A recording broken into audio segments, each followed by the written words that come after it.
Today, you are going to learn how to play one whole step higher on the trumpet in 1 week. Sound unbelievable?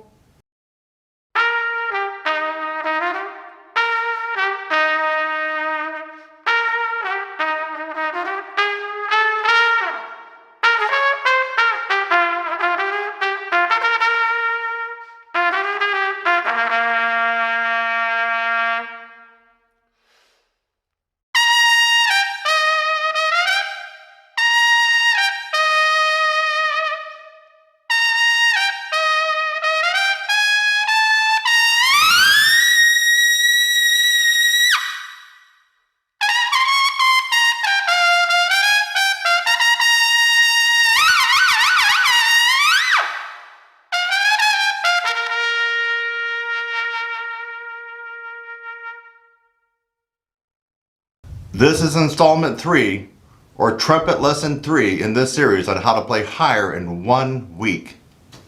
Let me give you this friendly warning.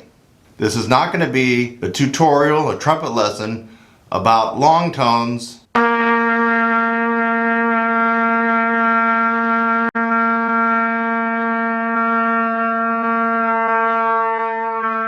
or lip slurs.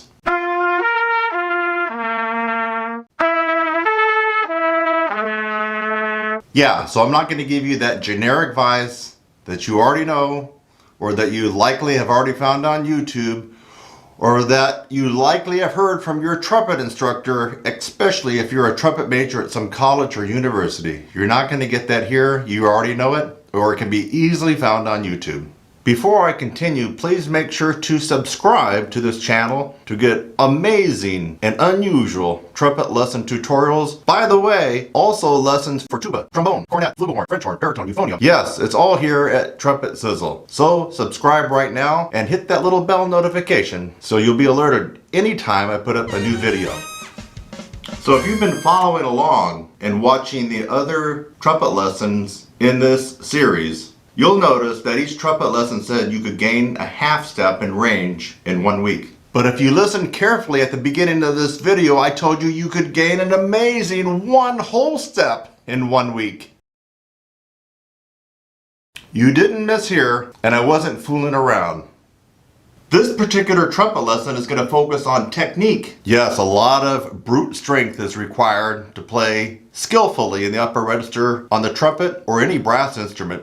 However, you cannot forget about technique. Technique is essential. Unfortunately, so many people are using the wrong technique to play and excel in the upper register of the trumpet or any brass instrument. Okay, I can hear you say, Kurt, get on with this. What is this amazing technique you keep referring to that will give me 1 whole step in 1 week? Okay, you ready for the technique? You ready? Are you ready? The technique I'm going to share with you right now is called lip roll-in. Roll-in. R-O-L-L-I-N.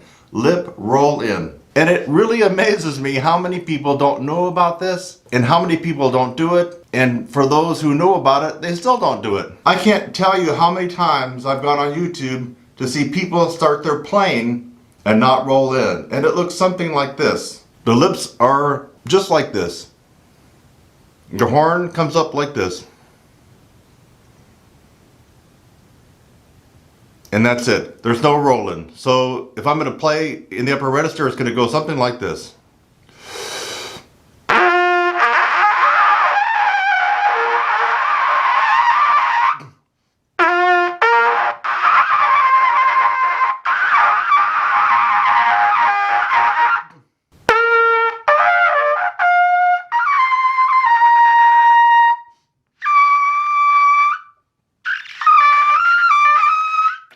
No rolling.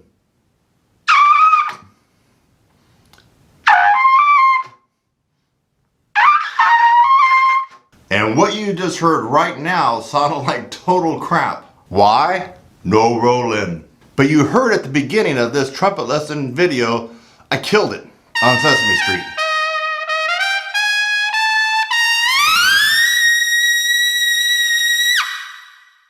Do you look like this when you play in the upper register of the trumpet? Watch the lips carefully.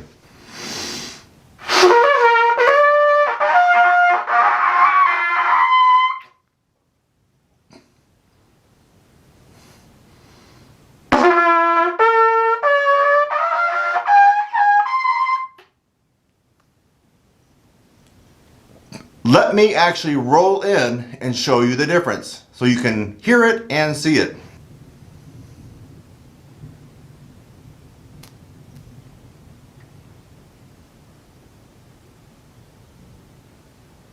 Want to see it again?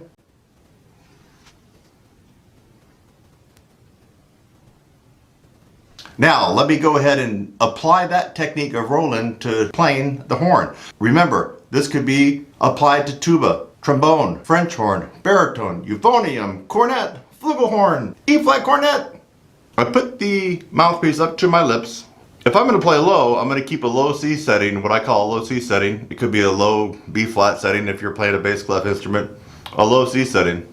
Jaws drop down low. More of a pooch in your lips. Not much roll in.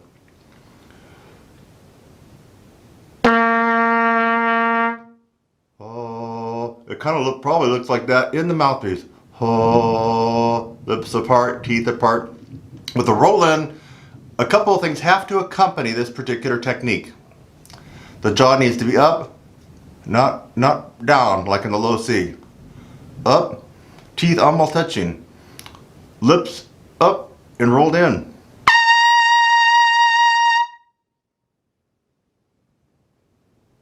Rolled in. More extreme now.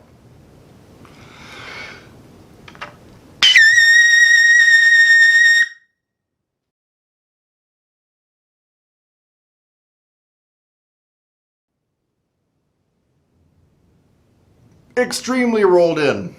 If you can master this technique, you will be able to play one whole step higher in 1 week. Too good to be true? Again, this is not a trumpet lesson about building strength to gain 1/2 step in 1 week. It is a technique, and once you learn this technique, your range will go up 1 whole step. For those of you who are trying to count, that's 2 half steps in 1 week.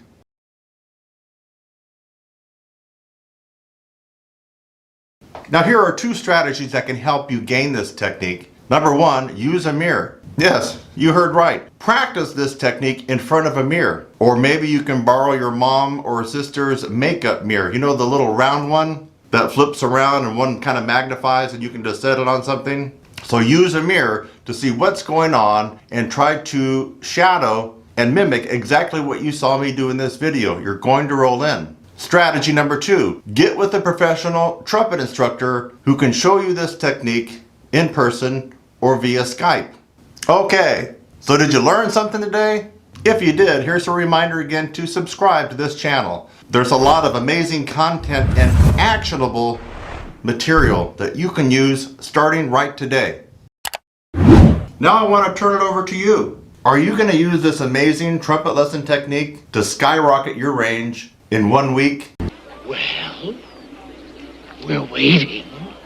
If you're going to try this technique, could you let us know in the comment section below? And what would really be appreciated would be after 1 week of trying this technique, how did it go? Let everybody know in the comment section. You're just going to be helping other trumpet players and brass musicians when you do that. Again, leave a comment.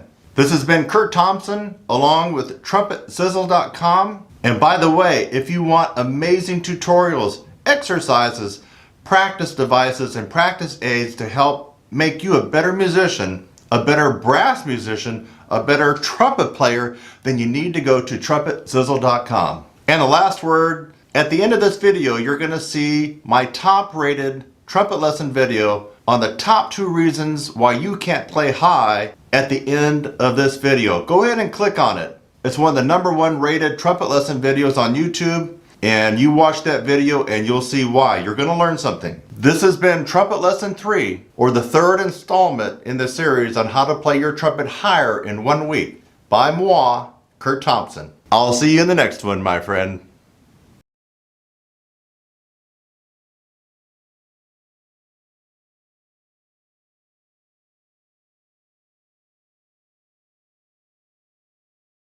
On the trumpet in 1 week.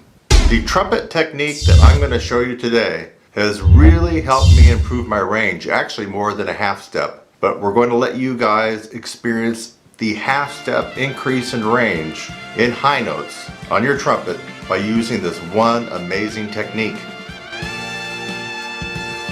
And thanks to this one amazing technique that I'm going to show you today, I am able to play extremely well in the upper register of the trumpet.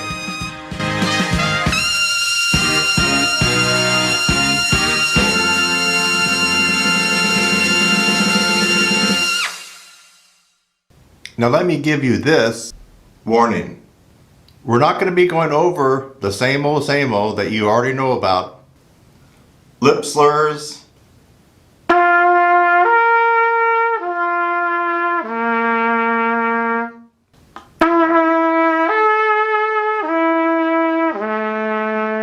Okay, let me try some high notes here.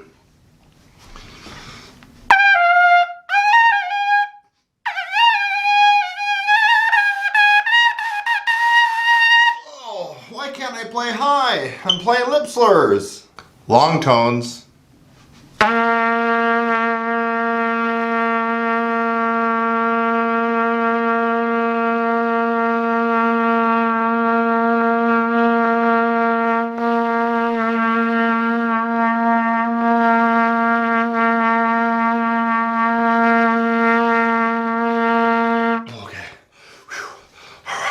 Okay, now I can play high. Just did a bunch of long tones.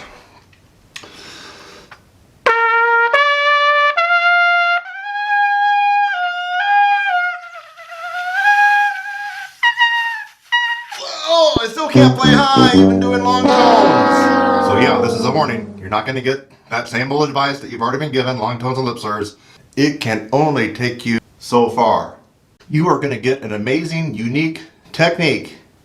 I'm Kurt Thompson, TrumpetSizzle.com. Let's dive into it right now. So are you one of those trumpet players that want to play higher? Yeah, me too. You're going to love this technique. I'm going to give you the good, the bad, and maybe the ugly of this technique. It's so simple. You're going to be doing Roy Stevens' no pressure system palming. Make your hand like this. Not like this. Not like that. Like this. Give me a high five. Your hand stiff and flat. Now I want you to turn it over. This is my left hand. You're going to turn it over. You're going to make it like a shelf. Almost like a shelf. You know, like you could set something on. See? It's a shelf. You can set a mouthpiece on there. See? Just like a shelf. Take your horn. Put it on that shelf. Do not allow your fingers to do this. Even a little bit. Your hands and fingers need to be stiff and straight, almost like popsicle stick. Lay the horn on your hand. Don't grab onto it. Just lay it on like a shelf. If you're not careful, it could actually fall off. That's how you want to do it.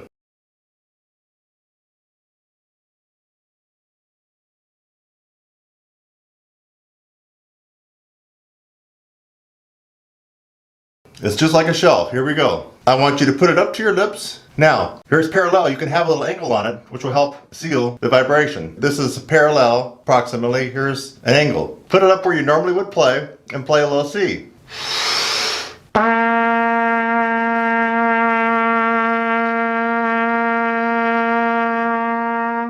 Easy, right? Yeah.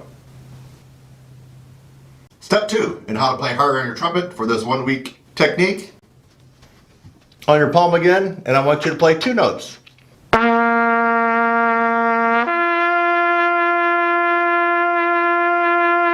So far, so good, right? Yeah.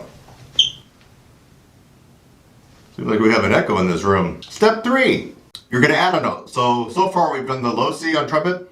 We did the low C to the G on trumpet. Now we're going to add a 3rd note, the C. This has to be slurred, and it has to be about mezzo forte to forte, which means medium loud to loud. Remember, hands like a shelf. Lay the trumpet on the shelf. Parallel, you can add an angle to it.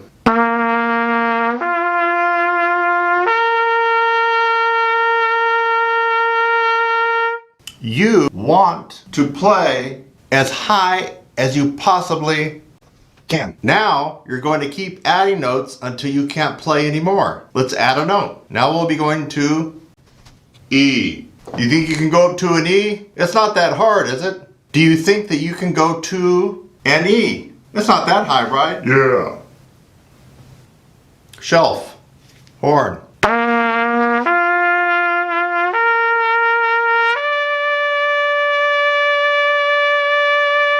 Did you notice something? Each time I start down on the low C, we went low C, G, low C, G, C, low C, G, C, E. Each time that you repeat it, you always start back on the low C.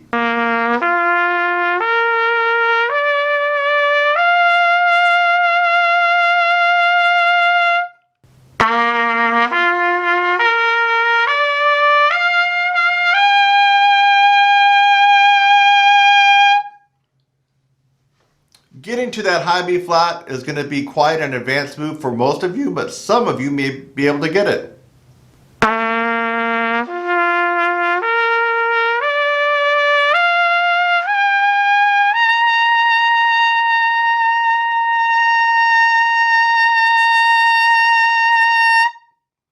That was high C, doing the Roy Stevens palming, no pressure system.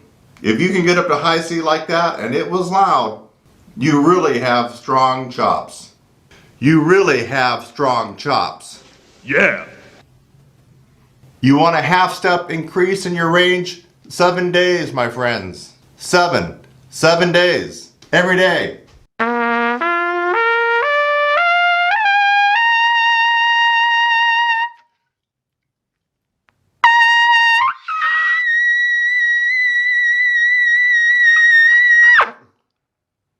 Pretty cool, huh?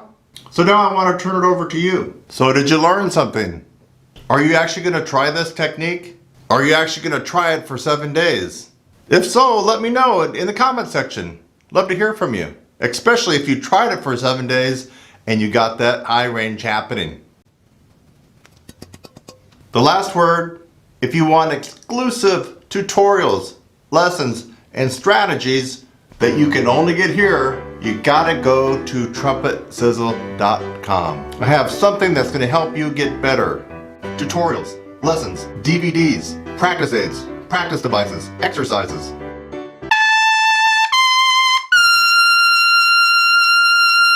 I'll see you in the next one.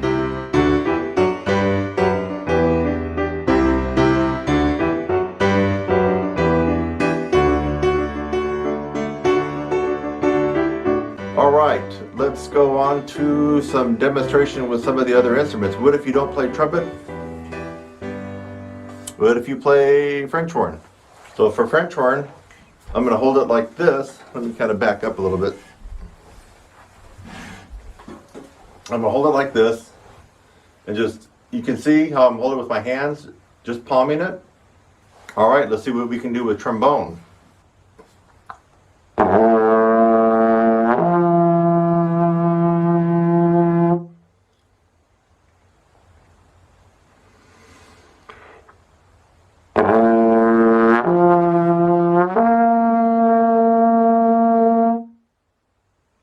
Alright, here's your phoneme, and I got one hand down here, and I'm not going to grip it. And actually this is a baritone, and I got the other hand like this, so I'm not gripping anything like that. I'm not able to pull it in, and I'm just going to start on a lower note.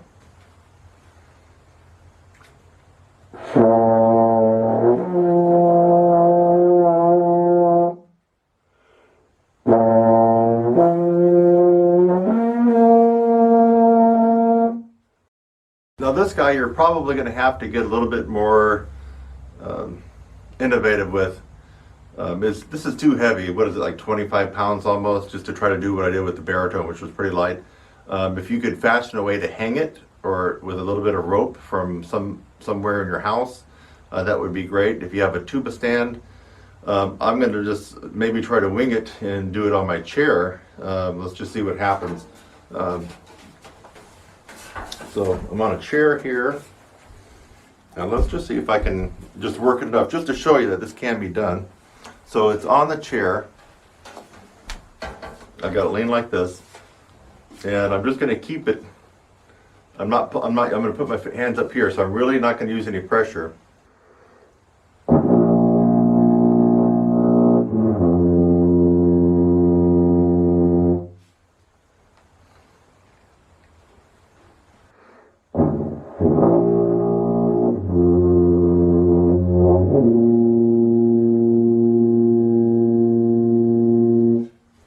All right, are the wheels turning right now?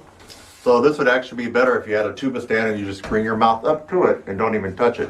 But you could see that I was using no pressure, just with the tips of my fingers.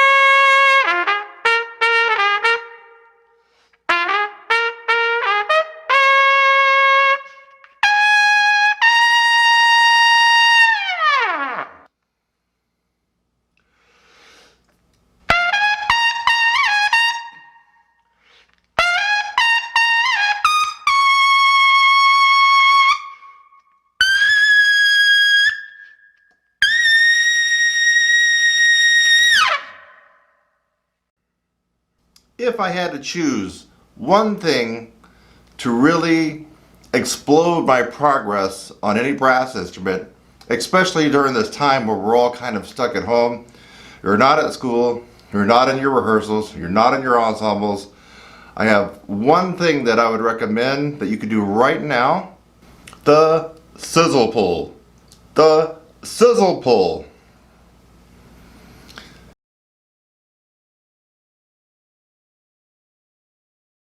Is the logical evolution of the Pete. For many of you that have, let me get out of the way so you can really see it clearly.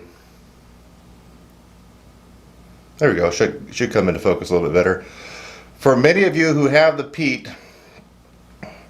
this is the evolution of the Pete. It does everything that the Pete does and a lot more. It's like the Pete on steroids. It has another, 10, 15, 20 variations that you can use. It's solid metal. It has some cushion beads on it, not to tear up the inside of your mouth. This is the sizzle pull. If you can get this, along with a tutorial for it.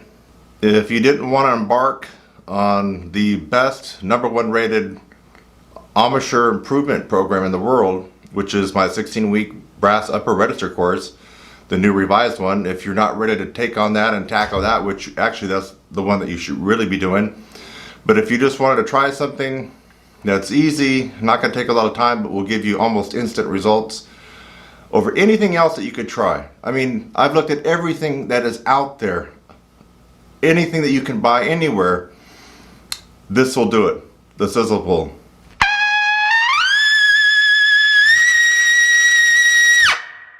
The sizzle pull.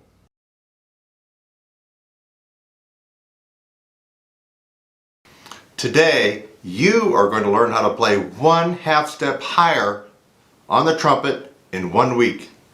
This is a trumpet lesson on how to play higher notes on the trumpet.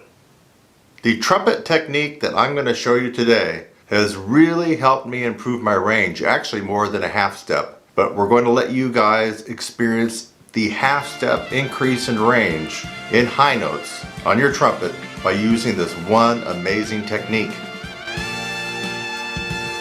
And thanks to this one amazing technique that I'm going to show you today, I am able to play extremely well in the upper register of the trumpet.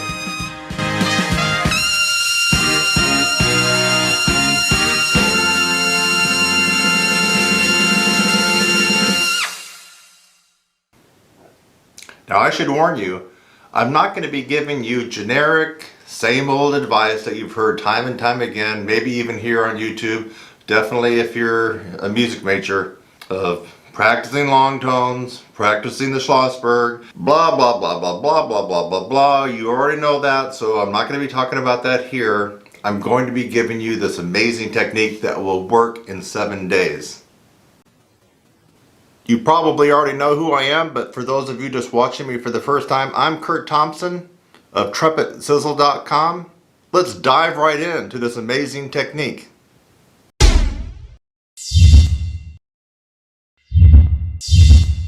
You know, a long time ago I was like you, struggling to increase my range, my accuracy, my power And the real biggie, the endurance, the ability to last an entire rehearsal or performance.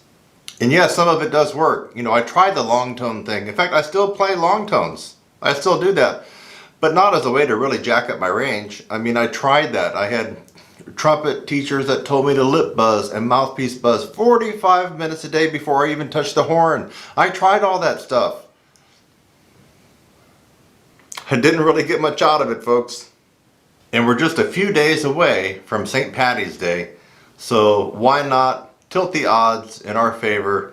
I got all green on because this is my lucky day, but it's going to be even your luckier day when you get this extra half step in range in 1 week. This is not a joke, this is the real deal for improving higher notes on your trumpet in just 1 week. This is quite cool. You just have to do it.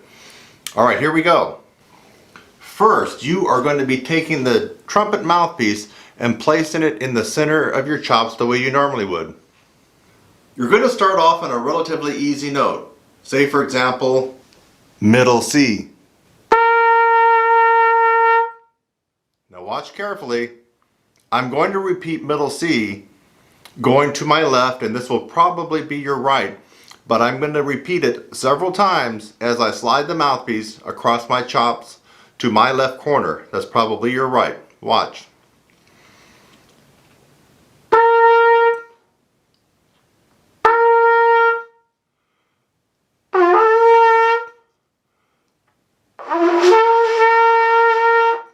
Now bring it back to center and go to the other direction.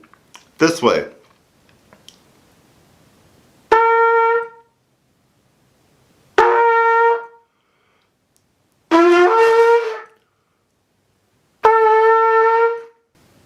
Crazy, right? Crazy like a fox. Now let's try going up to D. Right in the center, over.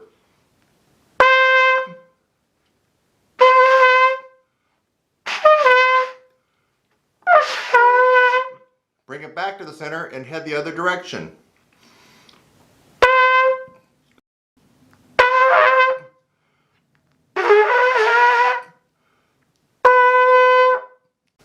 Wow! You're probably saying, hey Kurt, what's so amazing about that? You are adding a different stress and a different placement on the chops that you're not used to doing. It's going to throw you for a little bit of a loop. And then watch the range start to happen, my friend. So we did C, we did D, and you want to keep going as high as you can until you're no longer able to go across each direction. Let's fast forward. Let's pretend I'm trying to do this on a G above the staff, which is getting pretty high for this technique. Center. Over.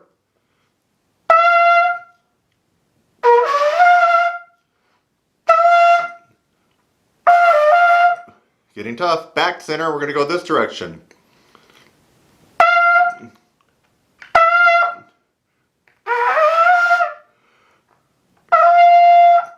What's going on with my hat? There we go. What? No.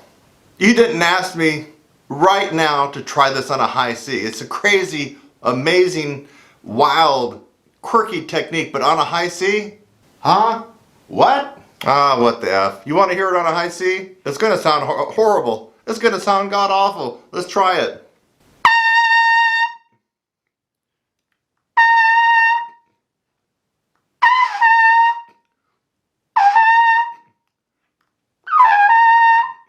Center and to the other way.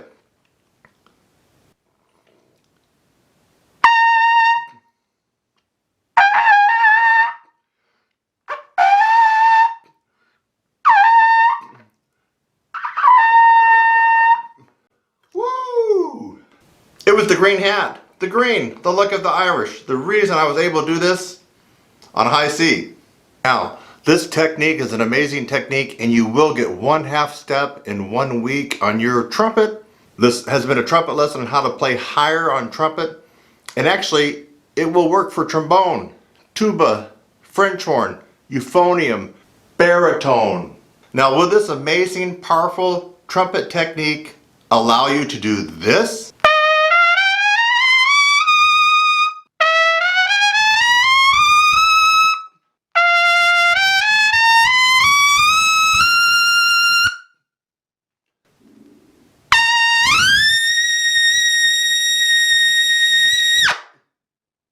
Maybe not, maybe so. But you will get the 1/2 step increase in your range on trumpet or any brass instrument.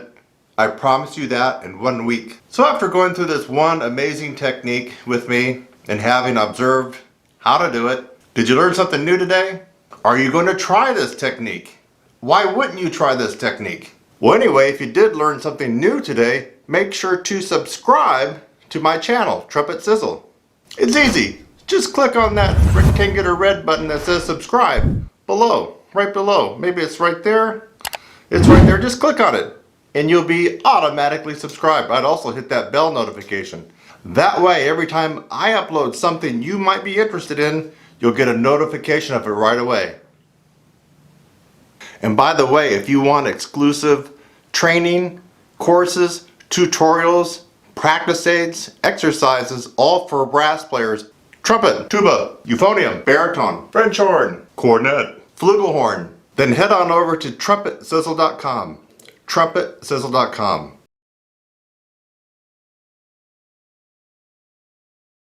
Now, I would like to turn it over to you. Are you going to try this amazing, powerful technique to jack your range up in 1 week? 1/2 step? Either way, let me know by leaving a comment below right now. This has been a trumpet lesson video on how to play higher notes on the trumpet, specifically on how to gain 1/2 step in range in 1 week. I'm Kurt Thompson. I'll see you in the next one.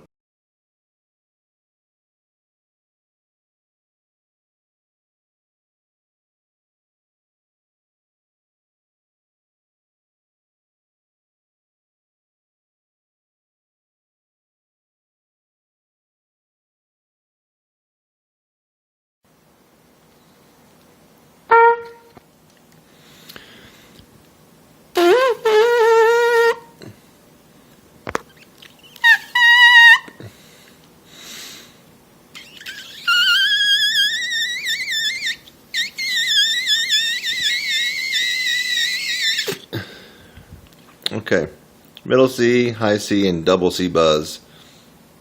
And that's the ultimate test in pure embouchure and lip strength. Notice I was doing the real lip buzz. So I wasn't doing the little puff out your thing that 8th graders do. No, I was doing the real lip buzz with an embouchure set, my lips rolled in, like I'm blowing into the horn. So make sure you're comparing apples to apples. What I did was the real lip buzz, free lip buzzing, like you got your embouchure set. So if you do this, that's not what we're talking about. We're talking about real free lip buzzing, which requires an enormous amount of embouchure strength. And you can always just about count on the fact that you can buzz a certain note, it's likely you can play about an octave higher than that. Buzz a high C, you can probably play double C. Buzz a middle C, you can probably play high C. Buzz a double C, like I just did, you can probably play a triple C, which is true.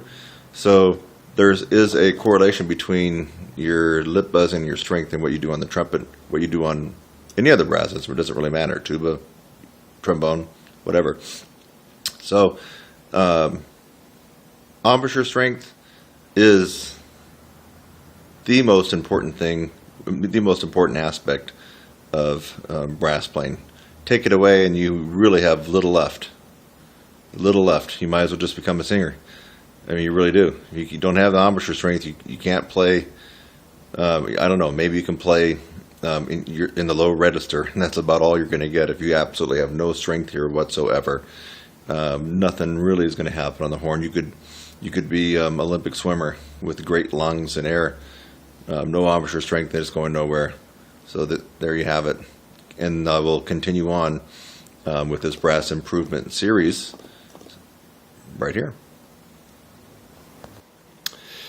Hey, today we're going to be talking about chop strength or embouchure strength versus air. And it seems like every other day I'm getting an email from somebody with a counterpoint of view for myself about air.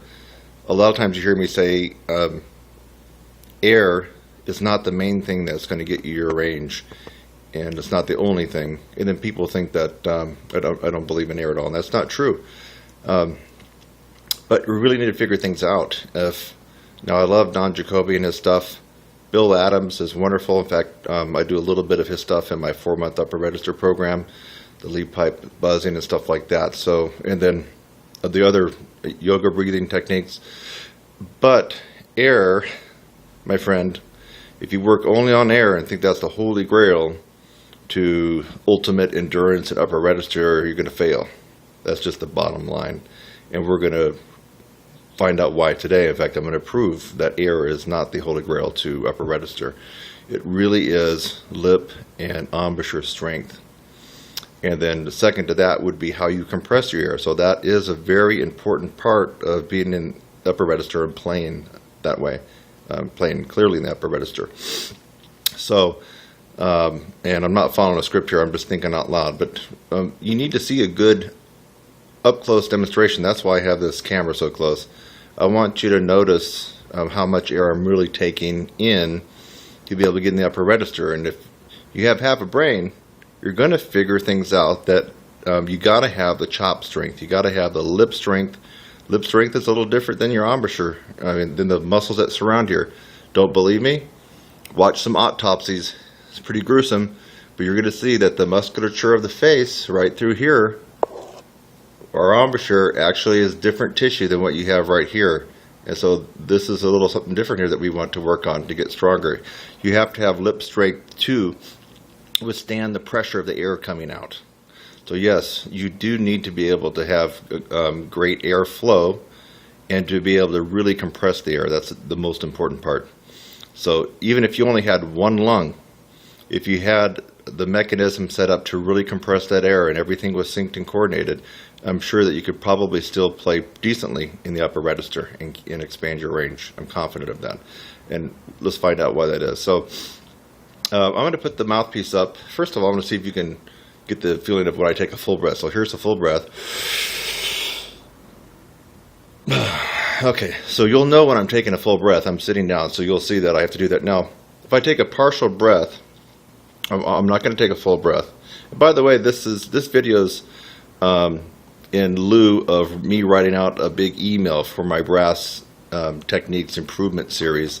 I'm just basically it's going to be this video, so you're not going to see a long email. This is the next installment in the brass players improvement email series I do on Facebook. So I'll just be watching this and take notes. So check this out, and I'm going to try to make it clear when I do take a larger breath. So you need to see my lips.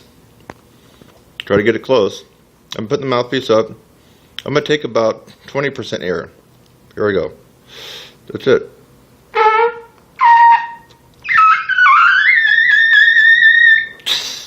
That's only 20%, folks.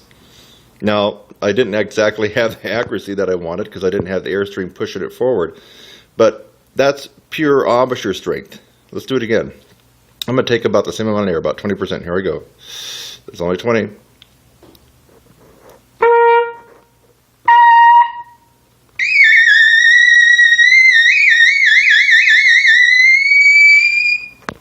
I think I got up maybe around the triple F range, give or take. Wasn't a lot of air there. Now, I will put in a lot more air. So let me take in double that. Let's go up to about 50%. That's about 50.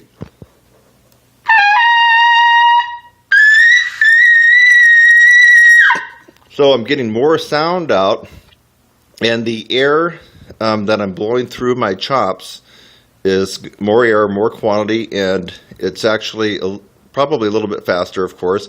Now, because I'm blowing more air, that's activating all the muscle contraction in here. It's got to still stay sealed on the mouthpiece, otherwise the lips would fly out and you're not going to be able to go up any higher. So anyway, that should be really clear. Let's just take another look at that. Not much air. So here we go. That's a big breath, and let me let it all out.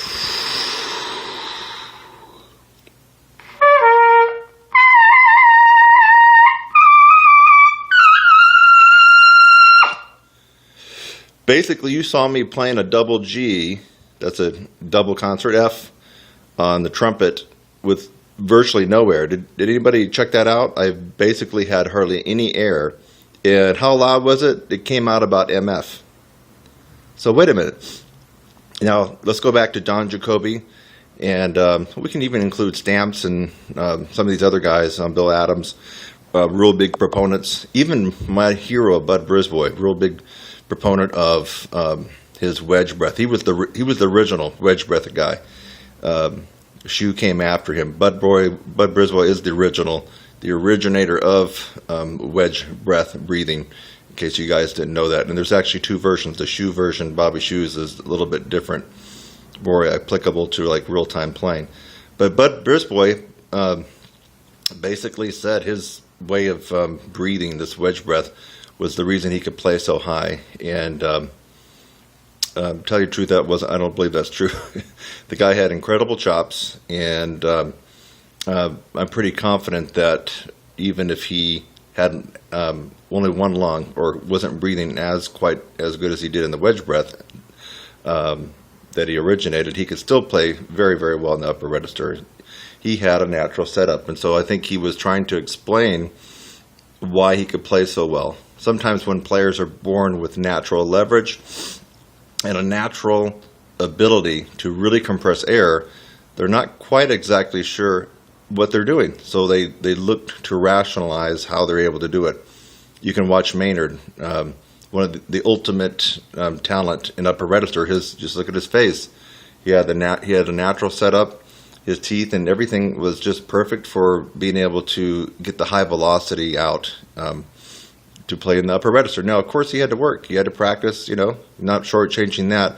But I think at some point he was trying to figure out how he was actually doing it. He had just this ultimate talent. I mean, he had the perfect leverage just built into a system that a lot of us have to work a lot harder to get. And sometimes we don't even get to that level. So you can watch in some of his master classes that he really explains about that he worked a lot on his breathing, and then he leans back. He's really big about bending knees and leaning back. And I'm going to tell you something. And Maynard is also one of my heroes, just along with Bud. But they're trying to explain how they're able to play so easily and well in the upper register when, in fact, they had just like the ultimate amount of talent to be able to do so, a natural setup. I'm confident that you can take in a big gulp of air and practice yoga, lean back, bend your knees, and you're not going to be sounding like Maynard. And you're not going to really get that much upper register. You're going to have to do something to strengthen this area up here in your face. You have to have the strength up here. There's just no question. And what do a lot of people tell you to do? Do long tones, take stuff up an octave, play in the upper register, and really work on your airflow, and you'll get there. Nope, it doesn't cut it. It doesn't cut it.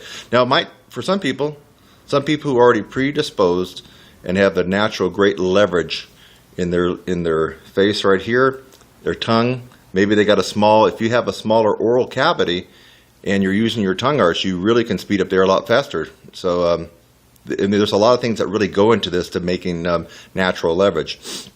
So yes, the people that have gained a lot of range and can excel very well in the upper and extreme upper register of any brass instrument, if they did the long tones, if they really worked on their breathing, if they played stuff up an octave, they might actually just get to where they wanted to be, where everybody wants to be, but mainly because they had already a predisposition for natural leverage and a great compression ability just through their genetics.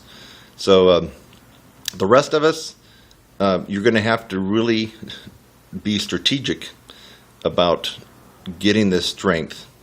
And unfortunately, for most of us, not one method and not one technique is going to get you there. In other words, you can't just do Bill Adams' method and get there. It's going to work for some people, but will it work for you or me? I don't know.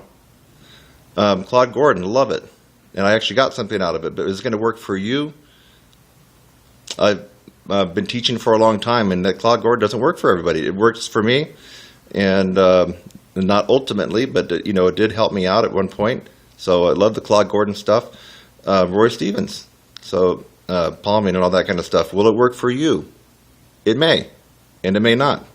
Reinhardt, all these other methods that are out there. Cat Anderson is probably the toughest method to actually go through. So there's a whole bunch out there. The only question is, will it work for you? And those methods are successful for some people, but not for everybody. Of course, we already know why it's not successful for everybody. It's just fact. If one method was actually successful at producing gorgeous high notes and upper register abilities and endurance, then we would all only use that one method. Think about it. Let's use our brain here. If one method was that successful, you wouldn't be listening to this right now, and I wouldn't be talking about it. Everybody could just do it. So the fact of the matter is, not one method is perfect for everybody. As a result, that's the whole nature of my 4-month upper register course. There's 65 techniques, and these techniques come from every method you can think of. The bulk of it are actually my techniques, and I include a lot of breathing for compression and some other stuff. So you have to take the macro approach to really building the strength. We don't know which particular technique is going to do it for you. I'm confident that out of 65, 5 or 10 are definitely going to be the magic bullet for you. But what's the magic bullet for you? Don't know. And whatever it is, it won't be the same for me or the same for the next guy or gal. So you really have to use your intelligence here if you want to improve your upper register. And keep in mind, I don't care what instrument you play. I don't care if you're a college professor or you're a comeback player or you're a hobbyist or you're a pro player, whatever. It doesn't really matter. What matters is you have to keep improving your range. You can't be subtle on your range, wherever it is at today, because the more range you have, what happens? Even if you don't want to play double Cs, classical guys out there, if you can play a double C, what happens here? Boom. The pressure comes off your lips when you're playing in the tessitura that you normally play in, whether it's middle C up to maybe E's. So you don't have to have the desire to play double Cs. It's just if you can play them in your practice, the pressure comes off here. You get a better sound, a bigger sound, and a lot more endurance. So let's take one more look, and then I'm going to wrap it up here. Really, the air is important. And to compress the air, you really have to arch the tongue in your mouth up, like you're saying in or E or T. Your tongue's actually like this. That it's doing the arch. Like that. And you're blowing the air from the back of your throat up and over the tongue, and it comes out the aperture. Now that's great. We got to have that air. But if you don't have the super strong embouchure, chops, and the lip able to contract and hold that air into the mouthpiece, all the air is just going to be useless for you. And that's this brass improvement email series. Hope you get a lot out of it. You're seeing a real good close-up of me, maybe too close. Let's take another look at the mouthpiece. So I'm putting the mouthpiece right on my chops and take a small amount of air.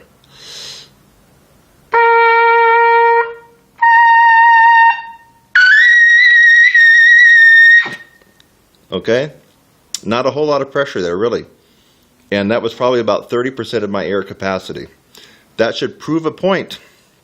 It should really prove a point that, yes, work on your air, but you need to focus a lot more on how to get this going here. And let me just leave you with this. If you're pounding away and banging your head at one method, and you keep wondering why it doesn't work, but you know it should work because it works for everybody else, well, that's erroneous thinking right there.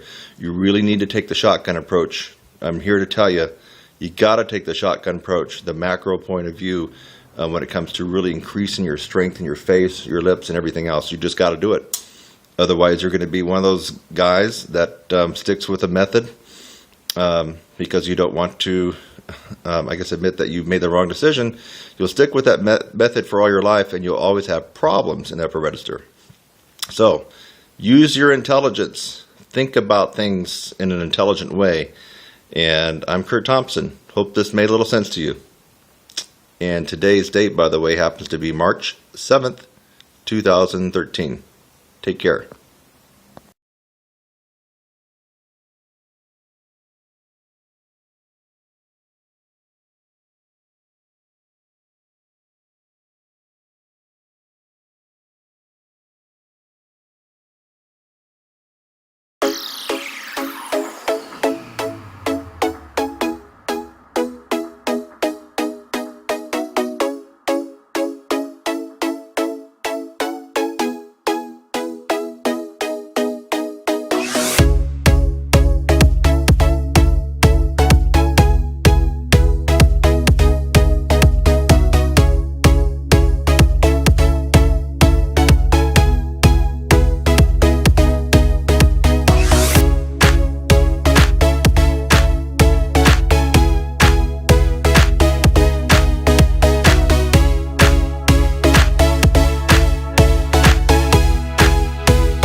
about trumpet high notes, trumpet lessons, and trumpet mouthpieces. Now, a lot of people think that if you can play high, it's because you're playing on a shallow mouthpiece. In fact, a lot of people that are unable to play high, when they hear someone play high, will say that they're using a cheater mouthpiece or a shallow mouthpiece to be able to get those notes. That's not necessarily so. There's the right tool for the job. So what I wanted to point out today, I want to dispel a couple of myths. I do happen to play on a shallower mouthpiece. It is a Neil Sander 17S. But is this the only reason why I'm able to play high? Is it the only reason why other trumpet players who are quite adept in the upper register of the trumpet, their mouthpiece, is it the only reason why they can play high? I don't think so. I think that you have to practice the right techniques in the right way for the right amount of time to be able to get your upper register the way you want it. Now, I wanted to go through a couple of mouthpieces that are quite common. Let's pull out, this is the Bach 1.5C. And I'll see if I can get it up there in the camera for you, so you know that I'm really showing you the real deal. Probably can't really see it. Let's see if I can turn it a little bit. There we go. Take my word for it, that's a Bach 1.5C. Now it's a little bit cold. Now, according to a lot of people who can't play high, I should be able to hit a double C on this one. Now I will tell you that the mouthpiece I play on it for a reason. I like the sound I get, I like the tone, I like the accuracy, I like the volume I get out of it. Otherwise I could just play on any mouthpiece, right? So this one here will probably not sound as good to me and have the projection and some of the other qualities that I love in my Neil Sanders, but will I be able to play a double C on this one like I do on mine? If the people who can't play high that put out this myth that you can only play high with a cheater mouthpiece are right, then I should not be able to play much, maybe beyond a high C on this one. So let's find out. This is a Bach Bach 1.5 C. Now I'll just play a middle C here. No problems there.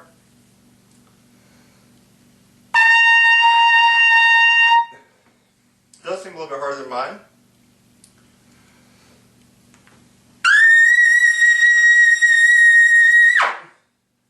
Whoa, wait a minute.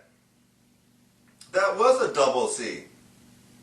It was on a Bach 1.5 C mouthpiece. Well, it looks like I just broke that myth that you have to be able to use a cheater mouthpiece to be able to play high. Now there's a lot of people that play on this one, a lot of symphonic players that poo-poo high notes, so they play on this one. They don't really have to play much more than a high C or a high D in their symphonic and orchestral works, even the professional trumpet players I'm talking about in major symphony orchestras. This is one of their favorite mouthpieces right here. Would I use this on a regular job or a gig for playing Maynard stuff, playing lead? No, I wouldn't, because this makes life more difficult. But you heard it right here, folks. I played a double C on this Bach 1.5 mouthpiece. See if I can show you it again.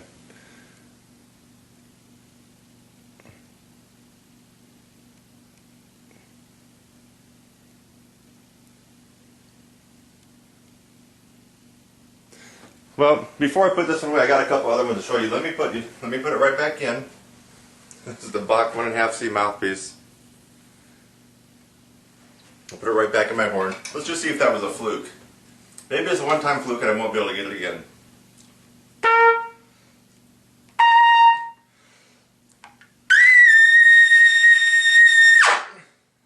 Nope, it wasn't a fluke. I am able to play high on a Bach 1.5 mouthpiece. Let's set that one aside. Now, what is the most common trumpet mouthpiece in all the world? If you answered a 7C, you are correct. I'm going to see what happens when we get out the 7C. Now watch this video carefully because this is all uncut. There's the 7C. Can everybody see it? I'm going to leave it in the video. I'm coming back around. Coming back around, there's no cutting or editing. Here's the box 7C. This is what you get typically when you buy a new horn. Typically what beginners play on it. Very few professionals play on a 7C. There might be 1 out of 1,000 that would play on a 7C. Well, let me try it. Now, supposedly, I shouldn't be able to play on high on this one either, right? It's a 7C mouthpiece, not a cheater mouthpiece, not a lead mouthpiece. Let's see what happens. Now, if you watch the video, I've been going on continuously there, so there's been no monkey business. It's still on my horn. It's cold.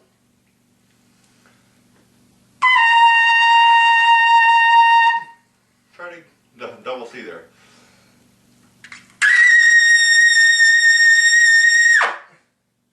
Well, lo and behold, I'm able to get a double C on this 7C mouthpiece. Shouldn't be able to do that, should I? According to the people who can't play high and who use typically the larger mouthpieces, I shouldn't be able to play high on that, should I? Okay, so I played on a Bach 1.5C, played a double C. I played on a Bach 7C, played a double C. Let's get out just a couple more. This one here. This is a Bach 10.5C. Now this is the mouthpiece that a lot of classical players who really can't play high will actually use in their piccolo. See if I can show it to you. Sorry, it's not coming in clear. There you go. You can see it's there. That's the Bach 10.5C. I'll leave it in the frame so you can see me put it right on my horn. This is the one that a lot of classical players, professional, principal, symphonic players all across the country, the major metropolitan symphony orchestras will pop this in when they got to play something high, or they'll put it in their piccolo. Then they go back to their 1.5C. They'll put the Bach 10.5C in. It's cold. Let me warm it up. Middle C. High C.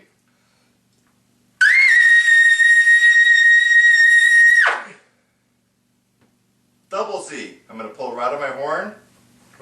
You saw exactly what I was playing on. This is no trick photography here.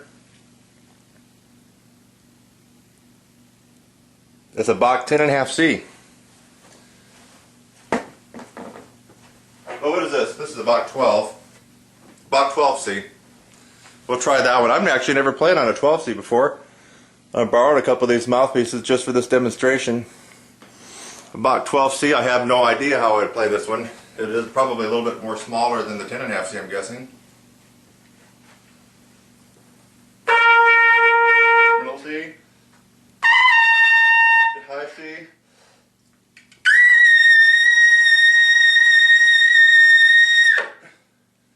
Double C on a Bach 12C. Okay, last one. I thought it would be kind of funny. French horn mouthpiece. Now I have no clue what I'm going to get on this thing. You can see it's a huge, huge, deep cup. French horn mouthpiece. What is it here? It's 11. It's a Vincent Bach 11 French horn mouthpiece. So I still have it here. Let me put it in my horn. Of course, it won't fit properly, but it's in there. Let's just see what I give this. It's not going to sound pretty. It's going to be out of tune. Probably swim around. But it's a French horn mouthpiece. I really shouldn't be able to play too high on it. Most French horn players can't play too high, so let's see what will happen. Definitely a different tone. A lot warmer. High C now. Real muffled. It's probably going to be very difficult to get the double C out.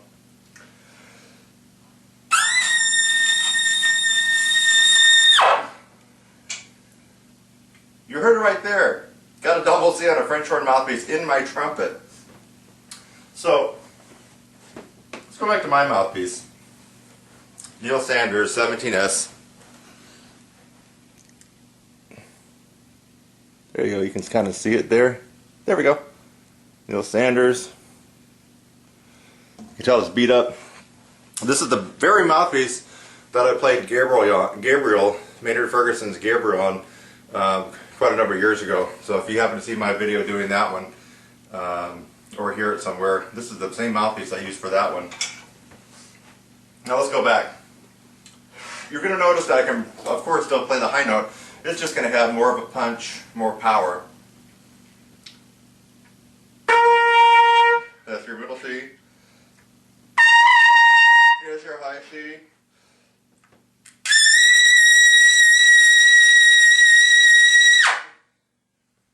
Love it the way it comes out. You notice that in all these mouthpieces I was able to hit the double C.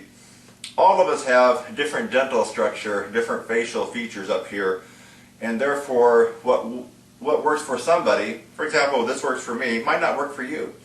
And that's why I would definitely recommend, and I recommend all my students to spend some time going through different mouthpieces and making sure that mouthpiece is appropriate for what you do. This mouthpiece may not be the perfect mouthpiece for a symphonic player, but it shouldn't be the reason a symphonic player would say that they can't play high because they need a cheater mouthpiece. I've just broken that myth right here. You heard me play a double C on a Bach 1.5 mouthpiece. You've heard me play, that's a 1.5 C mouthpiece. You heard me play a double C on a Bach 7 C mouthpiece. That's the standard mouthpiece that every little kid gets when they take their horn right out of the case for the first time. So what can we learn from this? You, first of all, need to be taking lessons from someone like myself, or you got to take lessons from somebody who already can do what you want to do. That's number one. Number two, put the notion of mouthpieces allowing you to play high out of your head and actually do the real trumpet work. What does that mean? You actually got to practice. And you got to practice the right stuff in the right amounts. That's what we learned today. You don't need a cheater mouthpiece to play high. You should be able to play high on any mouthpiece you pick up. I just proved it here. You know, I want you to go to TrumpetSizzle.com. That's www.TrumpetSizzle.com. I have an array of trumpet video lessons. My main job is teaching trumpet from beginners all the way up to advanced and professionals. Yes, I do have a couple of professionals from time to time that come in that want to learn how to improve their range. Always remember, it takes about 5,000 hours of concentrated practice from beginning, whether you started in 5th grade or if you're starting as an adult, doesn't matter, log those hours in. It takes about 5,000 hours just to reach the very bottom of the professional caliber trumpet player. So if you're wondering where you're at or why you're not where you want to be, think about how many hours you've logged in since you began playing. And if it's not 5,000, chances are you need to put in some more practice time. And, I'll repeat it again, you got to get with the right teacher. In fact, let me just bring that up before we close it. You know, if you go to Google and you type in trumpet lessons, you're going to see quite a variety of people on there, including myself. I come on page 2 right now. I'm trying to get on page 1. But you want to get with a trumpet instructor who not only can tell you how to play high, show you how to play high, but actually has been out there in front of an audience with different bands playing upper register trumpet music. Anyway, what I've noticed is that a lot of these trumpet players that you're going to find that pop up on Google on page 1 right away, if you try to search their name and find out what they've done, what they played, some of them you can't even find a live video of them playing. But their marketing is really good. So I would just caution you that as you're looking for someone to help you out with your trumpet lessons and improving high range and everything else, you want to get with somebody who can actually play the trumpet, play the way you want to play, and has actually proved it with bands and other live audiences. Go to TrumpetSizzle.com. See you there.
cannot play high.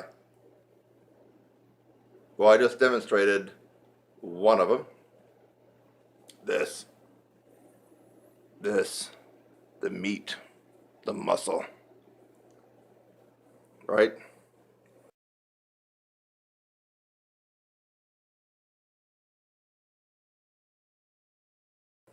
But you already knew that, right? Yeah. You know you got to have chops. You got to build this. Everything. All these muscles, everything. It's all got to be built up strong. So you know that one, but maybe you didn't. Maybe you thought it was talent. Okay? A lot of people think it's just talent. Can't play high. I was just born to play third chair. Just the way it is. Don't get mad about it. Don't beat yourself up over it. You just weren't born with the talent to be able to play high. Actually, some people feel that way. But that is 100% wrong. 100% incorrect. That's your belief system, but it's not reality. Your belief system, but not reality. So the top reason that you can't play high is you haven't gone through the process of training this and the whole mechanism from diaphragm to here to out to the horn. You haven't gone through that process. Now you can look at video, YouTube after YouTube. In fact, I just crossed over the 600 mark on my YouTube channel. Videos available to the public. You can watch them all. You're not going to get that miraculous improvement in range and endurance just by watching videos, even though I'm giving you some good advice and others are giving you good advice. You have to go through the process. The process is systematically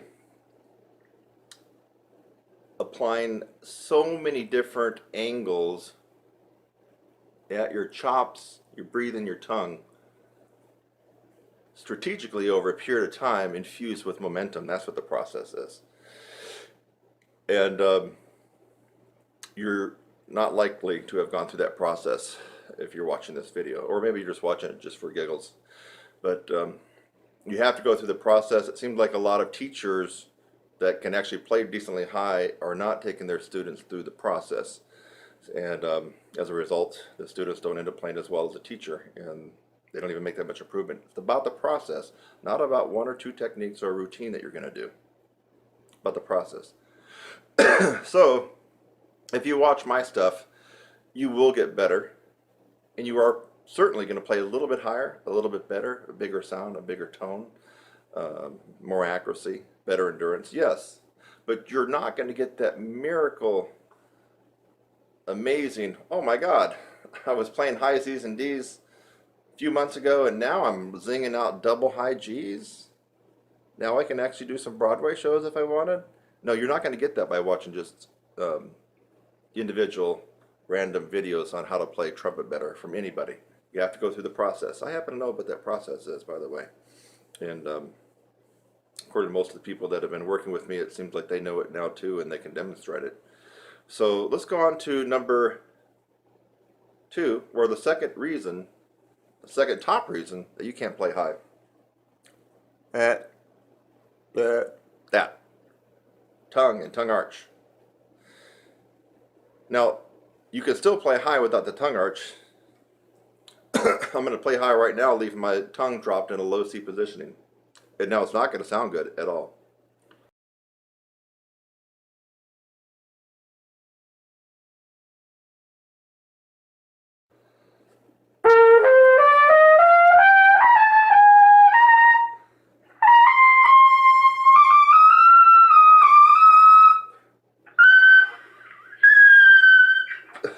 Okay? How am I able to still get up there even though it sucked? I had the chops.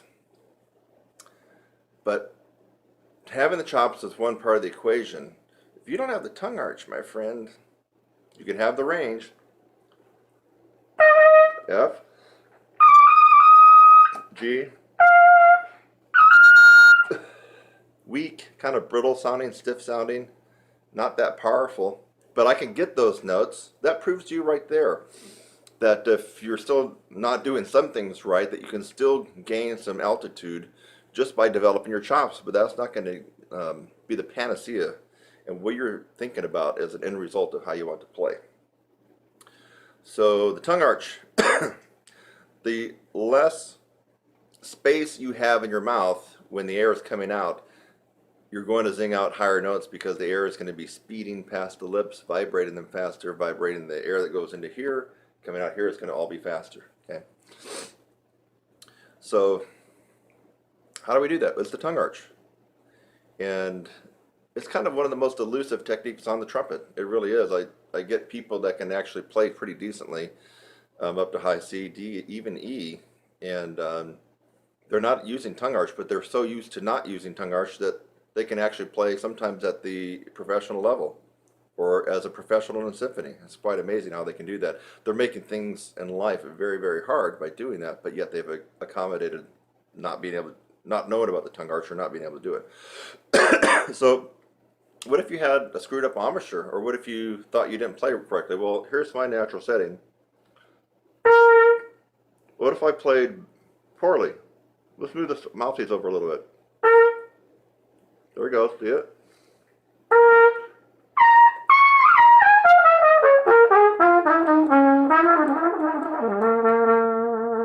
I'm way off my embouchure. In fact, I'm over. What about the other way? Well, now I'm back to center. Move it over. Now I'm really playing not where I want to play.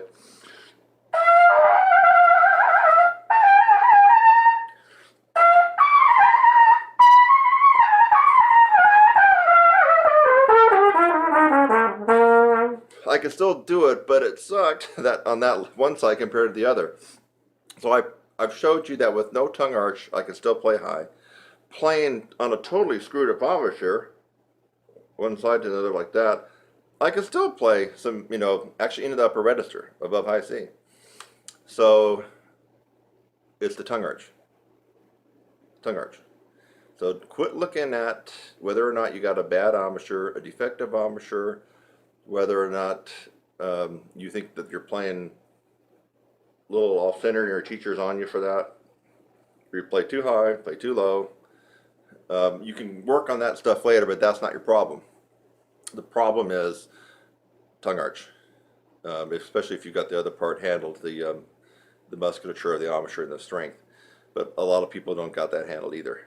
But it's the tongue arch. With the tongue arch, you can do quite amazing things. So if you can play high B flats, B's, and C's with the perfectly executed and advanced tongue arch, that those high C's automatically turn into E's and F's with no change in the musculature and the strengthening of the embouchure here. Tongue arch works wonders.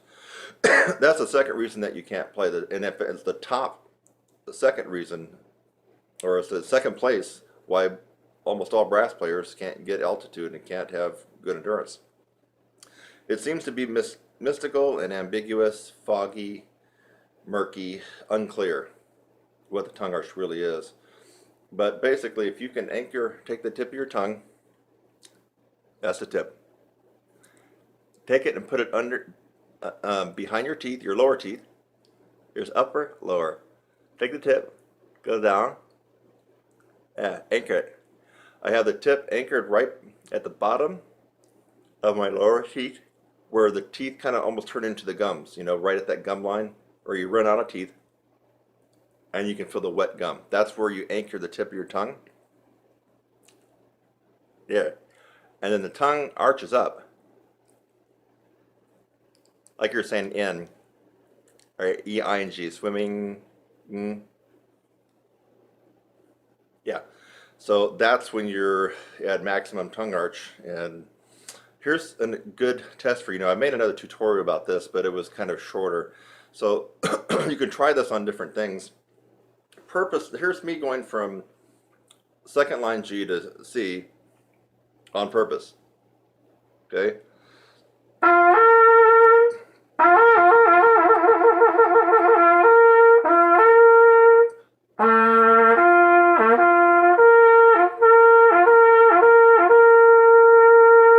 Okay, you're seeing movement here. I'm also adding a little extra tension when I'm going up to give it push. The way to really get the feeling of tongue arch, so it's not theory, it's actually something real that you're doing, is to purposely try not to get the top note, yet raise your tongue in an arch position.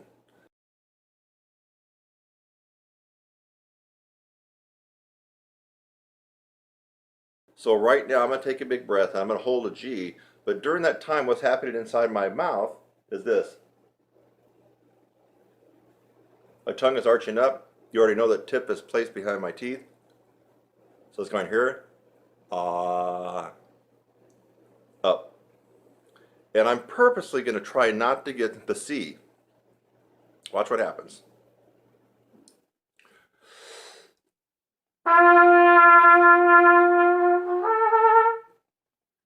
Hear that? Of course, it didn't sound good, but I'm purposely trying not to get the C. I don't want the C to come out.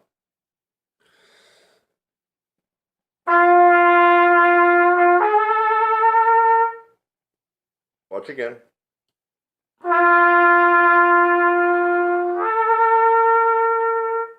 Again.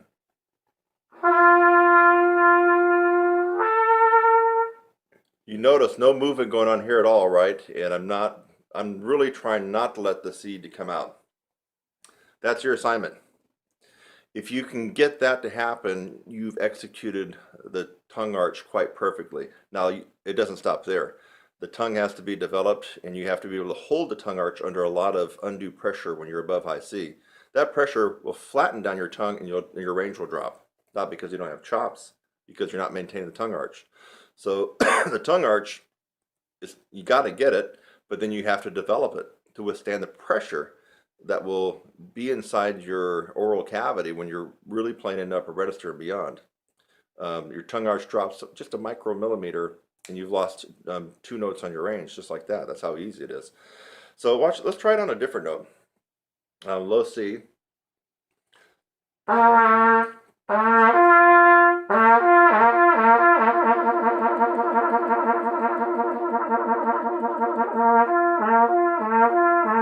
I'm trying to do that, right? You can tell. What if I take a big breath and purposely stay on that low C? Don't let that G come out.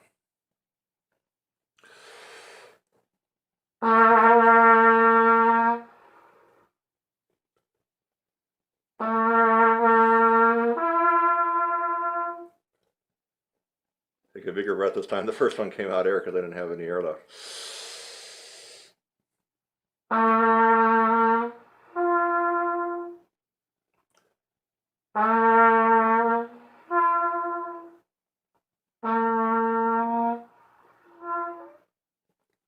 Even low C to G, which is a wider interval, isn't it? It's another note wider, so you're going to fifth. Now a lot more air is coming out on low C than it is on G because you have the placement of your jaw and your tongue even lower. But still, you could hear that something was happening. In fact, the air started to cut off. And on that first one, did you hear that? It was almost no air. I mean, it was just air coming out. But the low C would not come out. So don't think that was a mistake. The low C would not come out anymore. Let me just see if I can go for the air again because that was pretty important. I'm raising the tongue up to the point where the low C will not vibrate anymore.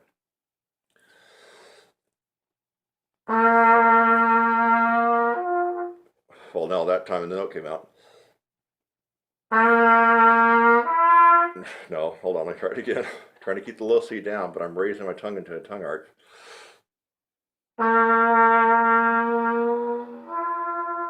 No, it's not going to do it this time. I guess it was kind of a fluke, but still, that was important to realize I'm trying to play the low C, which even beginners can get. So you know something was going on inside here. I mean, if I can't play the low C, something really is bad, and something bad's going to happen. Maybe the end of the world tonight. I can't play a low C, and if you can't play a low C, it's probably the same thing. Now, if I'm playing a low C and I do something inside my mouth that causes the low C not to come out, you know I'm doing something. You know something is going on. You just have to know that. So I was probably speeding up the air too fast for the low C to come out, and it was in the little twilight zone area right before the G was going to snap out. So I'm not even sure if I've even tried this on C to E. Now, I'm thinking that as you get more narrow in intervals, It's probably going to come out easier. So I'm not sure if this will be the best demonstration or not. Let's find out. So middle C to E. Oh, normally.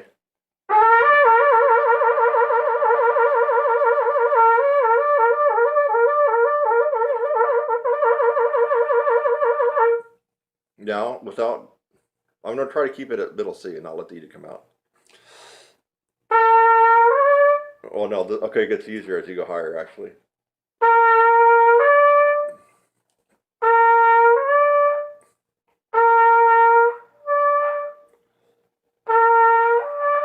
Yeah, okay, so that's why I was experiencing that error at the low C to G. So this demonstration is actually perfect for you at G to C. And if you do have range up to about an A to a high C, you might want to try it from middle C to E because it's actually easier. But it might be so easy that you don't really get the feeling of it. So you've heard me do 3 different ones. G to C is commonly what I show students. Low C to G is going to be harder, and C to E is going to be easier. So you got 3 different intervals that you can slur to using the tongue arch. And remember, you're trying not to let the top note come out. You're trying not to let the top note come out. That's what you're trying to do. But you're arching up, you're trying to arch the tongue as high as it will arch, but with the goal of not getting that top note. Because if you have the goal to get the top note, then you might add a little bit more pressure here. You might blow harder. You're going to be doing some things unconsciously that you've just already trained yourself to do to get the note to come out. That's why it's important to really, it might go against your ego, but really do not let that top note come out. Just keep arching the note up and hope it doesn't come out. And when the top note does come out, if it does for you, then you know that you've got the tongue arch decently perfected, but just not strengthened. I mean, the tongue arch, you either get it or you don't, right? There's not really a gray area. You got it perfected, you can do it, or you don't have it at all. There's not really a middle ground. You either got it or you don't. After that point, it's about developing your tongue and the tongue arch to really be refined and just amazingly versatile when you're playing. That's where I come in. Have you ever heard that I got a website called TrumpetSizzler.com, and then I teach a lot of people, especially a lot of advanced and professional players that want to get better with endurance and range? Well, if you haven't heard about it, you're just hearing it now, I actually do that. That's kind of actually what I'm good at. And I'm good at some other things too, but I kind of have this natural knack for helping people out with that. So if you'd like to learn more, you can definitely look at more videos here. And if you're watching this, why not go ahead and subscribe? You can support me. You're going to get an instant email when I put up new videos like this. And I don't know, I think that you're going to learn something and become a better player. But if you really want to take the horse by the reins and run with it, you got to do something, and that's called going through the process, which I alluded to earlier in the video.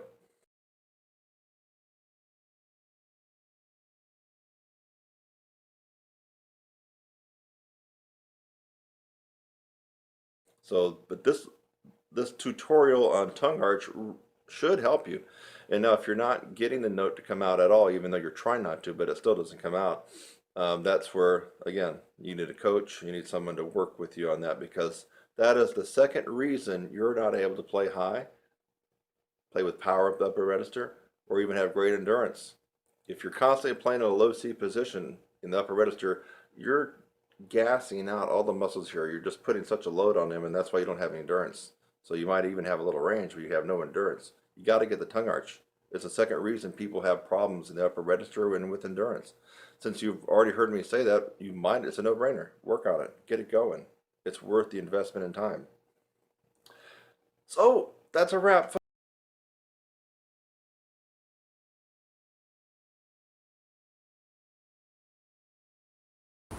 Hey guys and gals, I've been using a cool little tip, shortcut. Again, this is not a substitute for the process or for enrolling in lessons, and specifically we're enrolling in some of my pedagogical specific courses like upper register, technique, lead trumpet playing, breathing. But I have found that this is a very potent and quick results producing technique. And I call it the frozen lip bend. I've scoured Google, YouTube, even that crappy little site called Vimeo. No, there's nobody else that has come up with this, so the date of this video will be the copyright for this particular technique. It's the frozen lip bend. We could almost call it deep frozen lip bends. And so you've seen people demonstrate lip bends almost in a half-step fashion, and it looks impressive. They're doing things like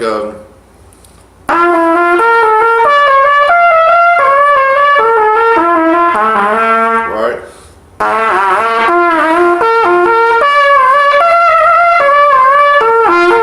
Well, that wasn't a lip bend.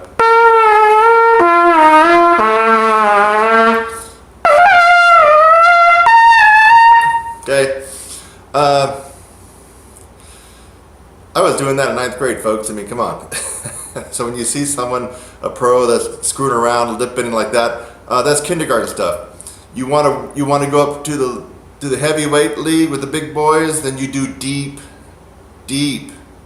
lip bends on any brass instrument. Not this little half-step bullshit jargon that's not going to get you anything. So here we go.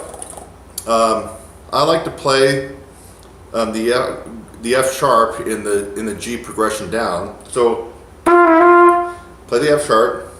Now no valve. Soft and increase dynamics.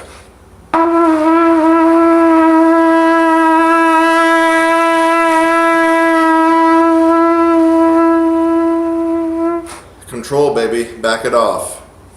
Okay, now that is the half-step lip bend that you hear all the time, except that was a frozen lip bend, not quite deep, but now it's going to get deeper. Now let's go to something that you don't hear anybody doing unless you've watched another of my tutorials on lip bending. We're going to go down to F natural, which is going to be the whole step below G.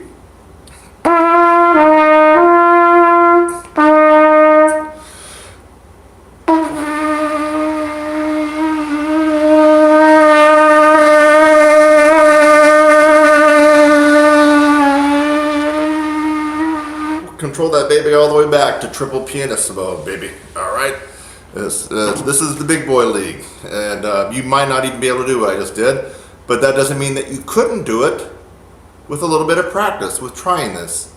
This takes incredible, resilient, flexible, strong, powerful chops to be able to accommodate what I'm showing you now with this technique, the deep frozen lip bend. Let's go even deeper. Now, you'd never hear anybody, I haven't heard anybody lip bend down to an E in this part of the range of the horn of the trumpet. So G to, now we're going down a minor third.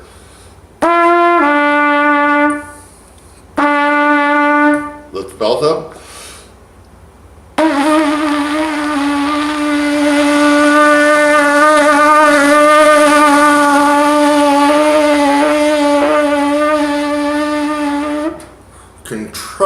Incredible amount of control there and finesse to be able to accommodate that. You have a favorite celebrity trumpet player, and if you're friends with them, ask them to do what I'm doing. The odds are very considerable and stacked against them that they won't be able to do that. So well, now we're going to get into the extreme minority of all professional. Actually, this is not even professional. This is way above professional level of playing. And you have to have worked considerably on the physical aspects of brass playing to be able to accommodate this, to go down a major third and control it. So G down to E flat.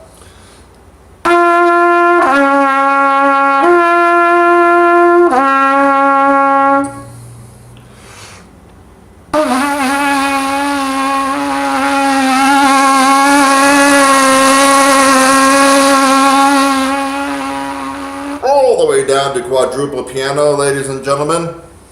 Again, quite an exhibition in resiliency, malleability, flexibility, powerful. What other kind of adjectives can I come up with this? It's just, you really have to have excelled way above the typical professional commercial or orchestral player to be able to do this.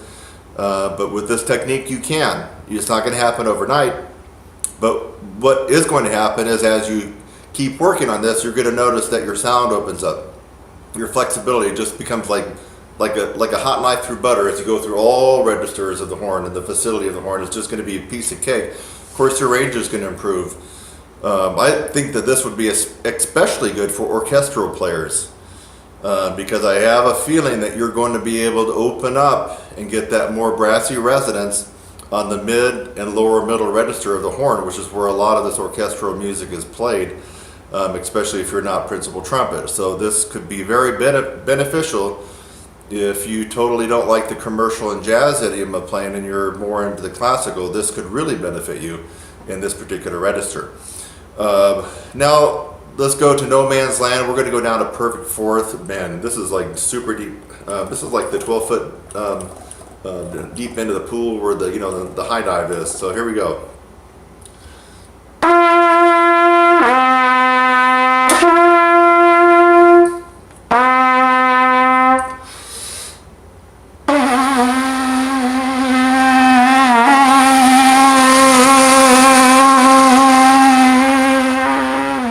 Very difficult. In fact, you even heard me falter a little bit. I'm not perfect.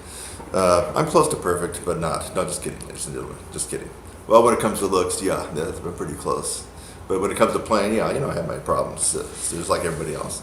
So I guarantee you, most of you are not going to be able to do that, but you do not need to be depressed because you can start just on the F sharp in this progression down from middle G, second line middle G for trumpets. Everybody else you can transpose to the notes in your instrument. That would be practical. I've just thrown it out here. For example, probably for trombone, I probably would be playing first position F. That's fourth line F in the bass clef staff. For trombone people, I would probably start right there, first position, and then of course you're going to have to bend it down without moving the slide, right? So you're going to find it very, very difficult. But that's just an example if you're playing another brass instrument. Now let's go for the quintessential granddaddy gold medal Olympic winner. Yeah, if you can get this one and control it, and I gotta be honest with you, sometimes and some days I can't get this one. That's how difficult it is. But that would be going down the tritone from G down to C sharp, D flat, and harmonic. This is almost a nightmare to try to do on a regular basis and be consistent, but I'm going to go ahead and give it a shot right now. So we're playing our G down to D flat.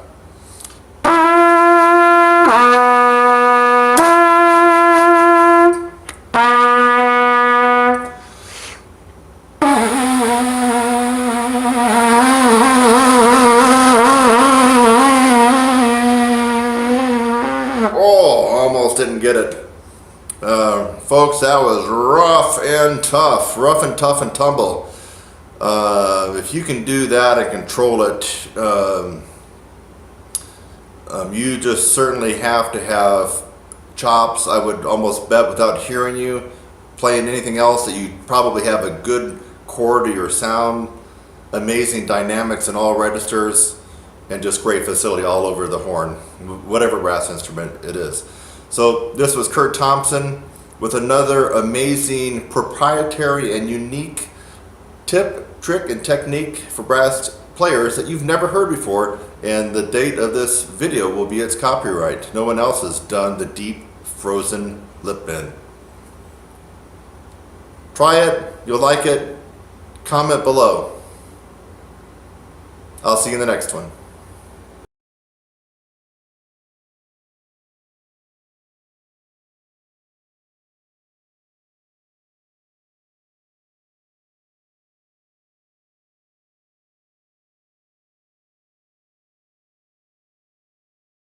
I've been kind of messing around doing the palming Dr. Charles Cullen lip slurs and lip trills, and I've been finding it quite tough. I mean, you can't use any mouthpiece pressure. So I'll just give you an example. You do the horn here, it's palmed. So you make your hand. Now, French horn players, you'll probably have to do this. Trombone players, maybe also. Baritone players, I'm not exactly sure how you would do that unless you could put your, like, you know how a tuba will put their tuba in a big tuba stand. And if you put the tuba in the stand and you just went up to it with the mouthpiece like that, that would be almost the equivalent. So if you could put your euphonium or baritone in some kind of a stand, then you could probably get the technique we're after here.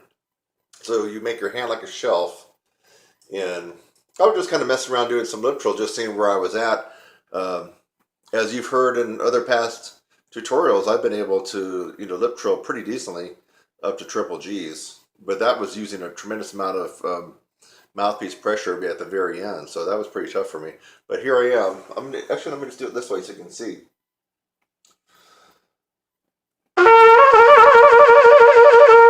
That's C to E, easy. Obviously that's E to G, G to B flat, B flat to C,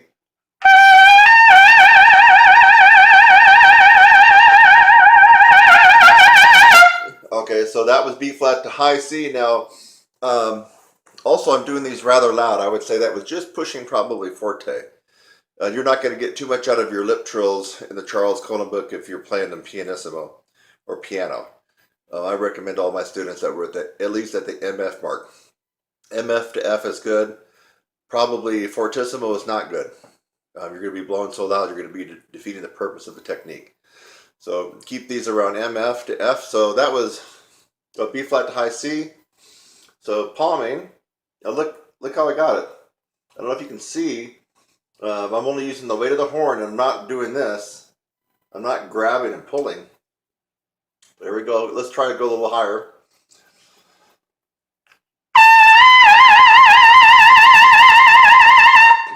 That was C to D. D to E. So this will probably come out flat.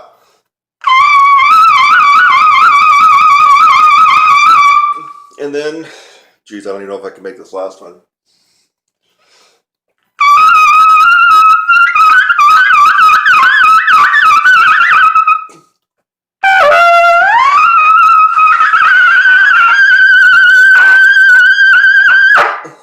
I can't get the G to lock in, but I will get it. So I was going for the trill from F to double G. I think it kind of came out. It got a little bit weak. Let's see if I can get it again.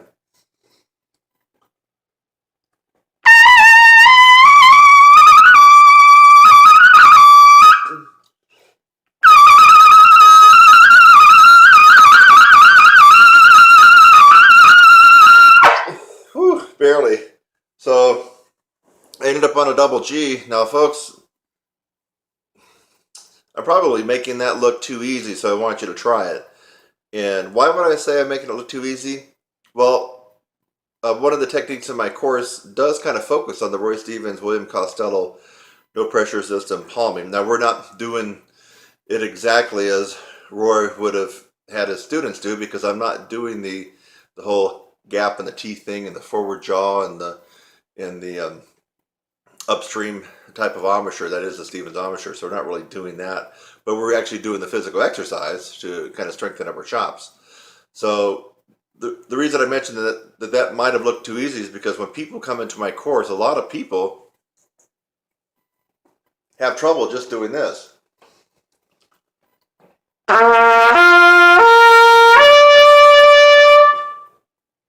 Just going to the E. Now that's just a slur going up. I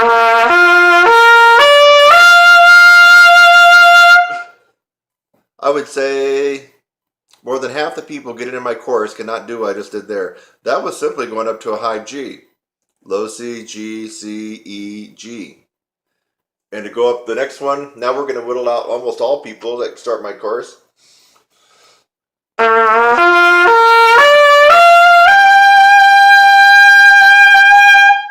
That's the B flat. I might, if I had 10 people start my course over the last quarter, maybe 2 would be able to do what I just did there. And then finally,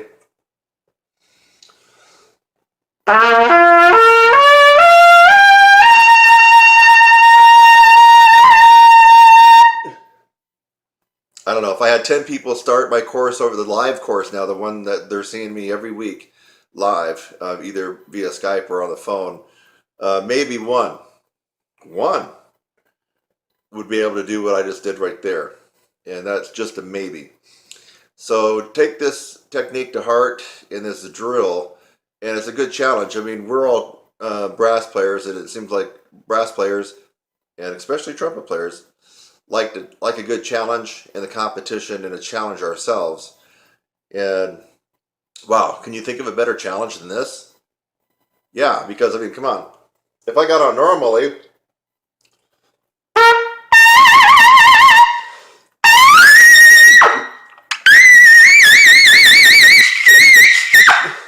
I mean, what the hell? I just did that lip trill from double C to double D, and if I warmed up a little bit more, I know it can go another 3 or 4 steps higher because I'm playing normally and got the right pressure that I want. So this shows you.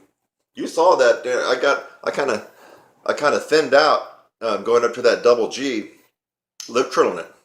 So if I can go an octave higher playing normally, there's something to this technique, and I highly recommend that you start playing around and challenging yourself. Think outside the box. Use your brain. You have to constantly keep moving upwards and expanding everything and advancing your horn. It doesn't stop. It hasn't stopped with me. I'm still looking at areas. Right now I'm looking at the jazz area. Although I feel like for a guy that's, you know, done it for, I'm not even really seriously doing it, but I am looking at it. I am doing some different things with the jazz and jazz improvisation. And I feel like the little effort and input that I've done has actually got me, a couple of spots upwards. So now, do I really have to do all the jazz? No, because I have classical skills and commercial skills that tend to put me ahead of the pack and make me stand out. But I'm not satisfied with that because I want to keep expanding, keep improving. And so I'm looking at the jazz as kind of a last frontier for me. And I've been noticing when I've just been kind of fooling around playing with some of the legends of jazz, the living legends, it's at the point now where I feel like I'm kind of hanging in there with them. I mean, just on some of the recordings, and I'm like, wait a minute, I'm able to hang in there with these guys. And jazz is definitely not my forte now. Who knows? Maybe down the road it will be. So the whole idea is you keep trying different things and experimenting and adding different things to your regimen to keep improving. What is the opposite of that? The opposite of that would be to, for 30 years, pull out your Claude Gordon book and be doing this. On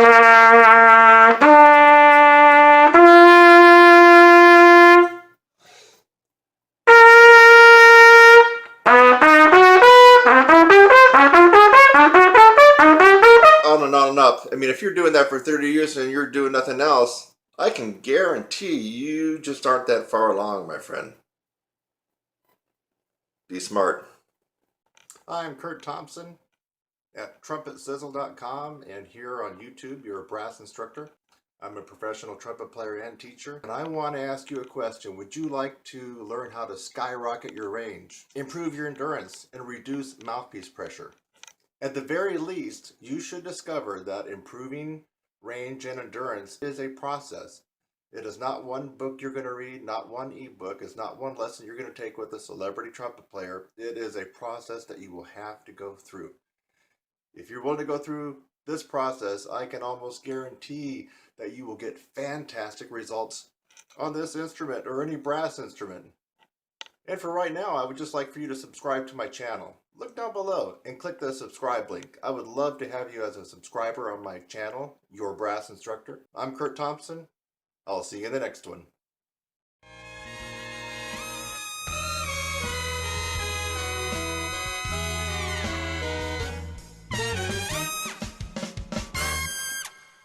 Hey, this tutorial deals with rolling, something that is confusing a lot of people out there. So let's just be clear on what this is. In fact, here's an exercise that you can practice. Doesn't really matter if you play tuba or French horn or trumpet or trombone. You want to be able to make your lips disappear. Okay.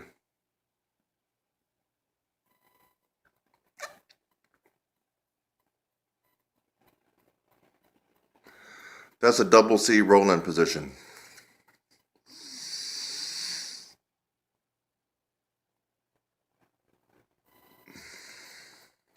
I did a tutorial going over this, but I'm just doing it again. Practice. This is a technique. Just practice rolling your lips in. If you can't do that, you're not going to be able to play in the upper register that well or with a lot of ease. You got to be able to roll in. Teeth are shut. Don't be confused and think that you're doing this.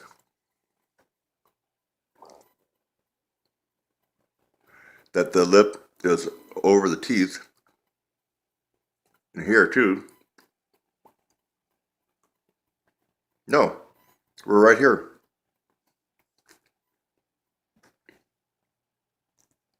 See, teeth were shut. They're open for me to roll in. Open, roll in. Now they're over the teeth. I shut the teeth.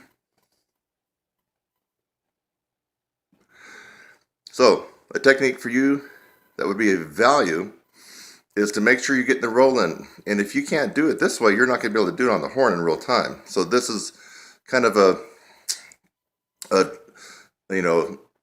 bike with training wheels right now. You're not using the horn, you're just practicing the roll in. Double C, that's a double C rolling right there. High C probably would be, well for me anyway, would be probably high C. Double C. Hope you enjoyed this close-up of my lips. I'm Kurt Thompson at TrumpetSizzle.com, and here on YouTube, you're a brass instructor. I'm a professional trumpet player and teacher, and I want to ask you a question. Would you like to learn how to skyrocket your range, improve your endurance, and reduce mouthpiece pressure? At the very least, you should discover that improving range and endurance is a process. It is not one book you're going to read, not one ebook. It's not one lesson you're going to take with a celebrity trumpet player. It is a process that you will have to go through. If you're willing to go through this process, I can almost guarantee that you will get fantastic results on this instrument or any brass instrument. And for right now, I would just like for you to subscribe to my channel. Look down below and click the subscribe link. I would love to have you as a subscriber on my channel, Your Brass Instructor. I'm Kurt Thompson. I'll see you in the next one.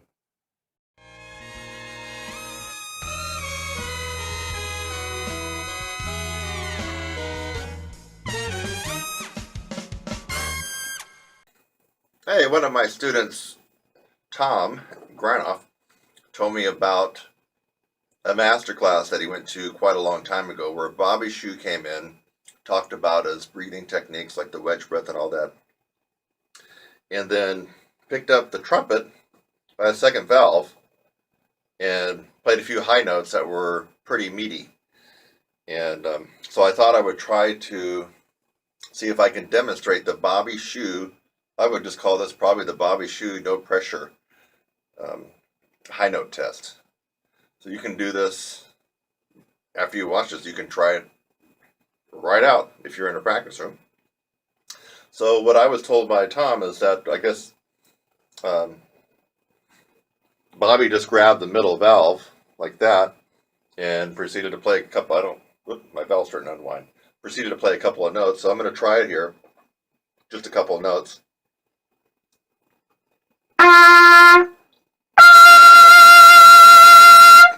G.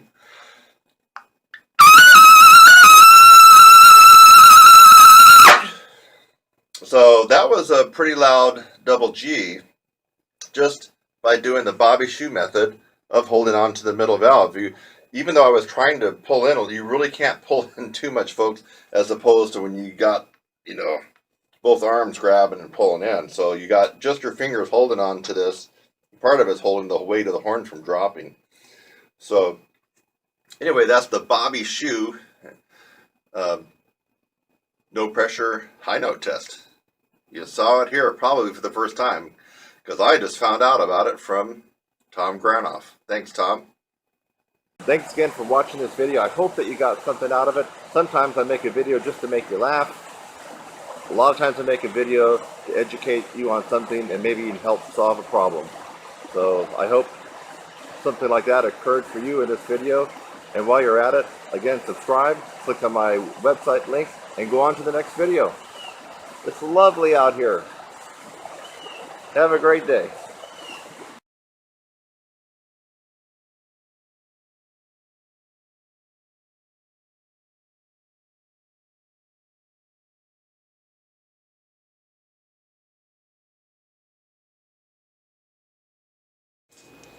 This exercise is meant to increase your endurance, in a huge amount, and your range, and you have to actually work.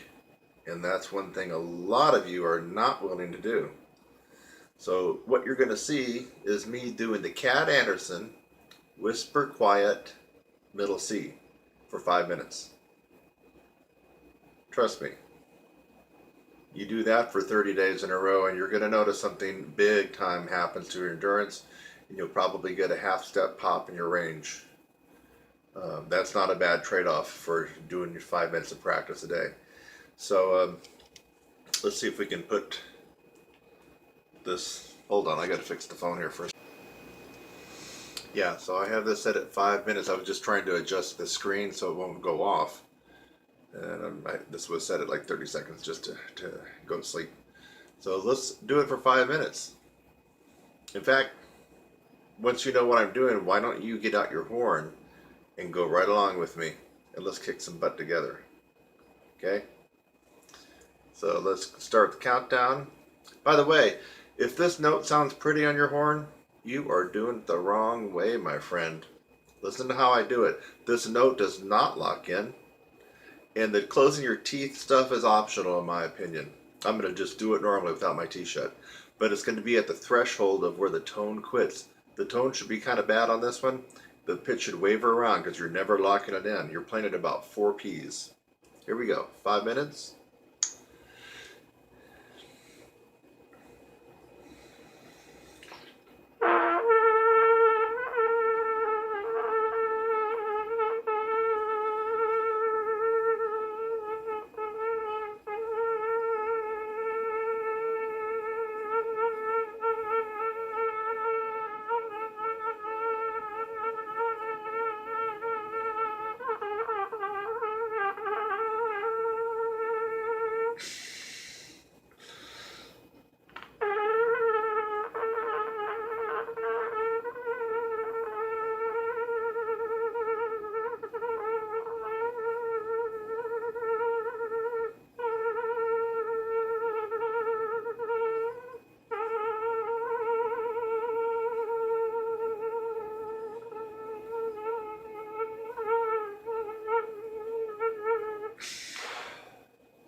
Alright, cat.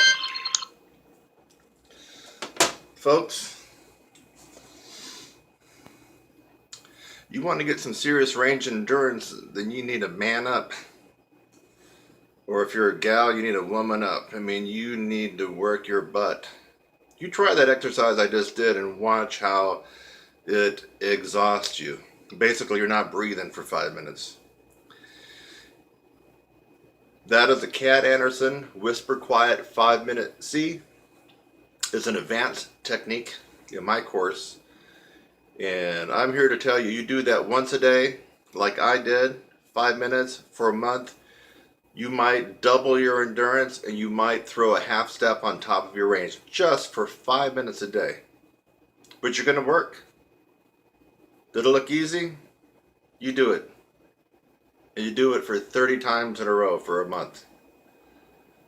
But when you have that extra range and that double of endurance, then you got to come back and thank this guy right there on this video, okay?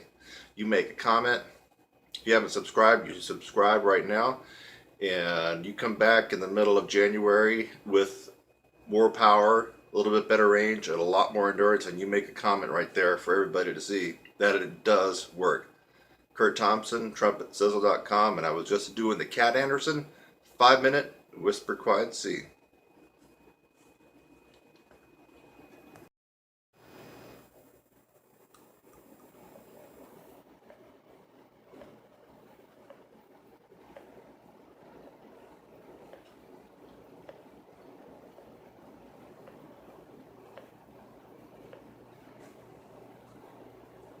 Say hello to my little friend.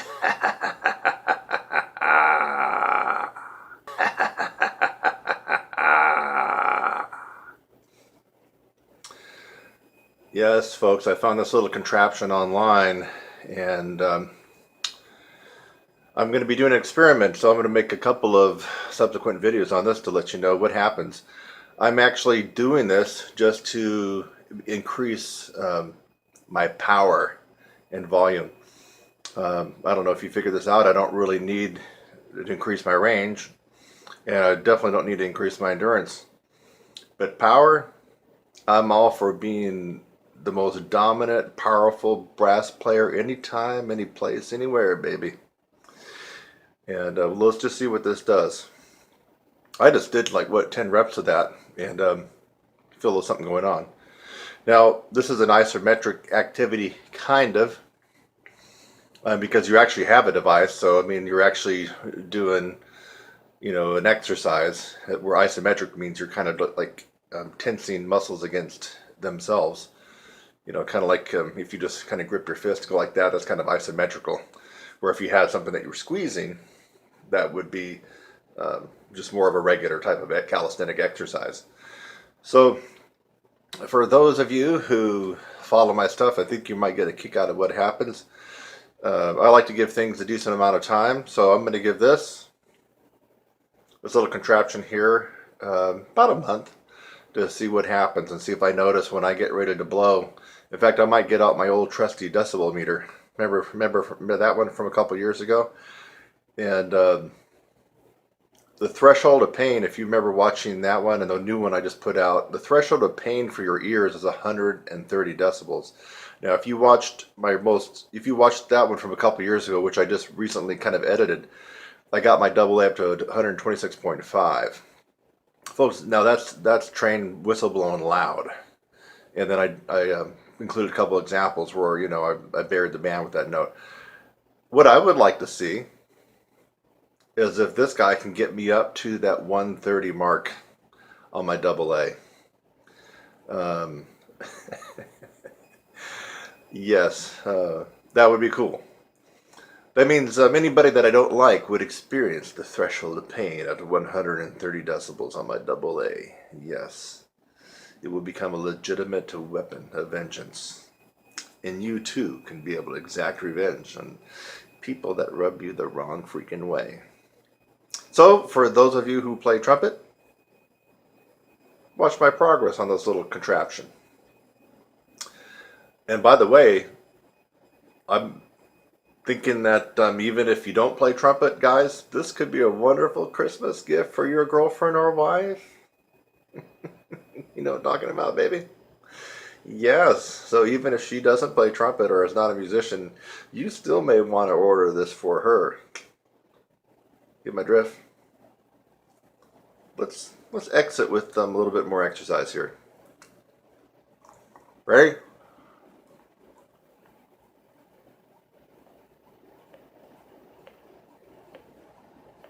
Thanks again for watching this video. I hope that you got something out of it. Sometimes I make a video just to make you laugh. A lot of times I make a video to educate you on something and maybe even help solve a problem. So I hope something like that occurred for you in this video. And while you're at it, again, subscribe, click on my website link, and go on to the next video. It's lovely out here. Have a great day.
How about, let's see if I can get my double A up into the 120 range as well.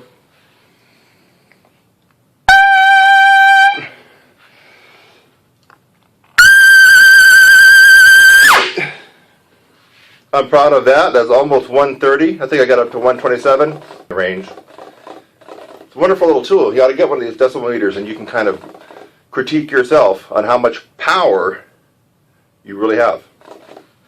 Okay, here we go. Double C.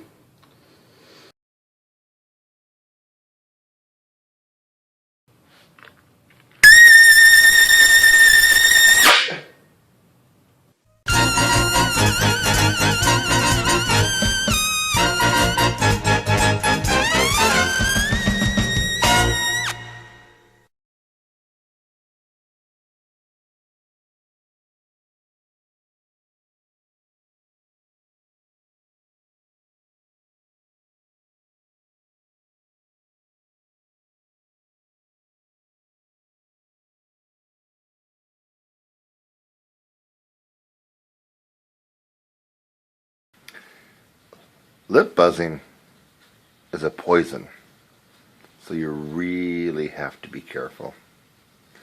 This is a lip buzzing tutorial, lip buzzing 101. And I'm going to get some close-up shots here of my chops while we lip buzz. Lip buzzing can really cause you a lot of consternation. It could set you back. It could destroy your chops. It can make you have the inability to even get a tone out on your brass instrument. This tutorial is for all brass instruments.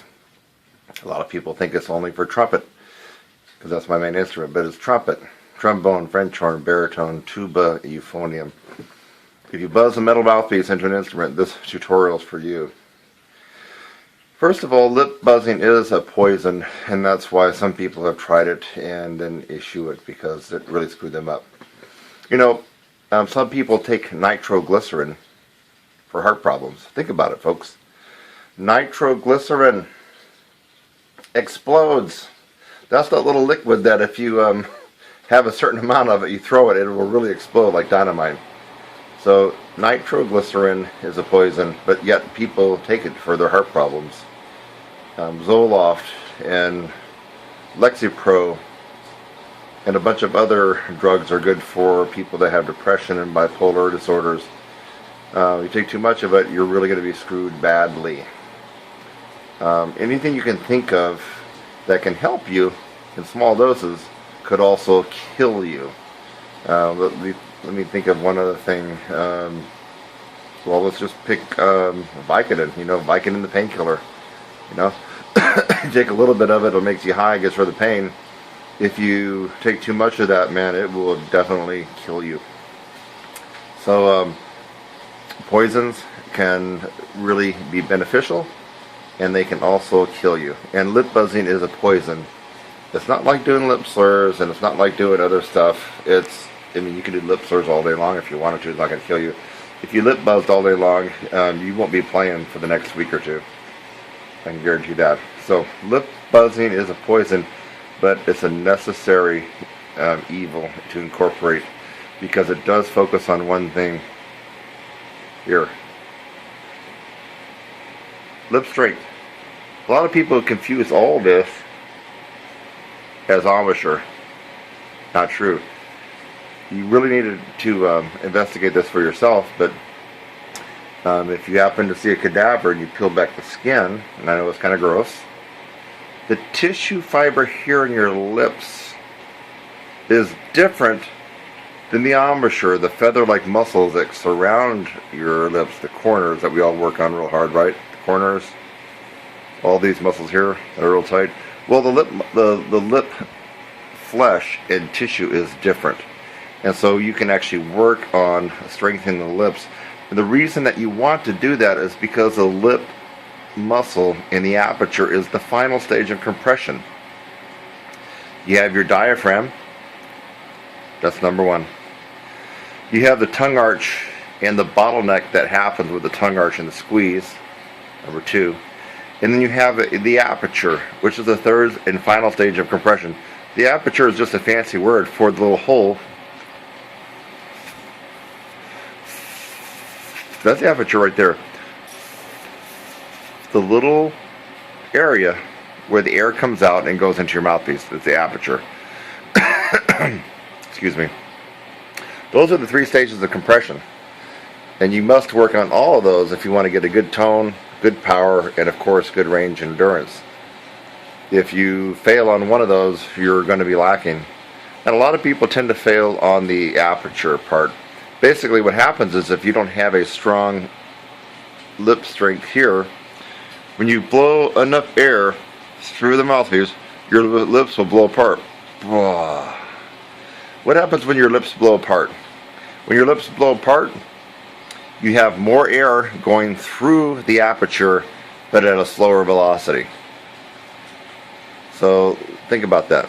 Your lips blow apart slightly. It's not exaggerated, but they blow apart enough to slow the air down. You get more air through the aperture, and your range goes down. Okay? What happens? You end up cramming the mouthpiece against the horn. Cramming the mouthpiece against your lips, and your lips start swelling. Your endurance goes out the window, and you end up having a bad night of playing. So, lip buzzing 101. You really need to get involved with lip buzzing. But the thing about it is a poison. So if you lip buzz 30 minutes, 45 minutes, or an hour, like some college professors told me a long time ago when I was in high school, I couldn't play for a couple of weeks. It screwed me up. I lost range, endurance. It's horrible. It took me years and years and years of experimenting with lip buzzing to find the right mix. So I would recommend that you check out my website, because lip buzzing and several techniques related to lip buzzing actually is incorporated into my 16-week brass upper register course. So the bottom line is you have to be able to lip buzz.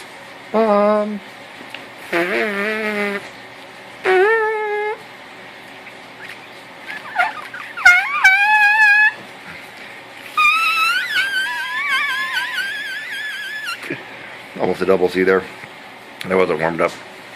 You have to have the strength in your lips to buzz without the horn to really magnify your range and endurance and really increase the compression that happens in your aperture.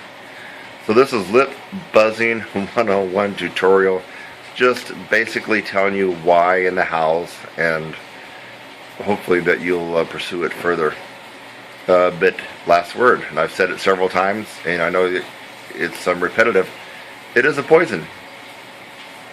So you go beyond a certain time limit with your lip buzzing or buzz too loud, and you will make things really, really bad for yourself. Maybe the inability to play for a few days or a couple of weeks, so be careful.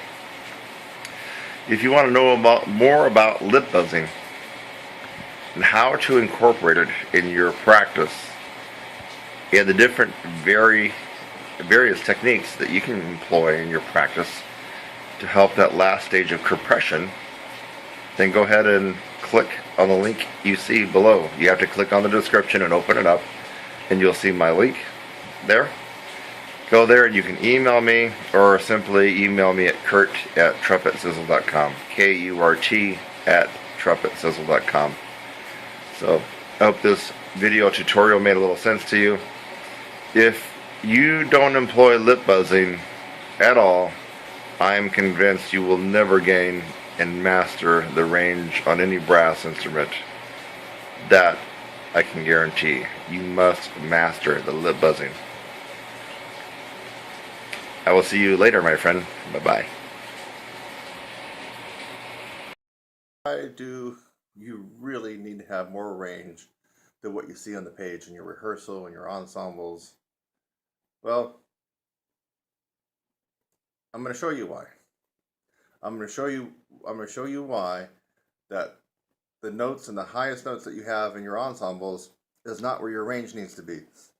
Your range really needs to be a lot higher than what you have to play in your music. And the reason is you need to have a cushion of 3 to 4 notes of range above and beyond what you are required to play in your ensembles, from orchestral to concertos to lead trumpet to rock, and I'm about ready to demonstrate a couple of those right now.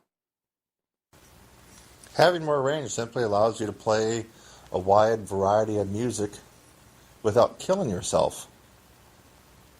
And here's a really awesome piece that I love. I've played before and I plan on playing it again.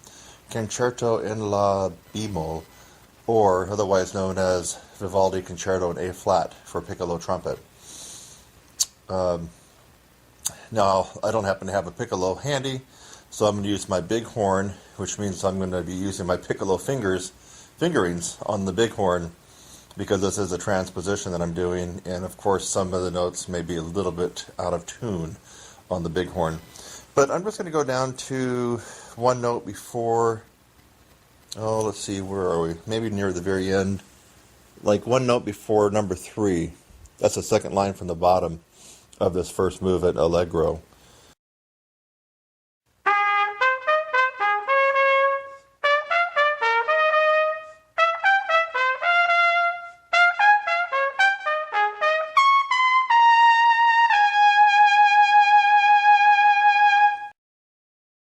And that was a live recording of me now.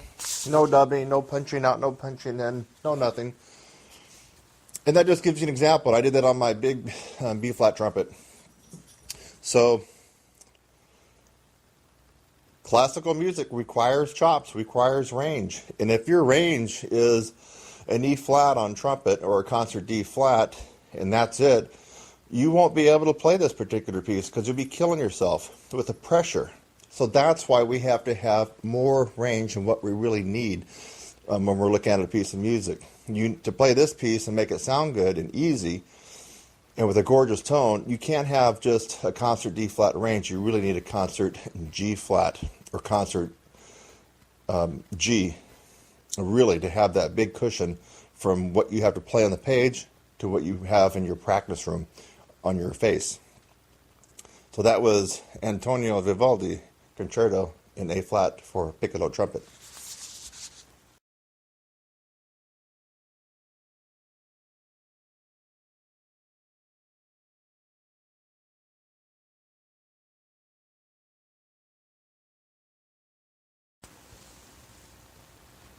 Here we're looking at near the very end of the first movement of the Humble Concerto.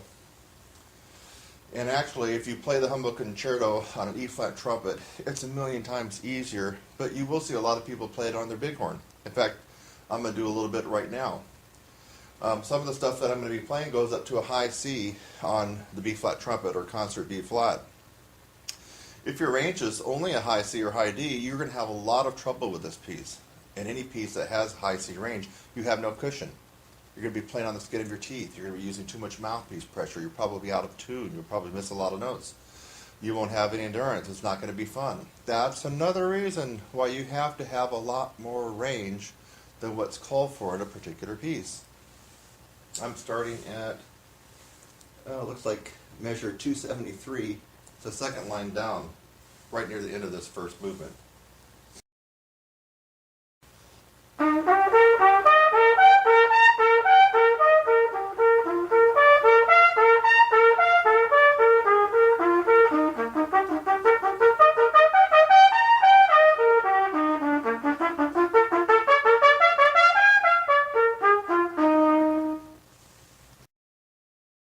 And that was just a little excerpt from the very end of the first movement of the Hummel. Went up to high C on my B-flat trumpet.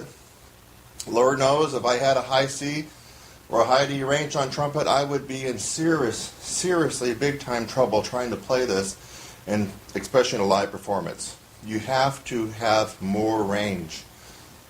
On a piece like this, you definitely would like to have an F on trumpet. That's a concert E-flat above high C, at a minimum, to be able to go through this and make it sound easy, and also for it to be easy for you to play.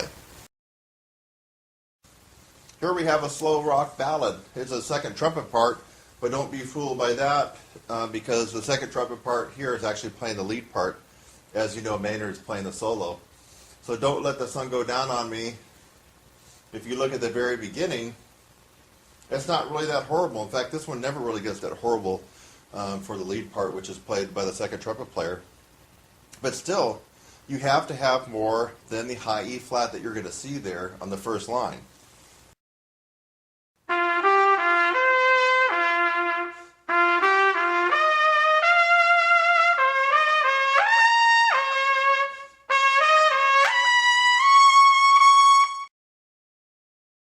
That was the first line and a note. For the second trumpet part, on Don't Let the Sun Go Down on Me,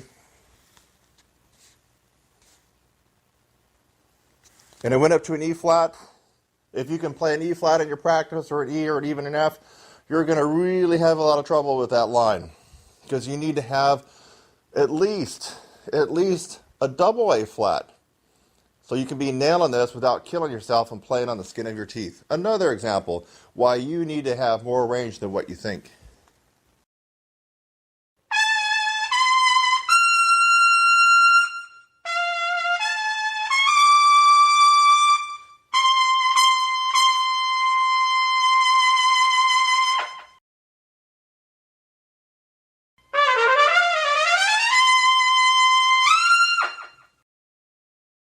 That's a little lick in Birdland right after measure S. And then, of course, you got the beginning. Hey, we're looking at the first part of the first trumpet part for Spinning Wheel. And, you have two measures of rest. This is a rock piece, obviously rock, funk, whatever you want to call it. And look at the first couple measures for the first trumpet part. You're going to be in it on a high C sharp. And lordy, if you just have a high C sharp or high D as your max range, you're going to have a lot of trouble playing some of these fun rock and pop charts. There's no question about it. We're not even talking about the super tough, top tier lead trumpet stuff. Um, Actually, this does get tough. The spinning wheel Maynard's version does get tough. But I'm just talking about this first line, for example. 3, 4.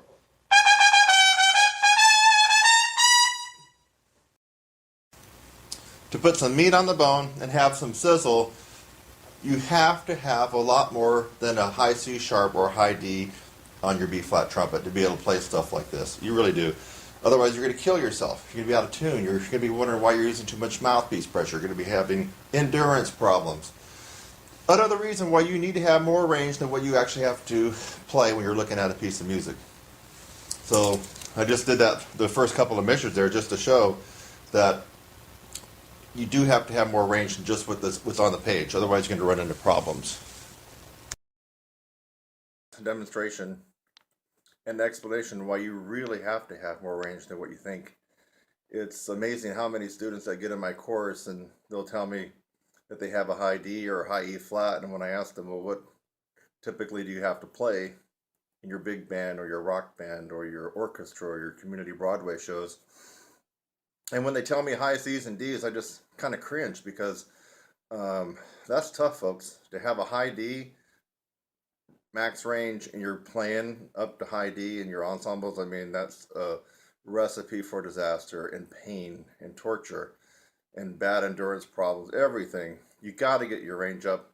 I hope that some of the examples I provided, even to you classical players, I provided an example of the Hummel and also the Vivaldi concerto. I mean, it really makes sense. You have to get your range way, way well above what you are required to play in your daily performance and rehearsals. I'm running some very good Black Friday specials that are going to conclude this evening. I'm going to try to get this up. If I don't get it up in time, I'll put a note below. Look below, and I've had a couple people request that I extend it until tomorrow on Monday. So depending on when I get this video up, if it doesn't come up until mid-evening, that doesn't give a lot of people time to react to this particular video. In which case, look down the notes, and I might extend it until tomorrow. But really, my programs, I'm cutting some of them almost in half just for this weekend, just to get you involved so you can see what all the buzz is about, why people are getting good results. So TrumpetSizzle.com, I'm Kurt Thompson, and look down in the description below this video. You're going to see some links where you can click on and start learning how to play first trumpet, lead trumpet in a rock band, swing band, jazz band, or if you just want to up your game for concertos and pick work. You got to take advantage of these programs now.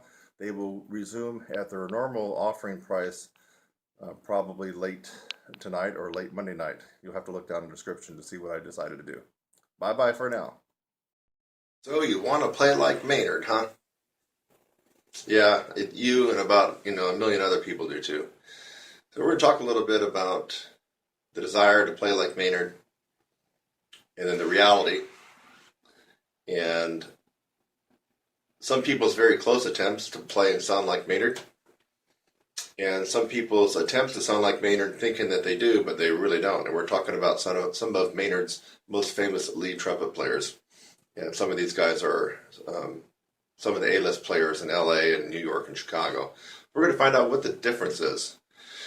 First of all, if you're listening to this and you don't have your range up to a pretty good level, I would stop this video and immediately go to my website, TrumpetSizzle.com, and get enrolled in the 16-week upper register program. You're wasting your time. Maynard is about having the acumen and the facility and the power in the upper register. And if you don't have that, then this video is just a waste of your time. It might motivate you to get busy and start working on your range. But frankly, I'm talking to people that either have already developed their range or thinking about playing lead, or they already play lead, or they've already even tried to play some Maynard before in rehearsal or at a concert. We're going to be talking about some of the things that cause people to not sound like Maynard. In fact, I guess it was about a year ago, I had some hater idiot that said that you sound like Maynard, but why don't you play your own way? Why don't you be yourself? Why don't you do your own thing? Why are you trying to copy Maynard? And my response to this individual, without all the explicatives, like F you and mother effer and, all that kind of stuff, was pretty much this. Maynard is a style. He's not only an individual and a player, but he created a style. So that would be like asking some organist on Easter morning or in the holiday season, what in the world are you thinking? You're trying to copy, Handel. Why? Why don't you just do your own thing? Hey, what are you thinking? You're sounding like Bach. Hey, what are you thinking? That symphony's No, it sounds like Beethoven. What are you thinking? Why don't you just play your own way? It is because some of us musicians like the style of a particular composer, era, or individual.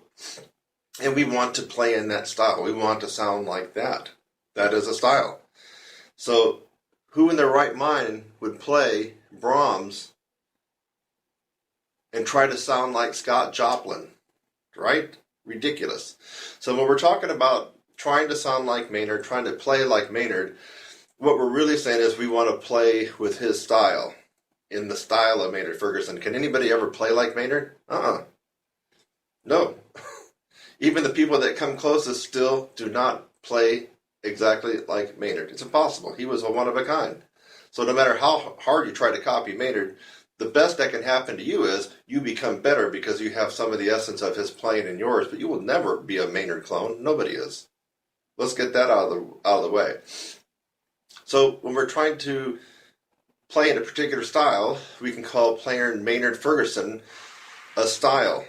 He had a style, and his style was very smooth, rounded, singable, powerful style, and which is not a lead trumpet style, and that's where the problem is for you folks that already play lead, that already have range. And I'm going to do some demonstrations on what I've heard. People, and I'm talking about some high-powered, high-caliber people that came from Maynard's band, and one of them gets all the gigs in LA, seems like, gets just about every gig, and he's been featured on several Maynard. He's never done a Maynard tribute. A Maynard tribute means you got to get out there and face the audience, in my opinion, at least 8 Maynard songs by yourself. That's a Maynard tribute by one individual. So this particular person I'm talking about has never done a Maynard Ferguson tribute like I have, like Eric Miyashiro has, like a guy up in New York, Ron Reski, has. But this guy is the top dog in LA. I think we all know who we're talking about, but I'm not going to mention names. He's never done a Maynard Ferguson tribute. 8 songs on a concert at least. And no stand. If you're going to play in the style of Maynard, you do not use a stand and bury your freaking head in the stand. Hello? Are you kindergartners out there? Maynard was not only about his style, but he was about his connection with the audience. I think on some new charts you might have seen him go over there and glance at his stand, possibly, but on the songs that he knew well, he got right out there in front and wanted to connect with the audience. And being buried in a stand, like you're the studio sight-reading fool that you are, you know who I'm talking about, Mr. LA guy, that's not Maynard. If you have to have your eyes locked on every note on a solo that you've been playing for 20 years by Maynard, that's not Maynard. Okay, you just totally missed it. So, playing Maynard is in playing a particular style. It doesn't mean that you're going to turn into a Maynard clone. You let me know when you find someone that's turned into a Maynard Ferguson clone that plays exactly like Maynard. I want to find out who that would be, because so far that's never happened, ever. So, now that you know what we're talking about playing in a particular style, the Maynard Ferguson style. We want to play in that style because he set the bar for having this ridiculously melodic, lullaby, cantabile type of sound in the upper register that almost sounded like he was singing on a lot of the charts, right? Yeah. So I'm going to pick out a couple of songs that are well known, not some of his more obscure ones, but they're well known and people try to play. And I'm going to try to differentiate on how the style would be correct for Maynard, the Maynard style, and how it would be incorrect if you're playing it as a lead trumpet player. There's a difference. So let's try to find something. And I have no music in front of me. Look around. I'm in a practice room. The only thing I have in front of my stand, I got some Clark, baby. So I don't have any Maynard music in front of me. It's going to have to come from my head. I got Herbert L. Clark there, but that's not going to help us out with the Maynard. So we can take what I consider one of his easier charts, and this is one that a lot of people can start working on if you haven't worked on Maynard Ferguson and the style, which would be My Funny Valentine. Now, we're not going to go through the easy ballad stuff in the beginning. We're trying to capture the part where people really screw up. Not necessarily screw up the notes as far as missing notes or accuracy, but screw up the style, and they end up sounding like a lead player. So nearing the end, it's kind of like the push. Let me see if I can get my bearings.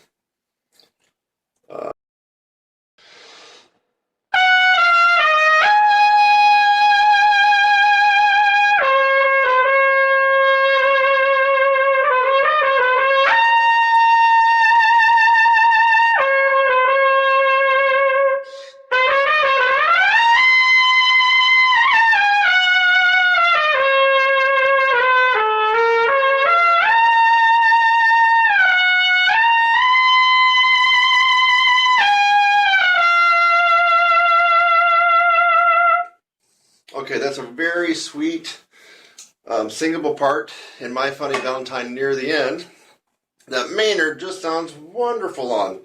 And I've actually gotten pretty close of capturing the Maynard style myself on that particular section. And that's when people actually work with me and learning the Maynard, we work on that one of the first ones. It doesn't go too terribly high. Now, I've heard countless lead players and some from Maynard's band play it like this. Sorry.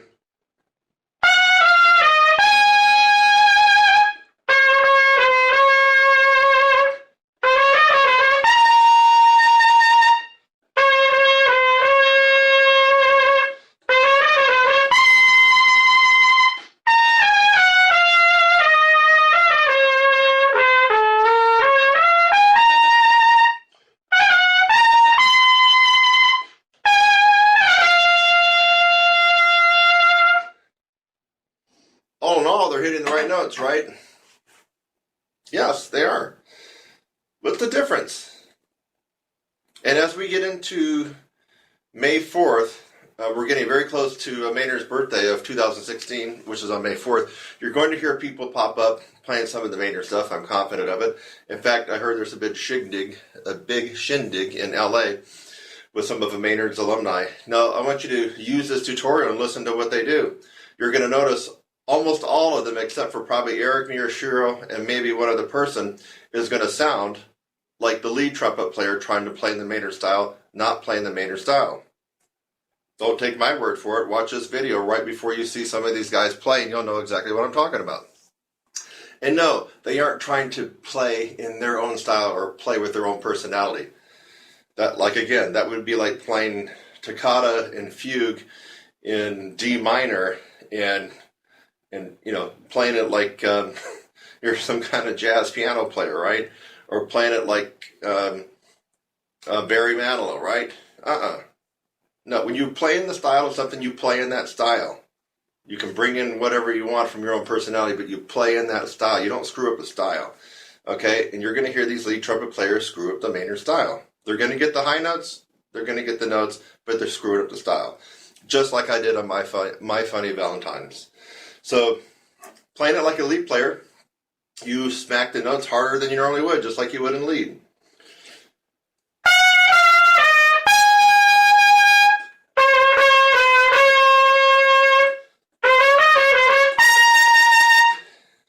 That's a lead player mentality. Lead playing the Maynard Ferguson solo. No, you've just totally screwed up the entire style, my lead playing friend. So that's one example about why even people that are the top professional level lead players cannot seem to play like Maynard and play in that style. They're playing like a lead player, right? Lead player.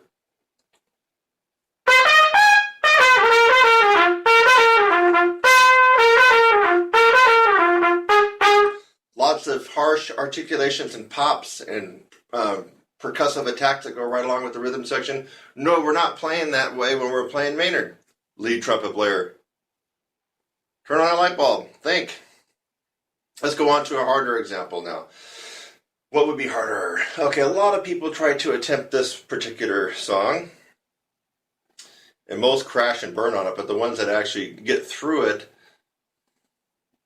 are not sounding like Maynard. So, again, you know I don't have the music in front of me, and I'm having to do this off the cuff. I'm just trying to get the song in my head. Let me see if I can get it.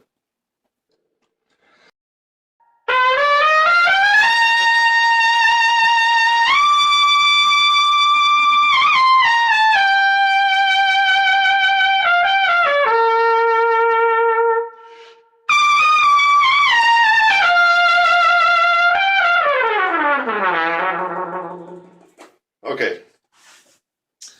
If you don't recognize that, that's from the Big Push, kind of in the middle of the piece of Danny Boy, from way, way, way on back. Way, way, way back. I believe that probably was in the 60s. Or maybe, you know what? It might have even been in, could have been the 50s too, when he first started getting that one going. Well, you hear a lot of people trying that one. You can go on YouTube right now and see a lot of people doing that one. Will it sound like I just did? Mm-mm. Mm-mm. So, the lead player approach on this one, who hasn't thought about the Maynard Ferguson style, which is a style, is going to play it something like this.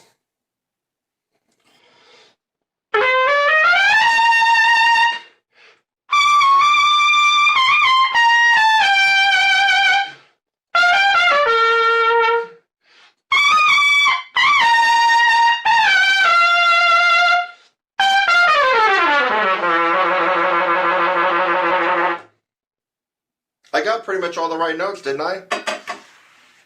Yeah, for the most part. But it sucks if you're trying to play it in the Maynard style. That's a lead trumpet style that I just did there. In fact, I could have even overdid it more than what I just did.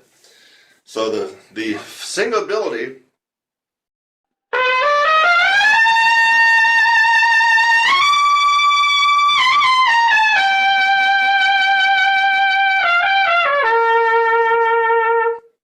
in the Maynard style makes the solo. Not your high notes or how loud you can play or how rough you can attack stuff. Lead trumpet players out there. That's another example, Danny Boy. Listen to everybody playing Danny Boy, except for Eric Miyashiro, and it's going to sound kind of like I did on the lead trumpet part of my demonstration here. Okay, let's move on to some other ones now. MacArthur Park. MacArthur Park is the one that everybody tries. This is one that features that top LA trumpet player who's got his, he looks like this when he's playing. He's in the stand, he's playing like this. He's played this a million times, but he's still got his nose and his horn buried in the stand. Yeah, totally not playing the style of Maynard. And then his playing is not in the style of Maynard. People go ooh and ah because he's hitting high notes. I don't go ooh and ah on his playing at all. Ever. Zero. Nada. So, what is he doing that's not in the appropriate style of playing Maynard? Well, let's see what part of MacArthur Park are we going to pick. Let's see here. I guess maybe near the front of it.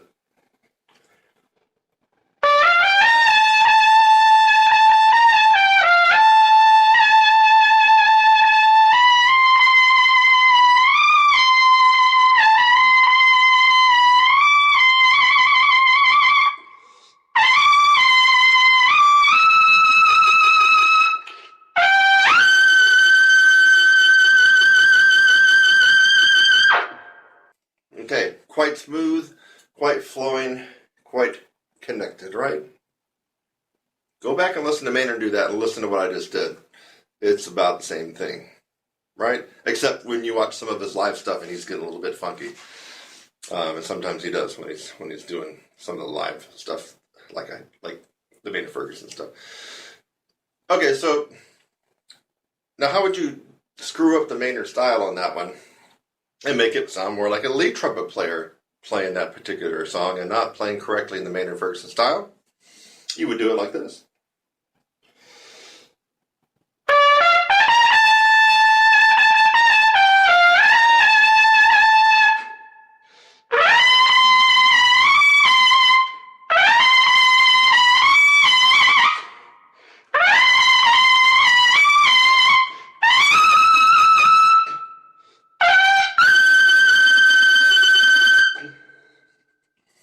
That's a lead trumpet player mentality coming at what could have been a gorgeous, beautiful, singable, melodic solo, and you're pounding it and you're pounding it and you're pounding it like a lead trumpet player.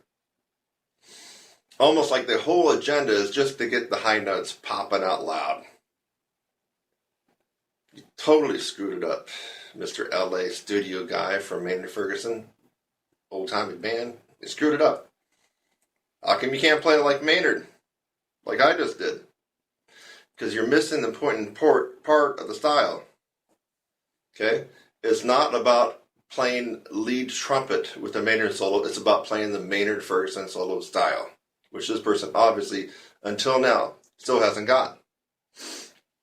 Let's go on to another one. Yet another one. So this one's one that is also very famous. You might even hear it on May 4th when they do the tribute. Let me see if I can remember how it goes.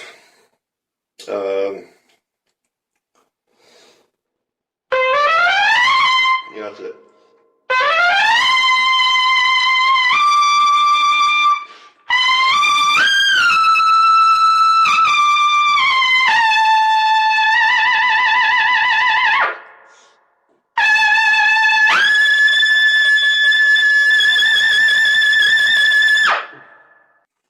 Okay. Now, in all fairness, the Gonna Fly Now theme and the Rocky theme does have a little bit more punch, percussive, articulated attacks than, say, some of the other ballad solos that we were talking about earlier. So the lead players that are playing this, that were in Maynard's band, can somewhat get away with having that lead player mentality because that's just kind of the style, part of the style of this one. But still, there should be a flowing, effortlessness and connectedness with the solo. So how can I make this solo less like Maynard and more like a lead, more like an LA top tier, world class A group lead player?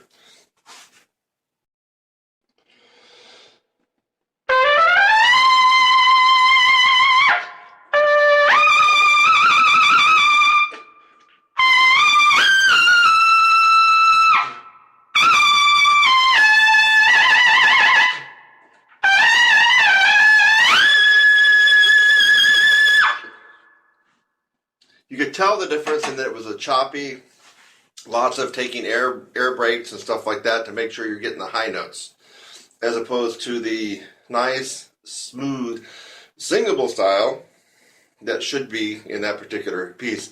But like I said before, it is a rock disco piece, so there is going to be more punch to it than the typical Maynard Ferguson style.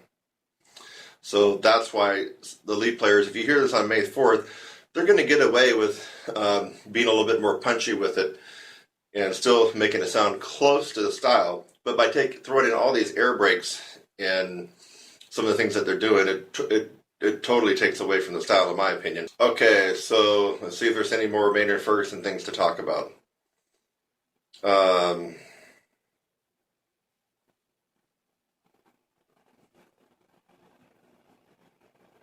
But maybe the Gospel John thing, right?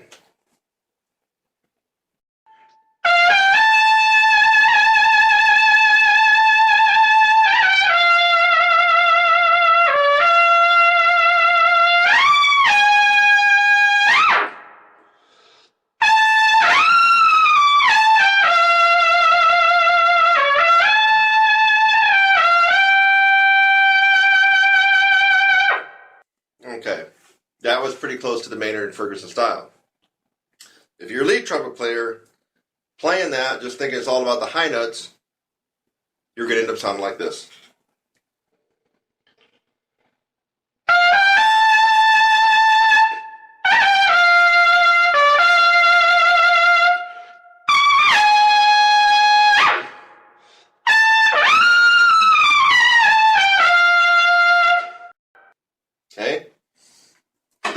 typical lead player coming at the Gospel John Maynard Ferguson solo and playing it as though a lead trumpet player would.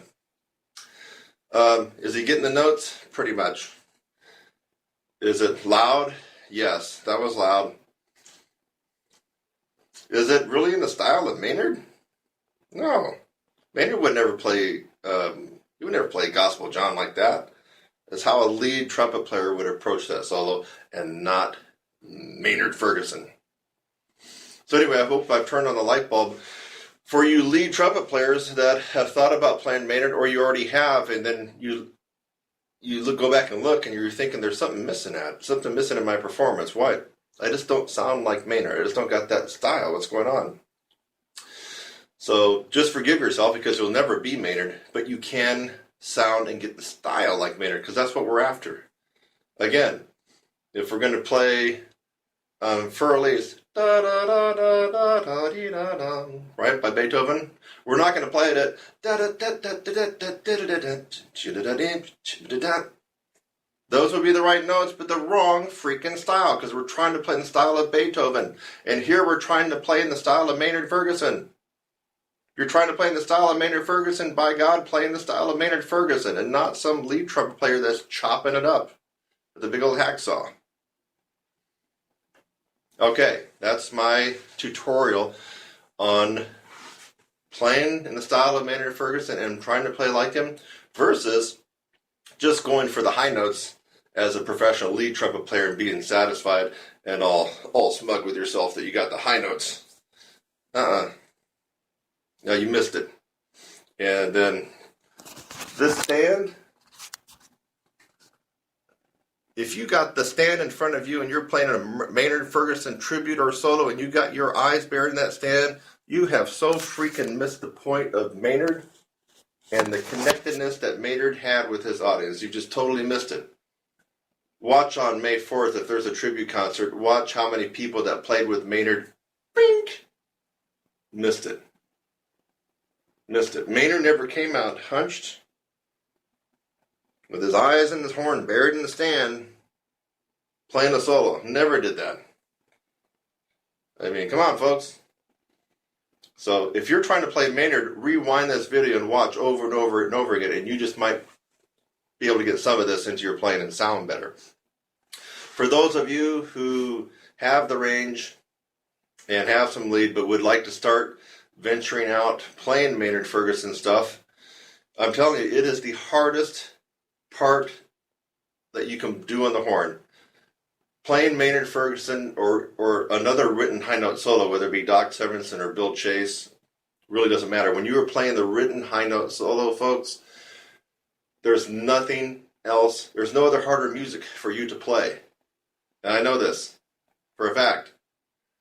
I got a video I'm going to put up where I made my living playing the Carnival of Venice all summer long, 5 shows a day. Okay? I've done that. I played all the toughest Empire Brass and Canadian Brass Quintet music. I've done it all. I played all the hardest piccolo pieces. Michael Haydn, Brandenburg, the toughest Vivaldi piece on piccolo. I've warmed up on the Hindemith. I played the Hummel and the Haydn. I've done the Tomasi. I played Alan Vizuti's Cascades. I've done it all. And then I played the hardest lead trumpet parts known to man. What's the hardest thing? None of that.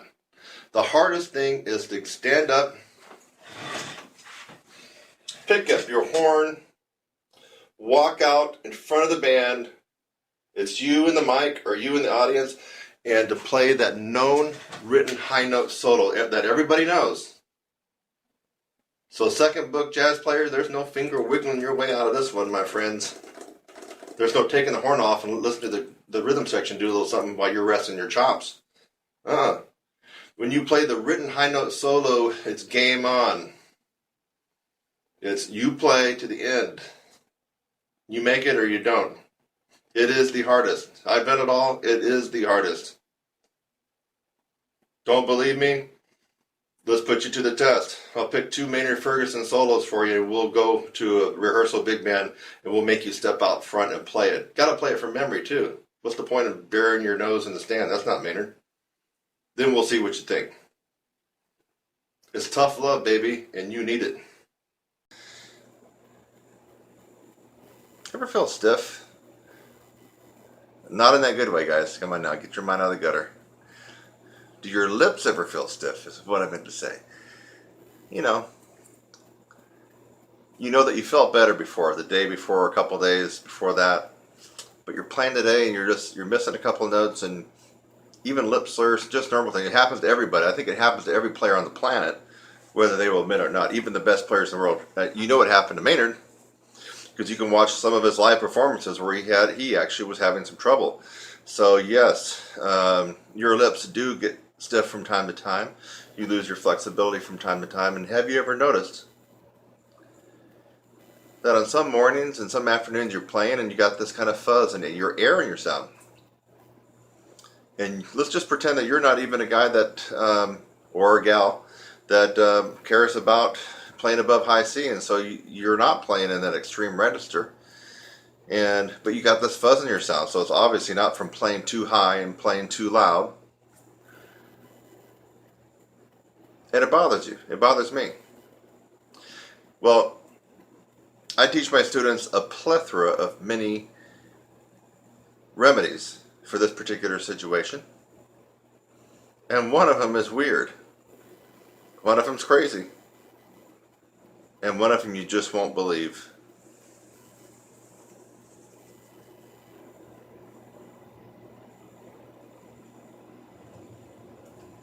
You know what this is? Who can tell me what this is? Take a wild guess. No. No, it's not that. It's not a shepherd's crook or, a modern shepherd's crook. It's not a telescope. Well, kind of. Yeah, it could be a telescope. No, it's not any kind of weapon. Maybe you're thinking of it, but you can't spit it out on your tongue. What is this?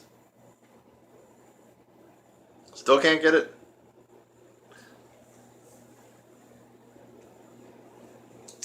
This is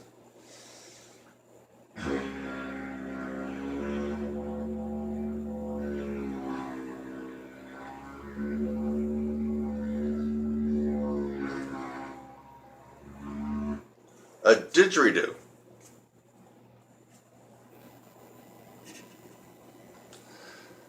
Didgeridoo. Indigenous to Australia, but you can order the plastic PVC pipe version in many parts of the world. And obviously, if you want the real thing with the real wood that comes from Australia, carved by the indigenous aboriginals from Australia, of course, you're going to pay about $1,000 for it. We don't need to do that. We're not trying to learn how to play this guy. This is a didgeridoo. We're not going to learn to circular breathe, and we're not going to learn to play this instrument correctly. We are going to use it as a tool to dissipate tension, brittleness, and stiffness in your lips, your chops, and to help get rid of that fuzz and extra air that's in your tone that is not normally there. But on some special occasions it is, and usually it tends to be when you've played too much, or had a gig that went overboard, or there's other reasons. Maybe you didn't have time to divide your practice out, and you had to practice 2 hours at one pop and then get on a plane or something. So there's a lot of reasons why your lips might get stiff, and why you might get that air in your tone, and why you might find yourself having difficulty doing things that otherwise would be easy for you. That's happened to me in the Clark book. In case you didn't know, I kind of know, my way around the Clark book a little bit. And but sometimes, especially after I've done a lot of lead work or a lot of jazz, you do 2 hours of improvisation with the Jamie Aebersold stuff, and let me tell you, this is going to about fall off, and it can stiffen you up. And so I have got to the Clark book in the morning, kind of warming up, and I'm going, what the hell's going on here? I mean, I can't move across the horn easy like I normally can. I'm all stiff. Well, my go-to tool, this is just crazy. You're looking at me and you're going, he's got to be crazy. Well, I am a little bit crazy, but I also am crazy like a fox. This guy, get one. If you got $25 or $30 US dollars in your pocket, or you can beg, borrow, or steal it, get one of these guys. You can order offline, from what I've been told from some of my students. Now, I got this at a um, what was it? Exotic musical shop in San Francisco in Chinatown, where they have zithers and African congas and congos and you name it, maracas and shakers and stuff, and they had some of these. So I got mine for about $50 in San Francisco, but you can order yours online for $25, $30. So I'm not pulling your leg on this one. I'm not. I'm being serious, very serious. Little dab on this one a day per will do you. So did I say that right? A little dab per day will do you. That's right. So I like to do it 1 minute, 4 times a day. Now some days I don't do it. I don't have the time. But definitely if I feel something sneaking up on me, like my lips are starting to stiffen up, I'm playing all of a sudden, where's that air coming from? I will get this guy out and make sure I do it 1 minute, 4 times a day. Do not use your normal embouchure. So this can work for all brass instruments. If you're a tuba player, baritone, trombone, French horn, cornet, trumpet, doesn't matter, but you can't come at the didgeridoo like this. No. That's going to make things worse, folks. You're coming at this soft, relaxed. Look at that. Lips, relax. Like your lip flapping. Watch.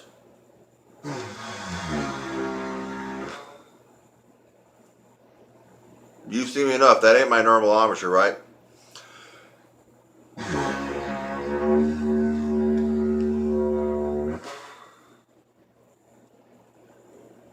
No. So, pay heed.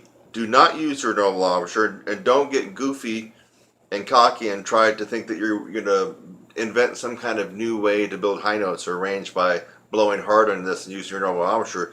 You will destroy your chops. I'm not kidding you. Some brass players actually, or brass teachers, will actually have you tear down your chops if you have a really screwed up embouchure. And the way they do that, especially for high brass players, is to give you a big tuba mouthpiece or a baritone mouthpiece and just have you buzz on that mouthpiece, totally obliterate your chops and the sensation and the feeling of where your normal embouchure was. So you don't want to be playing this guy in any kind of embouchure. We're just doing it.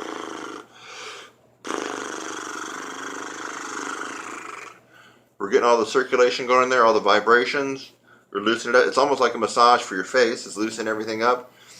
And you do this for a couple of days, easy, don't blow it loud. 1 minute, times 4, spread it out evenly, and you will be amazed.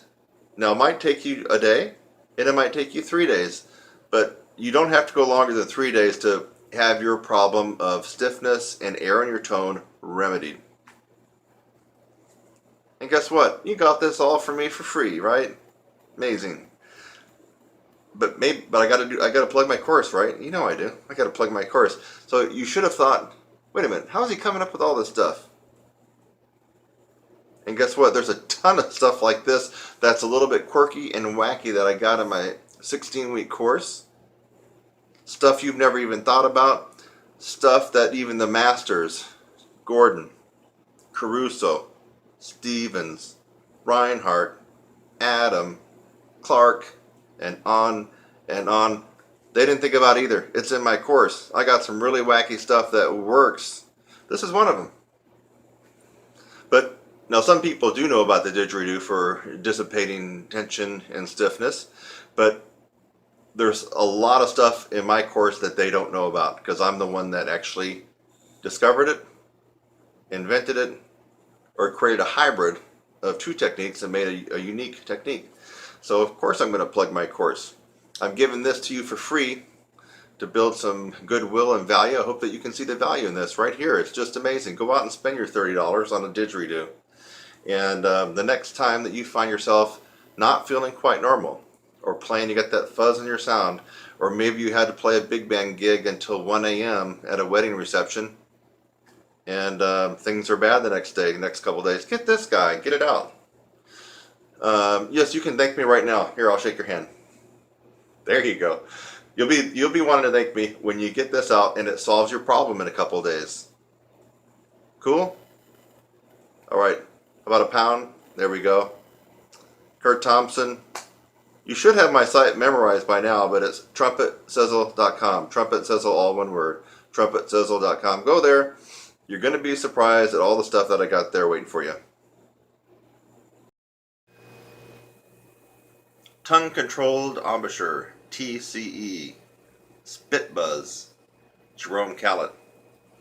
And I know I'm leaving out, I think, a couple of German people. Sorry about that, German folks. I think there's a very influential German trumpet player. His name is just escaping me right now. He might not have actually taught it, but I think he was employing the TCE, and he sounded pretty spectacular. I can't think of his name right offhand. I believe the guy I'm thinking of died at an early age of early 40s due to alcoholism. But he was a pretty good player, and I believe he's associated with the TCE, tongue-controlled embouchure. So if the TCE is the holy grail to playing brass and trumpet, why isn't everybody doing that? Forget Claude Gordon, forget Stamps, Maggio, Reinhardt, Stevens, Adam, Caruso, on and on and on. They're just balanced embouchure, pops, everything else that you've ever heard of. Forget it all. Why not do tongue-controlled embouchure? The reason is because the tongue-controlled embouchure really doesn't take you through the process, in my opinion, and you need to go through that process. It's kind of a radical, different approach to playing a brass instrument that could work for somebody who's tried other possibilities. That's how I'm going to say it. So I don't recommend anybody go out and start doing their spit buzz and the tongue-controlled embouchure and changing their embouchure to that. But I do recommend the tongue-controlled embouchure and checking it out if you've tried everything else. I mean, this hasn't happened yet, but if you go through my course and it still didn't kick your butt and make you where you wanted to be at physical-wise, then try the tongue-controlled embouchure. But I haven't actually had to point anybody in that direction, because the people that go through my course go through the process and they come out very strong and usually getting what they're after. But I would recommend the TCE if you've tried other things and have failed or fallen flat on. It seems to work for some people. I can't remember the guy's name now. You're really going to hate me on butchering these names. I think Mac, he's even a friend of mine on Facebook. Mac Gallahan. Sorry if I'm not getting that exactly right. I believe he uses that and with tremendous success. But again, I don't see it being the holy grail to brass and trumpet playing. I really don't. I've tried it myself. I tried switching my embouchure over to it. You know, there uses no tongue arch, and the spit buzz, and it's kind of weird. You're kind of using part of your tongue as your lip. It's just, I'm not going to go into it all right now, but it didn't work for me at all, and I don't think it's going to work for most players. But I think it will work possibly if you've tried everything else. I mean, this is a good last resort routine and technique to get into. So there you have it, the Jerome Callet method, if you want to think of it that way. I think he had a video out called Master Super Jobs, and otherwise it's tongue-controlled embouchure. I don't think Jerome Callet invented that. I mean, I believe it might have been invented in Germany or over there in Europe. So that's my story, and I'm sticking to it on the tongue-controlled embouchure. Hi, I'm Kurt Thompson, and welcome to my channel. That's youtube.com/your brass instructor. Thanks for just watching the video that you did. Maybe it's the first one that you've watched, or maybe you've watched tons of my videos. In fact, as of June 2016, as a brass player and trumpet player, I have the most tutorials free on the planet. I have over 600 videos on my YouTube channel currently, all free. So again, thanks again for watching this video. I hope that you got something out of it. Sometimes I make a video just to make you laugh. A lot of times I make a video to educate you on something and maybe even help solve a problem. So I hope something like that occurred for you in this video. And while you're at it, again, subscribe, click on my website link, and go on to the next video. It's lovely out here. Have a great day.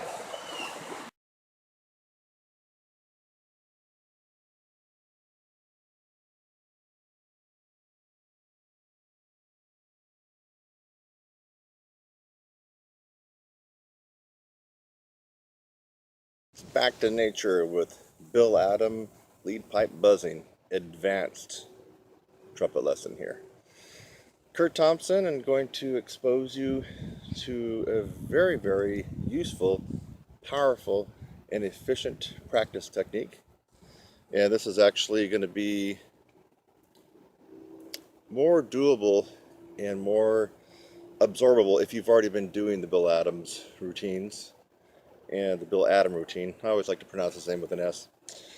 For those of you who don't know, Bill Adam was the best trumpet teacher at Indiana in Bloomington, bar none. There's no one that's even close to him before or after. And it's just too bad that he's not still teaching. And he's, of course he's getting older. In fact, I haven't even checked to see if he's still around, but I hope that he is. Anyway, even if he is, I mean, he's just the best teacher at Indiana, and he came up with a lot of cool stuff. And I played with a lot of IU guys back in the day, and these guys were all good players with huge, big sounds, and I believe that they got that partly from Bill Adam lead pipe buzzing. And we're not going to go into his whole routine because you could actually spend an hour and a half or 2 hours doing all the Bill Adam lead pipe buzzing, but I tweaked and twisted and manipulated my own advanced version of Bill Adam lead pipe buzzing. It's just a little snippet. And so what we're going to do is we're going to be starting on perfect force from second line G to middle C and working our way down. And as you'll soon discover, this is going to be very, very difficult to do unless you have extreme flexibility and power built up in your chops. So G to C.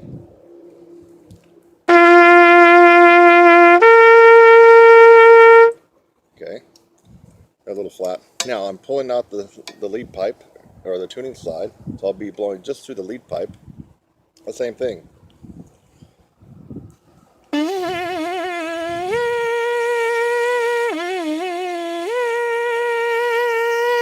So you can see that I'm actually blowing out through here and not through the whole horn. And you probably could tell by the tone quality. Okay, let's work our way down. Now, most of you probably can get that one. That was G to C. How about F sharp to B?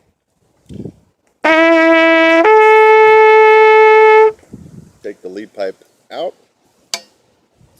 I'll do it like this so you can see what's going on.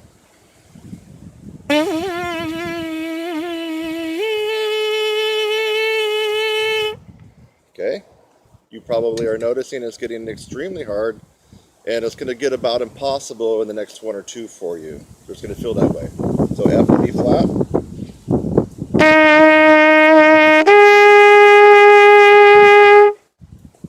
Pull this guy out. F to B flat.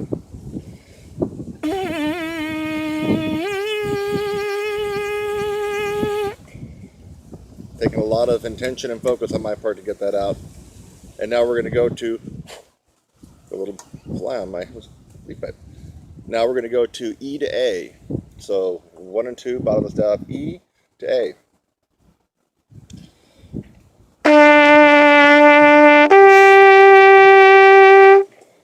Take out this guy.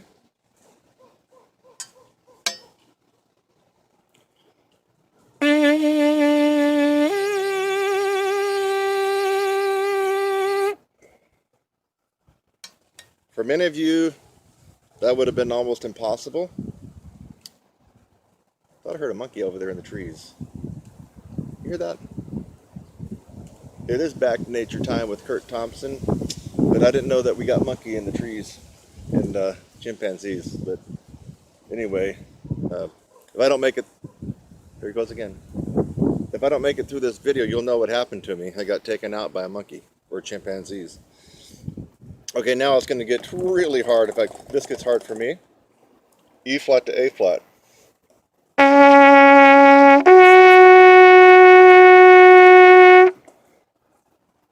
Pull this guy out.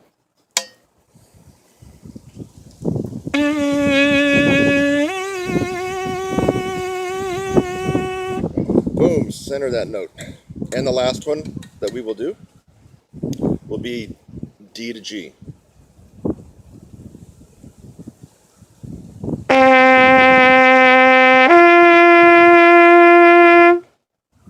Pull that one more time.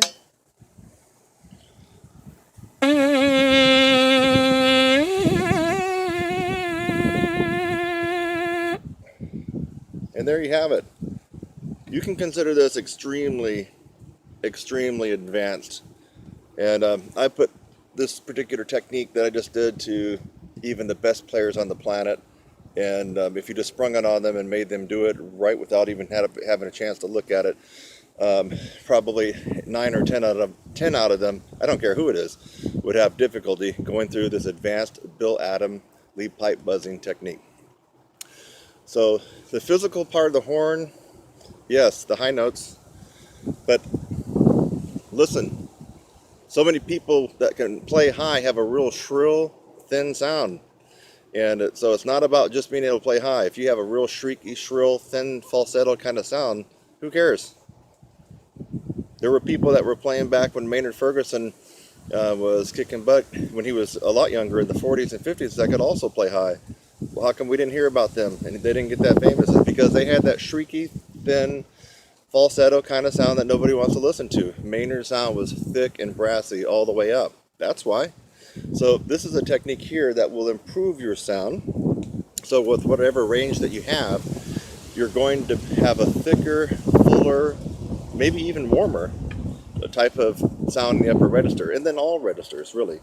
Now, if what I just did today on the horn seemed almost impossible to you, there's usually just one reason why that would be. It's simply a lack of embouchure strength. Not really talent here. It's a lack of embouchure strength. So you don't need to feel like you don't have the talent. You actually got what it takes, but you have to have someone show you the right way to do it in the most efficient way to do it. So if I perked up your interest and you'd like to learn more about the stuff that I do, which for the last 9 years in my online programs, is it 9 years? Sorry, 7 years, has been truly effective for just about anybody that has gone through my courses. It's not a walk in the park. You will pay your dues, you will invest time, and you will invest money. And it will take some hard work and effort, but the results are pretty amazing. And they're long-lasting for your life. So it's something that if you've been thinking about it, you just need to pull the trigger and do it now. Take care of this, get it handled. I'll see you in the next one. Hey, you won't believe this. One weird trick to solve your dizziness problems. I don't know too many tuba players that get dizzy from blowing high notes. It might, I don't know, could be there. Trombone, maybe more. But basically, it's your lead trumpet players that are playing above high C. They get dizzy. I'm not going to go into the entire medical delineation of why you're getting dizzy or maybe not. But basically, it works like this.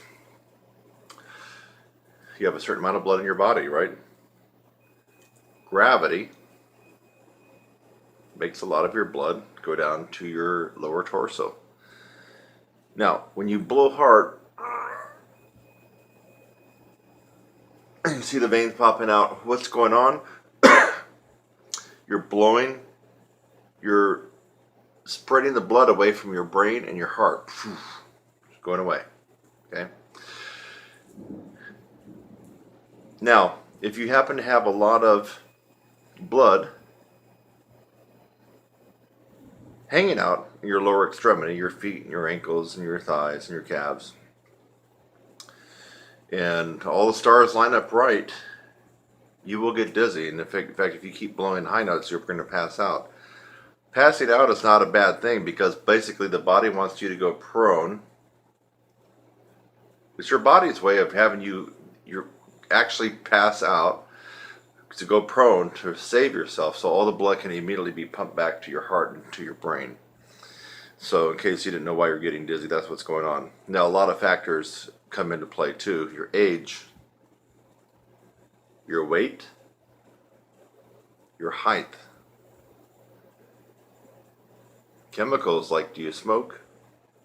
Drink a ton of caffeine or coffee, Red Bulls and things like that, 4-hour energy. Your water intake, how hydrated are you? Your stress and your sleep. So these factors all conspire against you and give you that feeling that you want to pass out. In fact, if you don't acknowledge that feeling, you will pass out. So I used to be afflicted by that when I was, well, I guess let me go back one more step. Also, if you're playing loudly and for a long period of time near your max range, that will also tend to want to make you pass out. And when I was a younger guy in college, I did notice on some of the lead trumpet charts that I was playing on that were top tier back then when I was 19 and 20, I would kind of like do this thing. Whoa. After I got done, I was like, oh my God, I'm just about ready to pass out. Well, the reason for that was because back then at 19 or 20, I think I had a good double A, double B flat, double B, double C max range, which is not bad, right? But when you play and butt up against that max range, you're going to probably feel dizzy and pass out because that was my max range and I was playing at it using the maximum mouthpiece pressure, blowing. And what was going on is the blood from my brain, my heart was being pressed away. And my heart, no matter how good it was, could not pump blood from my feet and my ankles fast enough back up to my heart and my brain. And that's why you get dizzy. Your body really wants you to be forced to go prone. Standing up, prone. So it's not like you're in bad conditions. Your body wants you to do that, saving yourself. So one weird trick that solves this problem. Also, I forgot to mention other factors like heat. I remember I drove from Santa Monica to Fullerton to play at Steamer's Jazz Cafe. It was 93 freaking degrees out. And I was stressed out. Took me an hour and a half in crappy LA traffic. Why was I stressed out? I hadn't played in a couple of years. At that caliber, and I got called in to sub the lead chair, and I actually ended up doing pretty good, but it was stressful. I had some anxiety. It was hot. I don't know if I was hydrated enough. But I did take one precaution because he said there would be several Maynard charts on there. So here's the one weird trick, folks.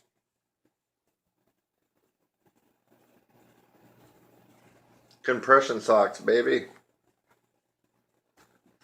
They look like women's nylon hose, right? But these guys are medical grade 30, I believe it's 30 milligrams of compression. When they go on really, really tight. There's two of them.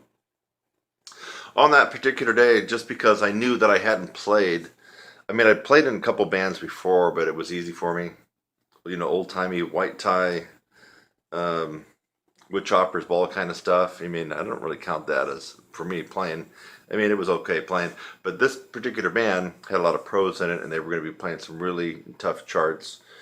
And I wanted to go there mainly to be recorded and be able to put those up on my YouTube channel and other sites, and I've done that.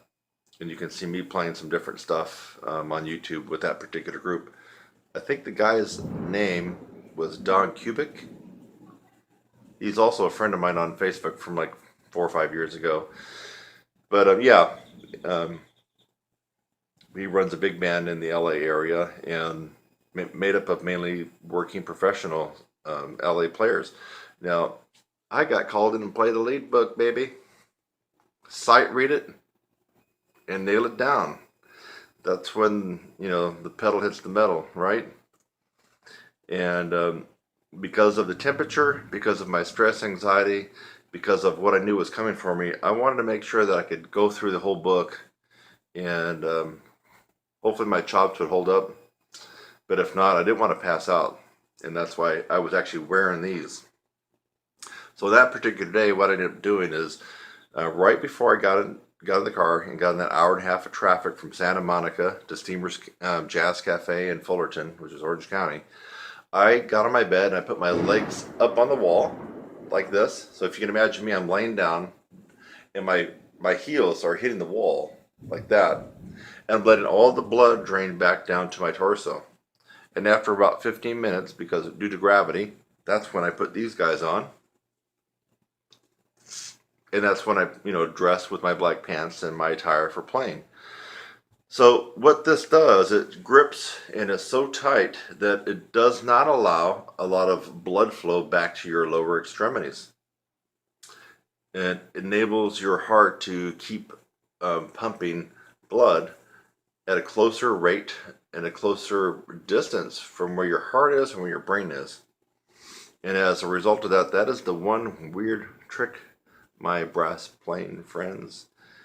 Get yourself some compression socks. Now they make all kinds. They make it looks like socks, like ankle socks, socks that go to your calves. These are actually thigh high. So they go up to your mid thigh, and they actually make compression pants that go up to your waist. And I first got turned on to this by ultra marathon and triathlete competitors. Believe it or not, if you see them wearing all black tights when they're running, now that costs a lot more than this. But those are compression tights, and so what that does is it gives them a lot better endurance. Their heart is not working so hard to pump blood from their feet back up here, because those compression tights from their ankles all the way up to their waist is forcing the blood to stay more in their mid-torso. And so I got turned on to this idea that if that works that way, what would it do for people who have a tendency to pass out? So there's no site out there telling you that this is working for trumpet players and trombone players that are playing extreme high lead stuff and getting dizzy. You heard it here. Let me toot my horn on that one. You heard it here right now. I'm the one that discovered that. It's a quirky idea. It's a quirky, weird tip and trick and technique, but it works. And you know what I'm talking about. If you get dizzy, it's a horrible, impotent feeling, isn't it? Impotent. You got the chops to blaze away on that note, but dang it, you can't, because you're going to do this. And that's a very impotent feeling. To know that you got this and you got this, but you can't do it that much because you're going to go, you're going to fall out. Now, with this one weird trick, and it is weird, baby. Compression hose, compression socks. Get them online, because when I first checked this out, I bought them at CVS. Man, it was like $80 for these. I returned them when I found out I can get them online for about a third. These were about $28. So, yeah, you can go to CVS or Walgreens or Walmart or whatnot, and you're going to pay about, it is expensive. You're going to pay about 70 or $80 for thigh high, 30 milligram compression, medical grade socks. Don't do that. Save your bucks, go online, order them, the same damn thing, and just wait a little bit, and you're going to save yourself $50. You might as well put that $50 and buy a nice trumpet lesson for me. There you go. Yeah, that'd be better use of your money than giving it to Walgreens. You got to give it to starving and low-income teachers, right? You got to give something back. There you go. So try it. if you're a lead trumpet player, or you're just a guy playing around but you can't have that much fun playing because you're getting dizzy, try this one weird trick and prove me wrong. You won't be able to. This is the real deal. Compression medical grade socks. These are 30 milligrams. They come in all ratings from, I think, as low as 15 milligrams up to 50. I would recommend somewhere in the 25 or 30 milligram range. 50 is for people that have had vein surgery and people that really have a horrible, horrible problem with, let's see if I can remember what the term is. Vasal. No, I'm not going to remember what it is. It's a, dang it, I wish I could remember that name of that term. It's a syncope disease that affects some Americans and some people in the world, where they're always getting dizzy. They're not playing trumpet. They're getting dizzy when they stand up, when they go up from bed and they stand up. They're really getting dizzy, and they really do have this medical condition. Oh, I just thought of it. It's vasovagal syncope. Vasovagal syncope. That's when your heart is not able to pump up blood from your lower extremities quick enough and you're getting dizzy all the time. Not because of trumpet or trombone. But for us, we're not concerned about that, and I'm not a medical doctor. It's a weird trick. Go spend $30, $40 on some medical grade compression socks, and you're going to be amazed that when you go out to your gig or your rehearsal, you can blow your brains out and you will not pass out.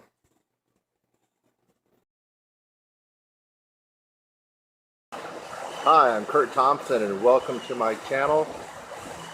That's youtube.com/your brass instructor. Thanks for just watching the video that you did. Maybe it's the first one that you've watched, or maybe you've watched tons of my videos. In fact, as of June 2016, as a brass player and trumpet player, I have the most tutorials free on the planet. I have over 600 videos on my YouTube channel currently, all free. So again, thanks again for watching this video. I hope that you got something out of it. Sometimes I make a video just to make you laugh. A lot of times I make a video to educate you on something and maybe even help solve a problem. So I hope something like that occurred for you in this video. And while you're at it, again, subscribe, click on my website link, and go on to the next video. It's lovely out here. Have a great day.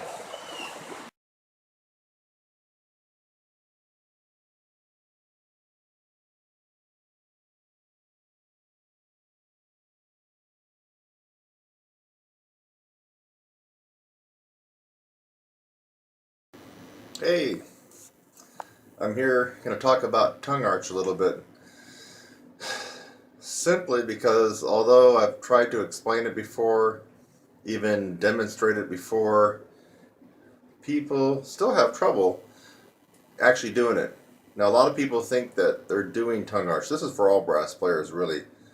Tongue arch, as you probably should know, is the second stage of compression. Diaphragm first, tongue arch and the bottleneck at the throat second, and your aperture and your ability to keep your aperture narrow is the third stage of compression. But it's that second stage of compression which is really important and the problematic area for most brass players. A lot of you think you're doing it, but you're not. I can instantly recognize, I don't even need to hear you in the same room. And that's why I'm so effective teaching on phone and by Skype. I can hear when someone is not doing tongue arch because they have this strained, forced sound that does not come with a tongue arch. It comes when you're not doing the tongue arch. You got the tongue arch, it's free and it's effortless. You can just tell there's a different kind of quality to the sound. I'm going to try to get down and dirty in my mouth. I think you can see it. It's not going to be pleasant. But some of you got to realize what's going on. When I talk about roll in and roll out, a lot of people don't get that. I'm not sure why that is. So first off, you need to understand the concept of roll out and roll in.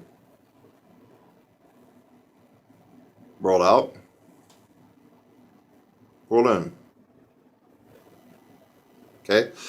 When you are going higher, eventually, when you really get an expertise at the upper register, you can do both of this in real time. And you can do it in the form of a glissando. Here's like low A. I'm not warmed up, folks, so pardon me here. Look at, that's kind of a roll out, isn't it?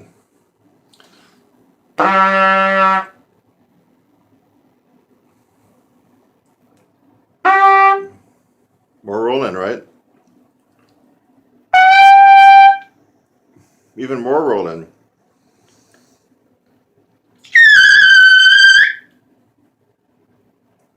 Awesome roll in, okay? So I went from here. Sorry, it's flat. Not much roll in. In real time. A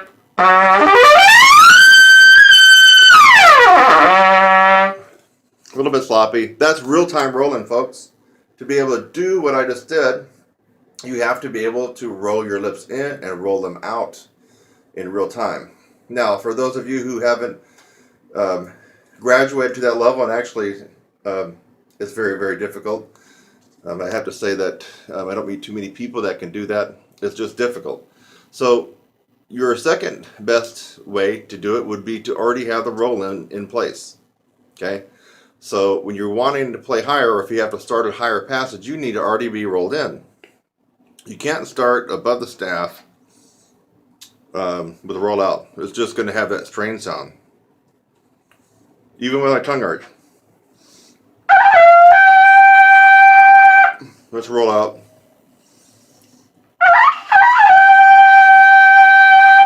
Recognize that sound? I certainly do. Because I hear it in a lot of people that I teach. And most of the time when they get done with me, they don't make that sound anymore. Because they've learned proper tongue arch and roll in. So you can't start a passage. Let's go back real quick. Ultimately, you want to be able to do what I just did. Roll in and roll out in real time. Okay? That's ultimately. But during the interim, while you're still getting this down, you at least got to roll in when you're starting a higher passage. So you can't start above the staff with a roll out.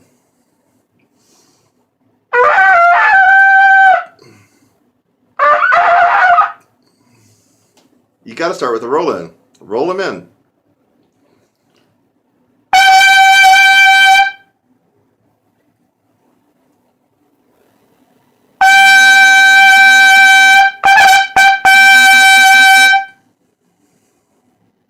Rolling. That's rolling, folks. Seems like a lot of people don't get that. I hardly ever get on the forums anymore for obvious reasons, but when I've gotten on there, it seems like every other topic is about roll in and roll out. So people are still having tons and tons of problems with roll in and roll out. So get the roll in down. Now when you get the roll in down, you roll in your lips as much as possible, and you're trying to put as much lip tissue into the mouthpiece as possible to play higher. So I'm rolling in. Let's say I want to go, let's just like ridiculously higher. I got to really roll in. I am a dry lip player, by the way, but sorry. I'm just trying to get my roll in without scraping up my lips too much. Roll in. Now I'm going to put some pressure and put as much lips in the mouthpiece as I can.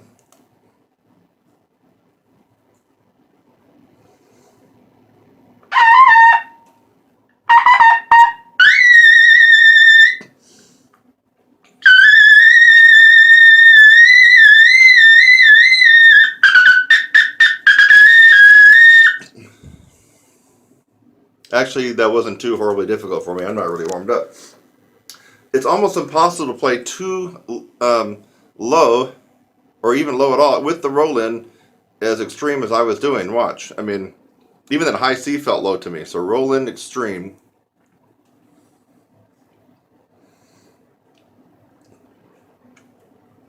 I mean, I'm having trouble getting the high C out practically because I've rolled in so much and I got so much lip tissue that it really narrows down the aperture.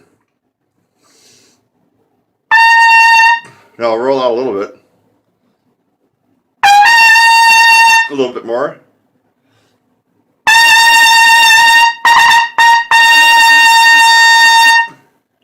for me, I actually had to roll out considerably to accommodate the high C, probably because I'm used to playing so much past that. And for you, you're going to have to feel where you are on the instrument. You have to get the roll in, folks. It has to be there. Learn it, do it, use it. Now, if you got the roll in without the tongue arch, remember at the beginning I was doing the roll out on the high A, but with the tongue arch. What happens if you have the roll in with no tongue arch? Other people sound like this. So you got the roll in part down, but they don't have a tongue arch. So it sounds like this. Roll in.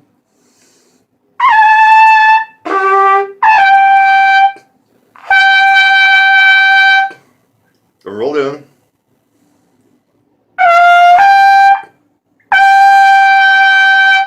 Again, the hallmark of somebody who is not doing the tongue arch properly is a very forced and strained sound. And of course, you don't really have a lot of good range if you're not doing the tongue arch at all. So, hope you recognize that sound. If you hear that in your own sound, you need to start paying attention here and get with the program. Get that tongue arch down, get the roll in. So, roll in, but no tongue arch. Listen to the difference when I go higher. Okay, roll in, drop my tongue.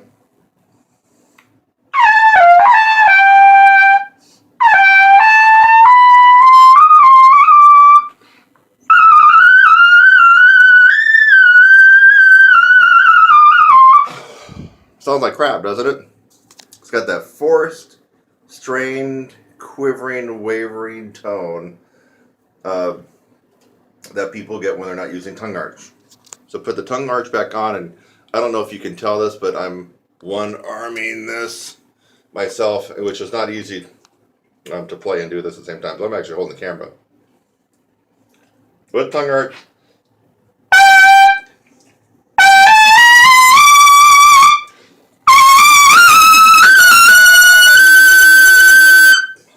Notes lock in.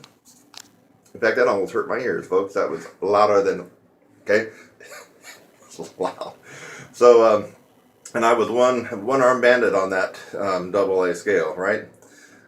So now let's go back to what's going on inside your mouth. Low C positioning. Ah. Ah. There you go. You can see my tongue. Ah. So for low C. Ah. I'm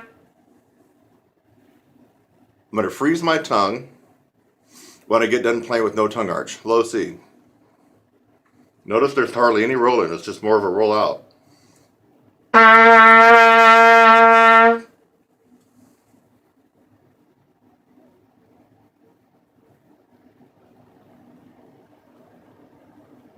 That's where my tongue was. Flat with that kind of dip into it. Let's see what happens if you do the tongue arch. Now the tongue arch should be with your tip of your tongue right there. Behind your teeth. Here. Okay, now you got the first part of the tongue arch. Now the tongue arches up. That is your tongue arch when your teeth are shut.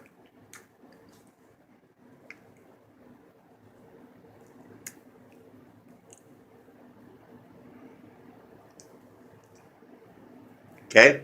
That's not here. Some people are doing all kinds of wacky crap and it's not going to help you. In fact, I don't even know how some people can do it.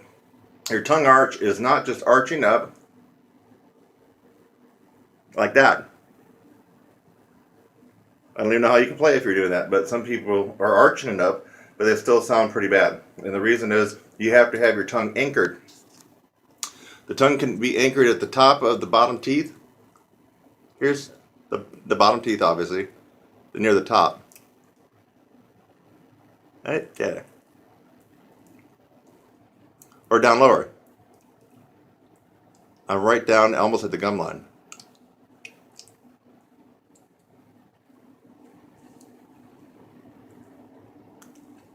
You getting this, folks? Folks? Why are we doing this? Because no air is coming around the sides of your tongue. Only the air can come up and over the tongue and come down and come out your aperture. That's why just building lip strength and chops is not the be all end all to everything, because you have to have this air sped up at the second stage of compression. The air is coming up here. Now you've already got the first stage down. We're not going to talk about that right now with the diaphragm. But basically it's a bottled up high compressed air. So that's diaphragm. The air is coming up through your throat. It comes in and immediately it should meet the resistance of your tongue. Resistance meaning you reduce the space in your mouth. Ah, E. Now it has to travel up and down. When it comes down right there. It comes out your aperture. You got to get that, folks. If you don't get that, you can actually go through my 4-month program and build up chops of steel.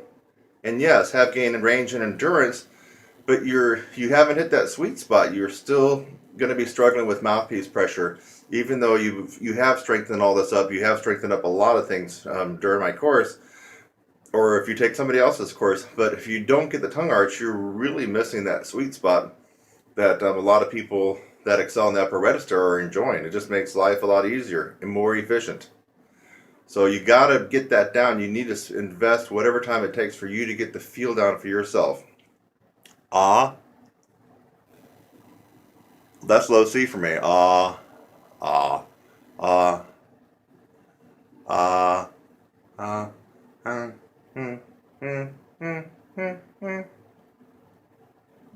Now, when I go above high C, my tongue arch is so high that it's rubbing against the roof of my mouth and almost stopping the bulk of air to come through. I mean, I'm really blowing hard to meet, not because the note's hard or high, because it's meeting a tremendous amount of resistance inside my mouth. Once I meet that resistance, the air spins out so fast, and then you see what happens with the roll-in.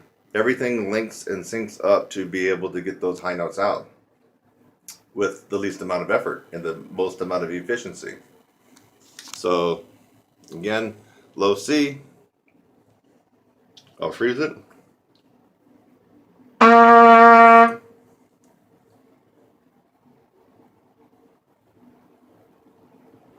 That's where my tongue was, and you saw where my lips were, pretty much a rollout.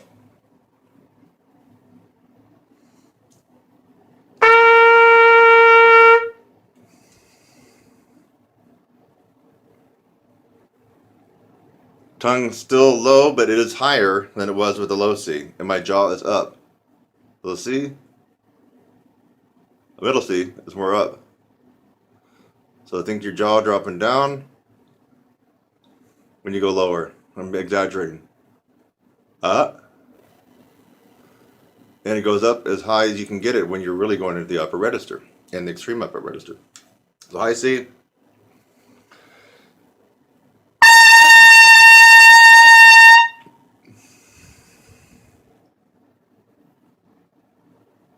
Hey, you see the beginning of my tongue arch? So I didn't even have a full tongue arch for my high C. Don't need it. I guess I'm just a little bit lucky. I just don't need it after doing it for all these years, because I also have this to rely on.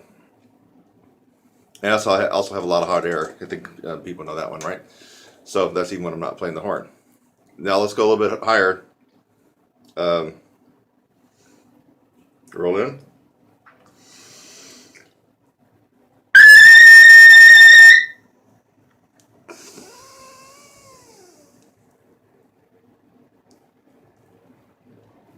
Oh yeah, tongue arch was up there, way up there, and almost probably at the max, but not quite, because my max starts to get, my tongue really, I can feel the brunt impact of it when, for me, when I'm going to my highest notes.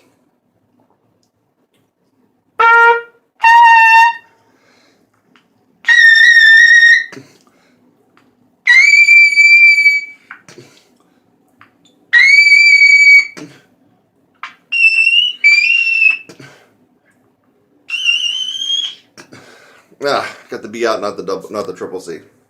Once I'm at, for me, triple A, triple B, and triple C, My tongue is like, it's just shaking, it's just grinding as hard as it can to lift up and close off the air at the roof because it's trying to make just a little pinprick of a space for the air to come through extremely fast and then come down.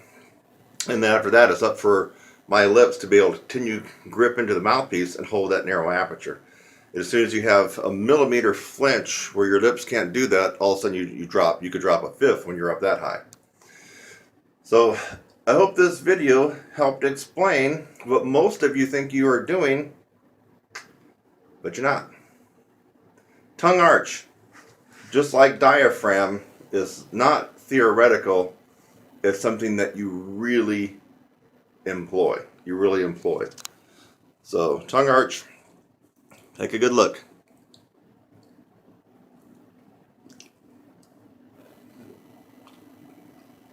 Roll in.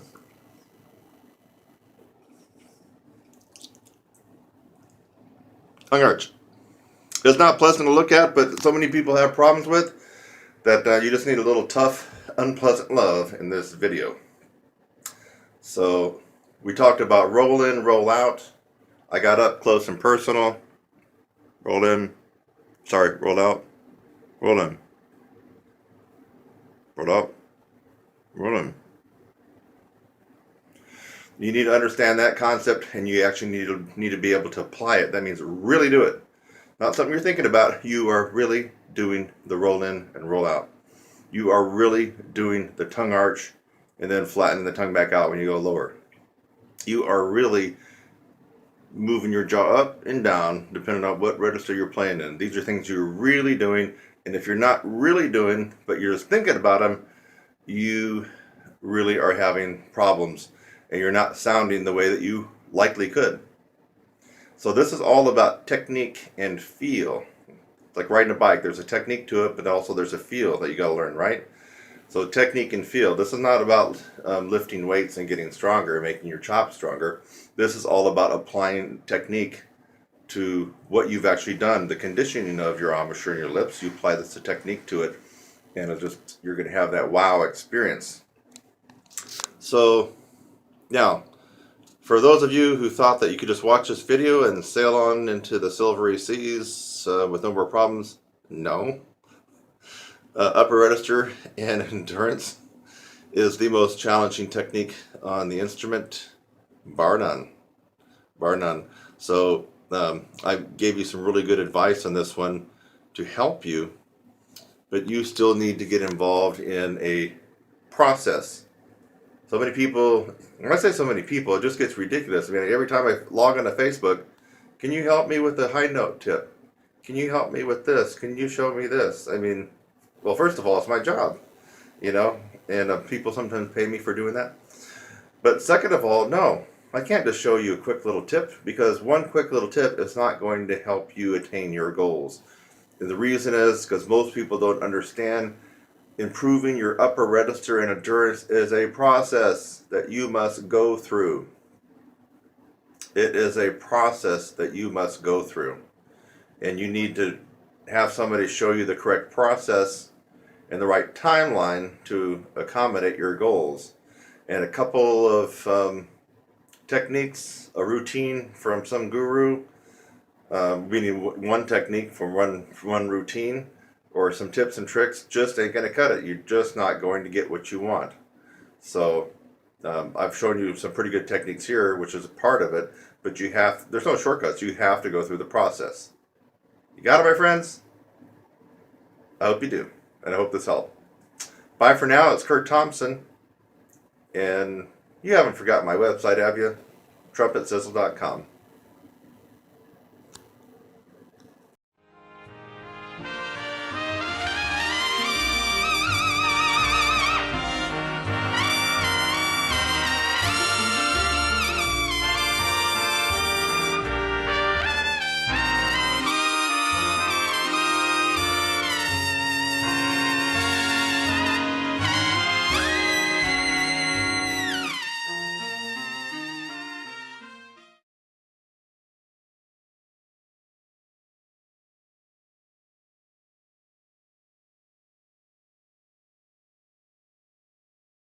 It's about time we had a discussion about air and obture strength again.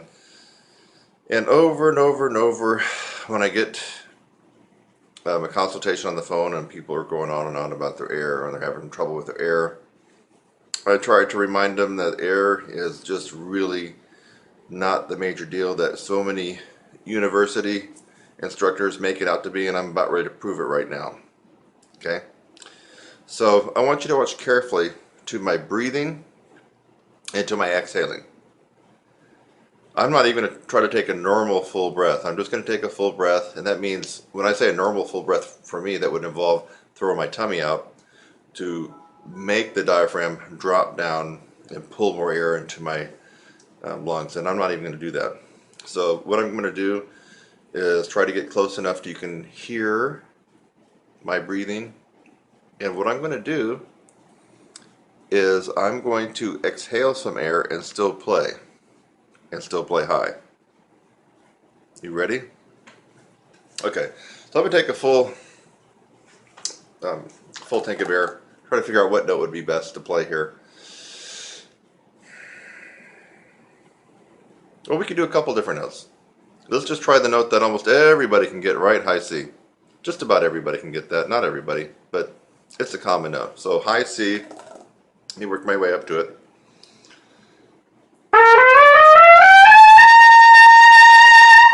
Right there is about forte, really, folks. So I'm going to take a big breath.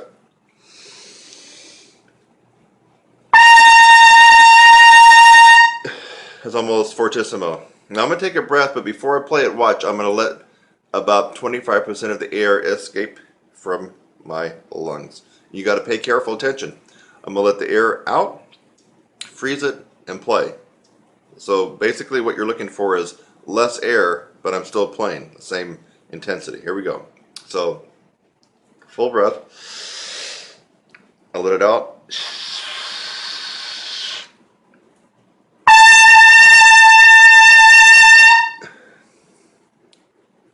Loud, powerful, full. Now let about 25% of the air out, okay? Let's say I really was horrible at breathing and taking in the right amount of air and using the proper breath for our instrument. Let me let out 50% of it. 50%. So here we go. Same thing, but listen for the hiss and listen for no inhale. There's going to be no inhale. I'll take a full breath. I'm going to let out 50%, freeze, and play. That's what you're listening for. You're not going to hear me inhale because I'm going to be playing. Here we go.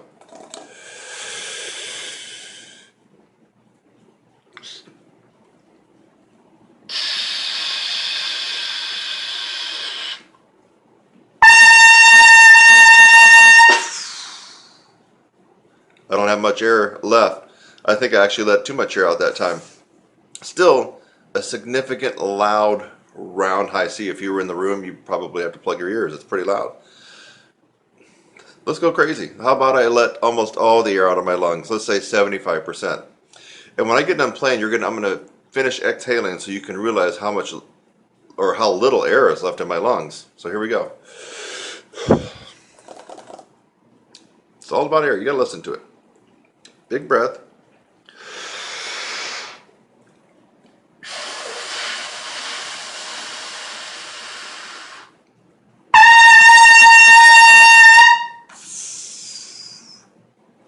Not much air left. Not much air left. That was probably down. I probably let about 80% of my air supply out, or maybe even 85%. Can you see that? Or this? Think, folks.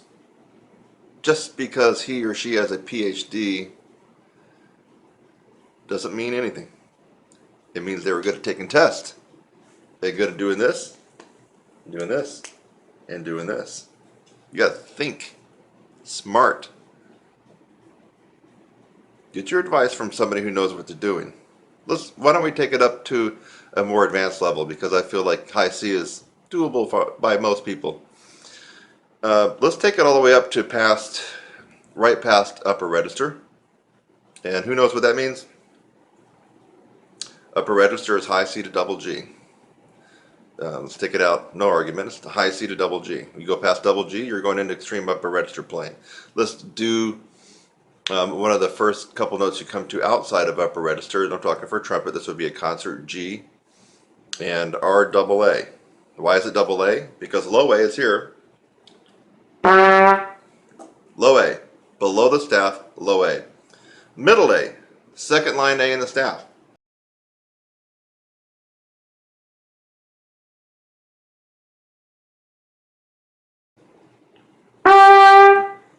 High A is right above the staff. Now if we double that, we come up with double high A. It seems that there's an argument on whether that's high A. It's double high A. Hello? We're not playing piano, folks. Are we playing piano? I don't care about piano. I care about this. I don't care if it's a transposing instrument either. We're playing this instrument. That's a low A. Middle A. High A. And double high A. Okay? We got that straight so far? University professors out there? Get it? Alright, good. Now, same trick. It's not really a trick, it's just a feat of embouchure strength. What really is going on here is embouchure strength, folks. I don't care how much you breathe, really. I mean, breathing is part of the compression, and I will advocate that in our course, but if you have one lung and asthma, you can still play lead trumpet. You can still play piccolo trumpet. You can still do the Maurice Andre stuff. Don't let anybody fool you and tell you otherwise. It's not your air, it's this. You don't got this, you're screwed. Let's do the same test on the double A. Full breath. A little tester note.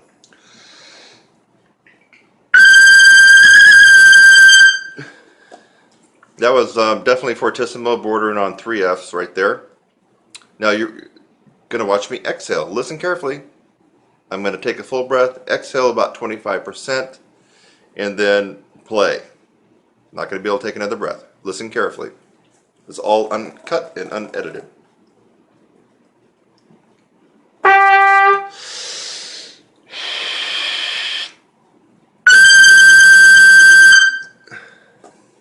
Big, full, piercing round.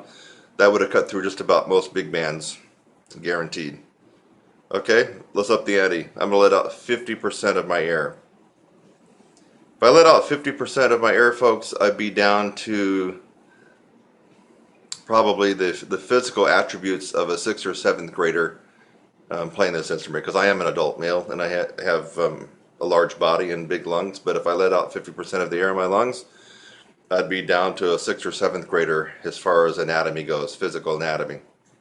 Here we go. Listen for the exhale and listen for nothing after but me playing. So there's no more inhale after that.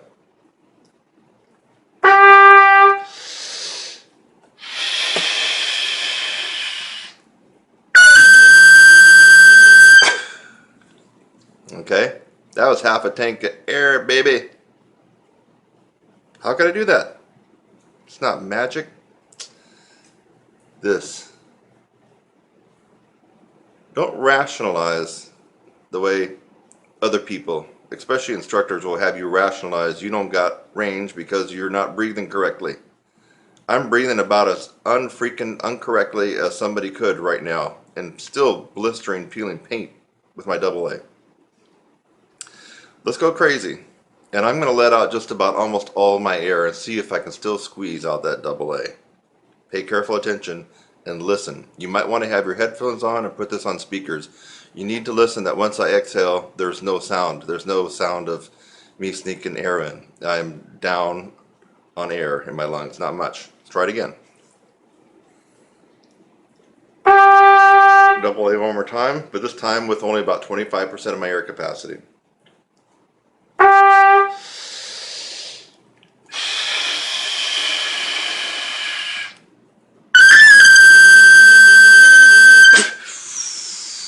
That's all I had left. No more air. There's a light bulb turning on inside your head for some of you. It better be. It better be. You can practice breathing exercises and stand on your head, run marathons, do yoga until you've taken 10 years off your age. You still are not going to be able to master this instrument and this part of it and the chops and the power until you do what it takes to get the strength here. Go out and run your marathon and go swim 3 miles, go bike 110 miles. You're not going to be able to do what I just did. You're going to have to work on this and this. You're going to have to get tough. You're going to have to do some real work on your embouchure and also smart work. Quit listening to people with advanced degrees that can't play worth crap. Yeah, they do the same stuff over and over again, don't they? The Hummel and the Haydn and the Brandenburg and the blah blah and the blah blah. I did that stuff when I was in high school. Quit listening to them. Yeah, almost everybody can do that stuff. Pay attention to someone who can do and play how most people cannot. That's who you want to listen to. I'm Kurt Thompson. You already know my site, TrumpetSizzle.com. Go get you some right now.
Kurt Thompson here, debunking more myths. And the air myth, the air myth. A couple of gurus in the past are really known for talking about the air, airflow, moving the air.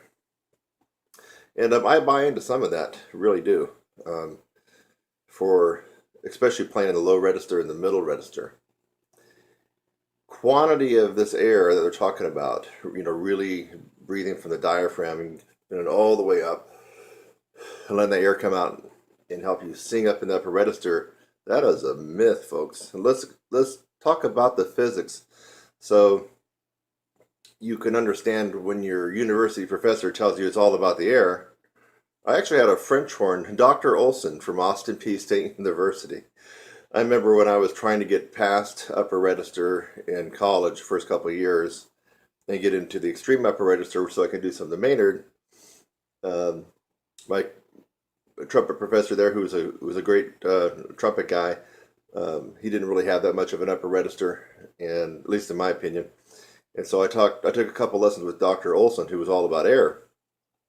He told me the reason that I couldn't play in the extreme upper register of the instrument is because of my lack of air. And I really needed to work on airflow. And um, anyway, I did a lot of his exercise. He was a French horn and faculty member, tenured at Austin Peay State University, Dr. Olson. Ken Olson, I think is his name. And I remember working on some of his techniques for a couple of weeks, and I got worse because I was trying to do the technique of using a lot of air and just no pressure here and no strain. He said, don't even tense up at all. No muscle power here, no nothing, no lip. It's just all air. Well, as a kid, of course, I was trusting him since he was supposedly the expert. Now that I am in the position where I'm at now, I know he totally was talking out his ass. He didn't know what he was talking about. Physics. This is your lips, obviously, and your embouchure set. And you're going to have a little bit of a hole that will form. See, it's like a crack. It's not really a hole, but we call it the aperture. Now, folks, use your noggin on this one. If I blow a tremendous amount of air, breathing from my diaphragm, let's take that correct breath, stomach out. You see it, my lips open up? Watch it again.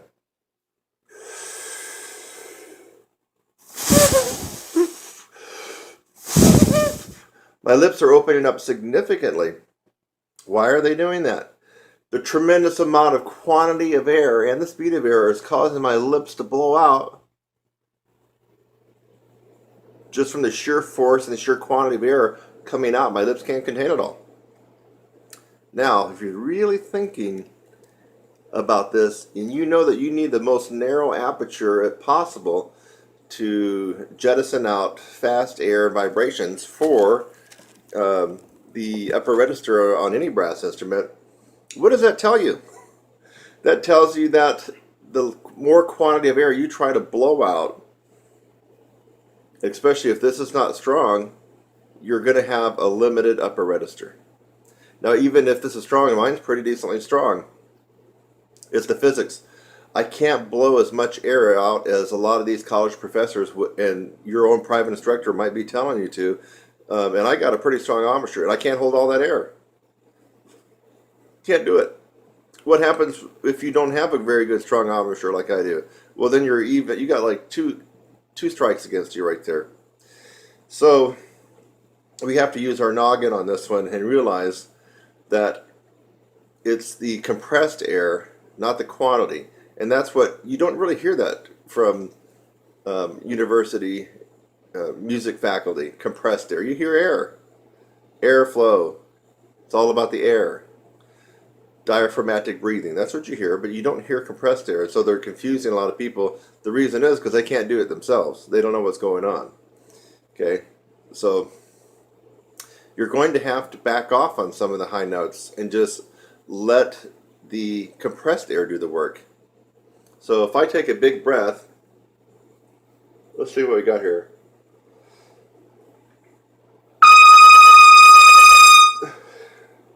That was a concert E flat F. I blew some decent air through the horn, but it was mainly compressed air. I wasn't trying to overblow and blow my lips out.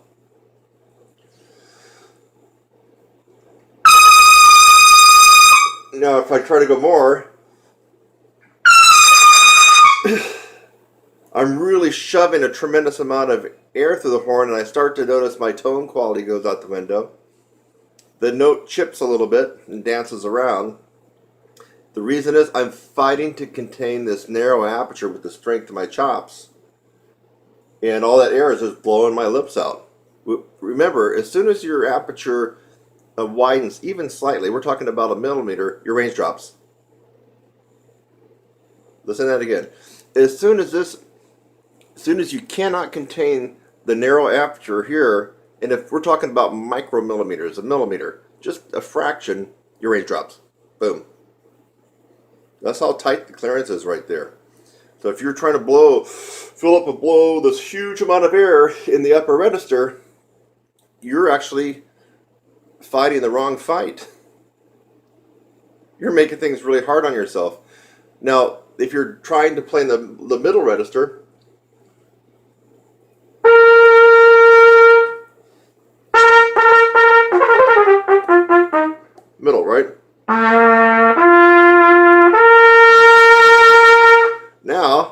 my aperture.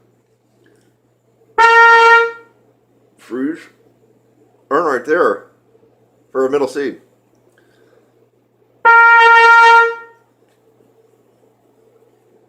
Way, that's like a million times wider than I would use for above high C. So because my aperture is already wider, and of course I got my low C tongue position, there's no compression going on there really, except for the natural compression from the diaphragm and maybe the bottleneck in your throat, but there's no tongue arch.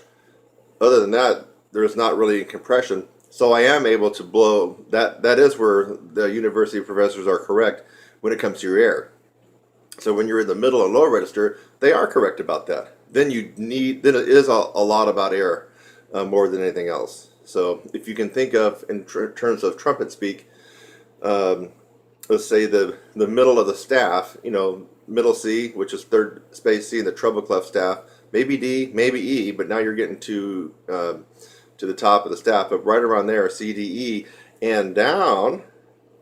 Now all that air advice you've been getting from your instructors and your college instructors and your university professors, that is good advice. That is good advice, because you do need to have worked on a lot of air and breathing techniques for that.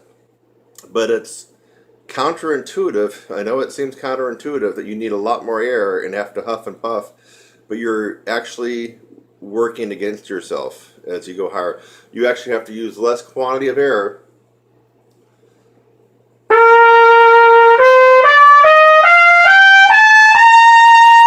So on a high C, what if I take in less air? Here's a full breath.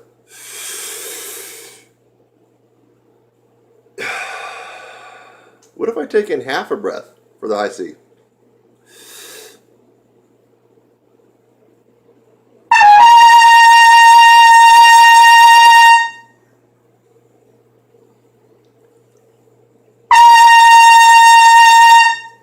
I actually get a lot more vibrancy and brassiness to my tone, and I'm not overblowing it. And it's not going to gas out my chops. That's a high C, so that's the beginning of upper register.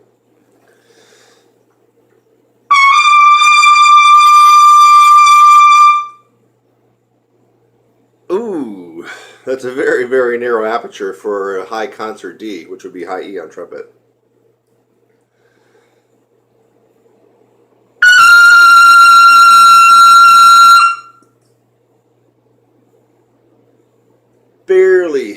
Barely any space in the aperture for that to come out. That was a double high G. And of course, we all know what a double high G is, right? University professors? You got your high G that sits right on top of the staff. And if you double that an octave higher, you got your double high G. See, fortunately, a lot of them don't get that part right either. So that's actually a double high G. A high G is the little G that sits right on top of the staff, the treble clef staff. So know your notes on trumpet, folks. The next one. Let's see where we're at. Okay, here we go.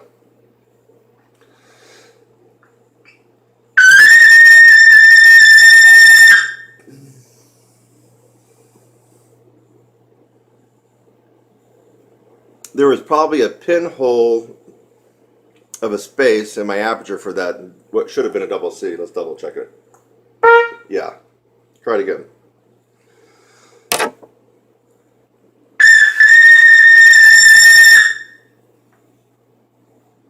Hardly any aperture there at all. Barely. Like maybe not even a pinhole for that double C to come out. And I wasn't using that much air. So as you go higher, you can get away without using much air. Now I'm not really warmed up for the high notes here, but if I don't want to take that, you saw me take a big breath before. That's a big breath for me. You can't tell, but I am breathing. My stomach's going out first, and then my chest is rising, and I lift up my shoulders a little bit more to allow my lungs to expanding more, and then I come back down. That's where I get part of my compression. So, So the people who tell you don't raise your shoulders when you're taking a breath, they obviously don't play in the upper register, or if they do, they suck at it.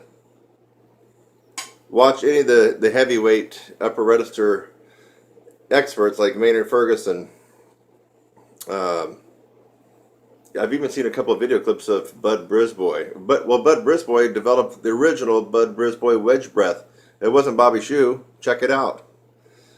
Bud is a lot older than Bobby Shue. Of course, he's passed away now, but Bud developed the wedge breath, and of course that involves taking as much air, swallowing the air, and then bringing your shoulders up, and then coming down. That's where you get the pressure. So these, I hate to keep, beating up on the people that really can't play that high, but they're good test takers. They got the DMA, right? So they're good test takers, and they know how to play the game. But most of their technique doesn't make any sense. So when they tell you to keep your shoulders down, when you're playing and you're supposed to take a big breath, how can you actually take a big breath with your arms and your shoulders down, locking your lungs in, where you can't even expand your rib cage? Anyway, I feel sorry for some of these people. So anyway, what if now my big breath, the point where I'm going with this is I don't want to take a big breath. What if I took even less air? So how about 25% air? Okay, so I'm letting all the air out.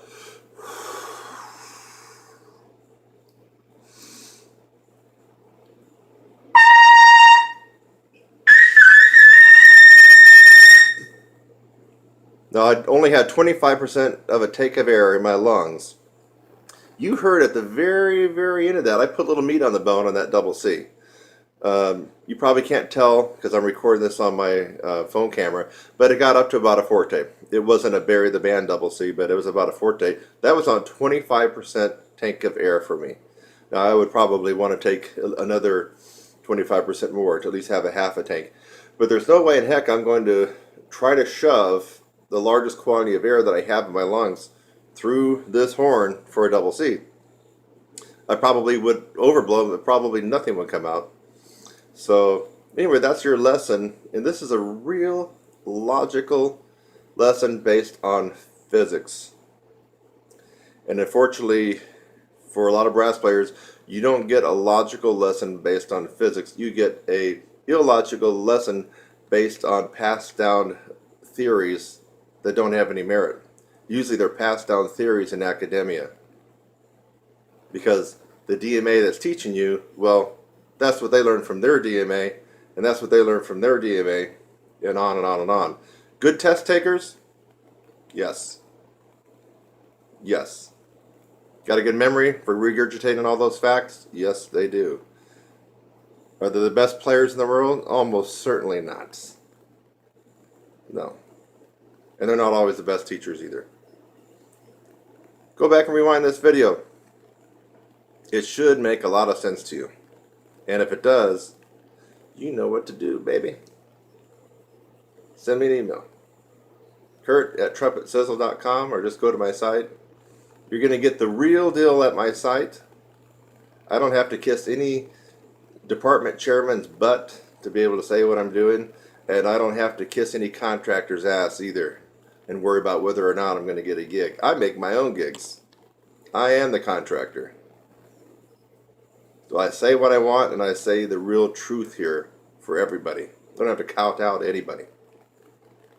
And if you like that frank, honest, brutal, in-your-face truth, you'll like working with me, and you'll actually like getting results. Until next time. Our glissandos. And if you're not doing those, you're leaving a big chunk out of the apple when it comes to improving your overall trumpet playing, flexibility, range, all range, low range, mid range, high range, facility on the instrument. Here, check out some fun stuff when it comes to glissandos on the trumpet. Hope you enjoy it.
he actually had some decent high notes in his back pocket, but they didn't last very long at all when he went to play in his band.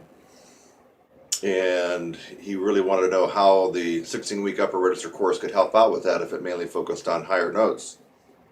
And that's what I told him. I said, well, endurance is a byproduct of your range. Okay? So if you want better endurance, you just simply have to increase your range. That's what you got to do. It also goes hand in hand with being able to have more duration on your chop. So let's just give you a quick weird example. Let's just say that you are a trumpet player and you've done very well for yourself and you can just honk out really, really loudly and beautifully a double G, which is the top note in upper register before we go into extreme. Okay? But let's just say that you only practice 10 minutes a day or 15 minutes a day. Okay? Now, typically what I would tell people is take your max range in your practice at home and come down about 4 or 5 notes. And that's going to be the range where you actually have the best endurance in a rehearsal or a performance or a solo. So if he had that double G and he came down to high C, for example, that would be the perfect playing range for him. Now, and also for endurance. Now, based on what I just said, well, you might think, well, then he's going to have tons and tons of endurance. No. Remember I just said this guy is practicing 10 or 15 minutes a day tops. Maybe he's a busy professional, or maybe he's an MD and just doesn't have time to practice. But he does 10 or 15 minutes a day to maintain his double G. A little warm-up, he goes up, hits the G and a couple other things, and then he's done. This individual is not going to fare too well, even if he takes my advice with that correlation of 4 or 5 notes below your highest notes at home or in your practice studio, simply because he doesn't have enough time, doesn't have enough of metal on his mouth outside rehearsals and performances.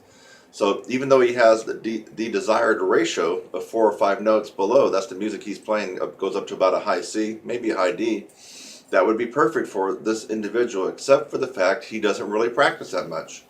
So you have to have both parts of the equation. Now, here's where most people have a problem. Most people get the second part of the equation. Okay?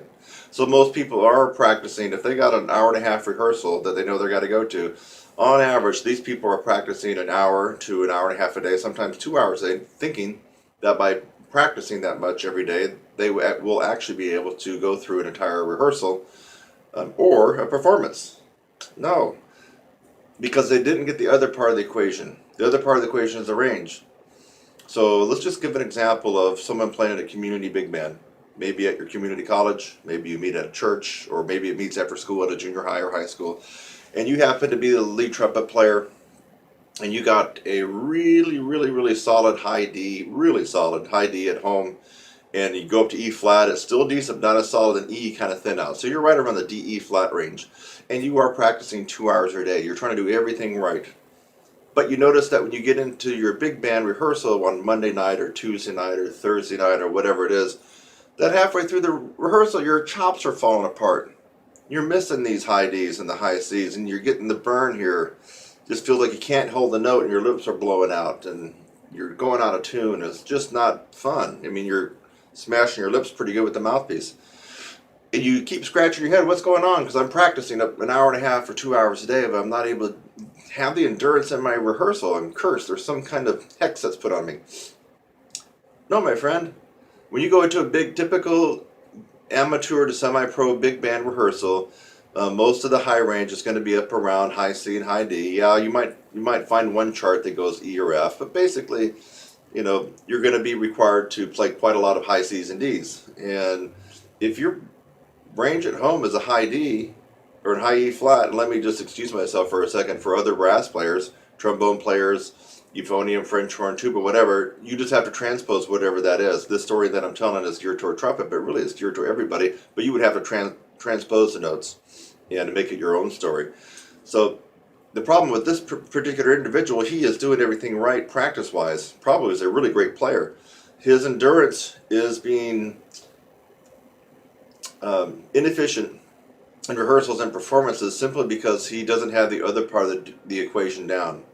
he needs to be having at least double F sharps and double Gs pretty full and pretty decent at home. At least be able to hit a couple of them at home. Doesn't mean he has to play all day on those, but he has to be able to go up and reach those and tackle them pretty good a couple times in order to balance out this part of the equation. That's what most people are not getting. And in fact, it's not that they're not getting it. I think most people just don't know. Every time I talk to somebody about this, they don't really sync up the fact that your range has everything to do with your endurance. It really does. So I don't care if you practice 4 hours a day. If your range is D or E, you're just not going to be able to play D or E for 3 or 4 hours in a wedding reception big band. You know what I'm talking about? Your big band gets hired to do someone's wedding reception, and they're going to have you play from 9 p.m. until 1 a.m. at night with, you got 4 sets, 45 minutes. You're not going to last. If your range is high D and high E and you're playing Ds and Es in that particular wedding reception gig, you just are going to fall apart, and you're probably going to have to hit up somebody else in the section to cover some of your lead stuff.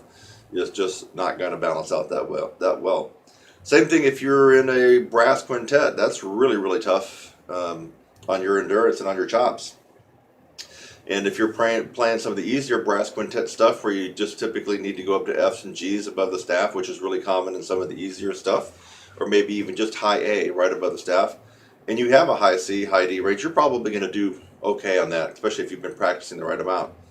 But if you're playing some of the tougher stuff, Empire brass, Canadian brass, that type of stuff, and which we're talking about stuff that goes, routinely high C's, D's, E's, and F's, especially if you have to have your pick out. But even if you don't, I mean, you're still going to be required to lots of high C's and D's. You're going to have all kinds of trouble in that particular group, simply because you don't have the range that's way above that. So this is a pretty important tutorial, at the very least, for you to have the light bulb turned on your head so you can go, wait a minute, I've been practicing 3 hours a day, but when I go into my band, I can't even play half of that. Well, it's because of the range thing. And so that's why I get some people saying they're not interested in playing high notes, and they want to play music. Well, here's the problem. If you don't develop your high range, I don't care what instrument, I don't care if you just play tuba. I mean, if you don't have any range, low and high range on your tuba, you're just going nowhere musically. And the same thing on the other brasses, French horn, euphonium, cornet, trumpet, trombone, even slide bow. It doesn't really matter. If your range is not well above of what you have to play in your ensemble, you're just going to be out to lunch. You're going to be struggling. So when I hear people say, I don't want to play high notes, I don't want to be that guy, that obnoxious screamer dude. Well, this is not about that. You can do what you want. Once you are able to play high, you can do what you want with it.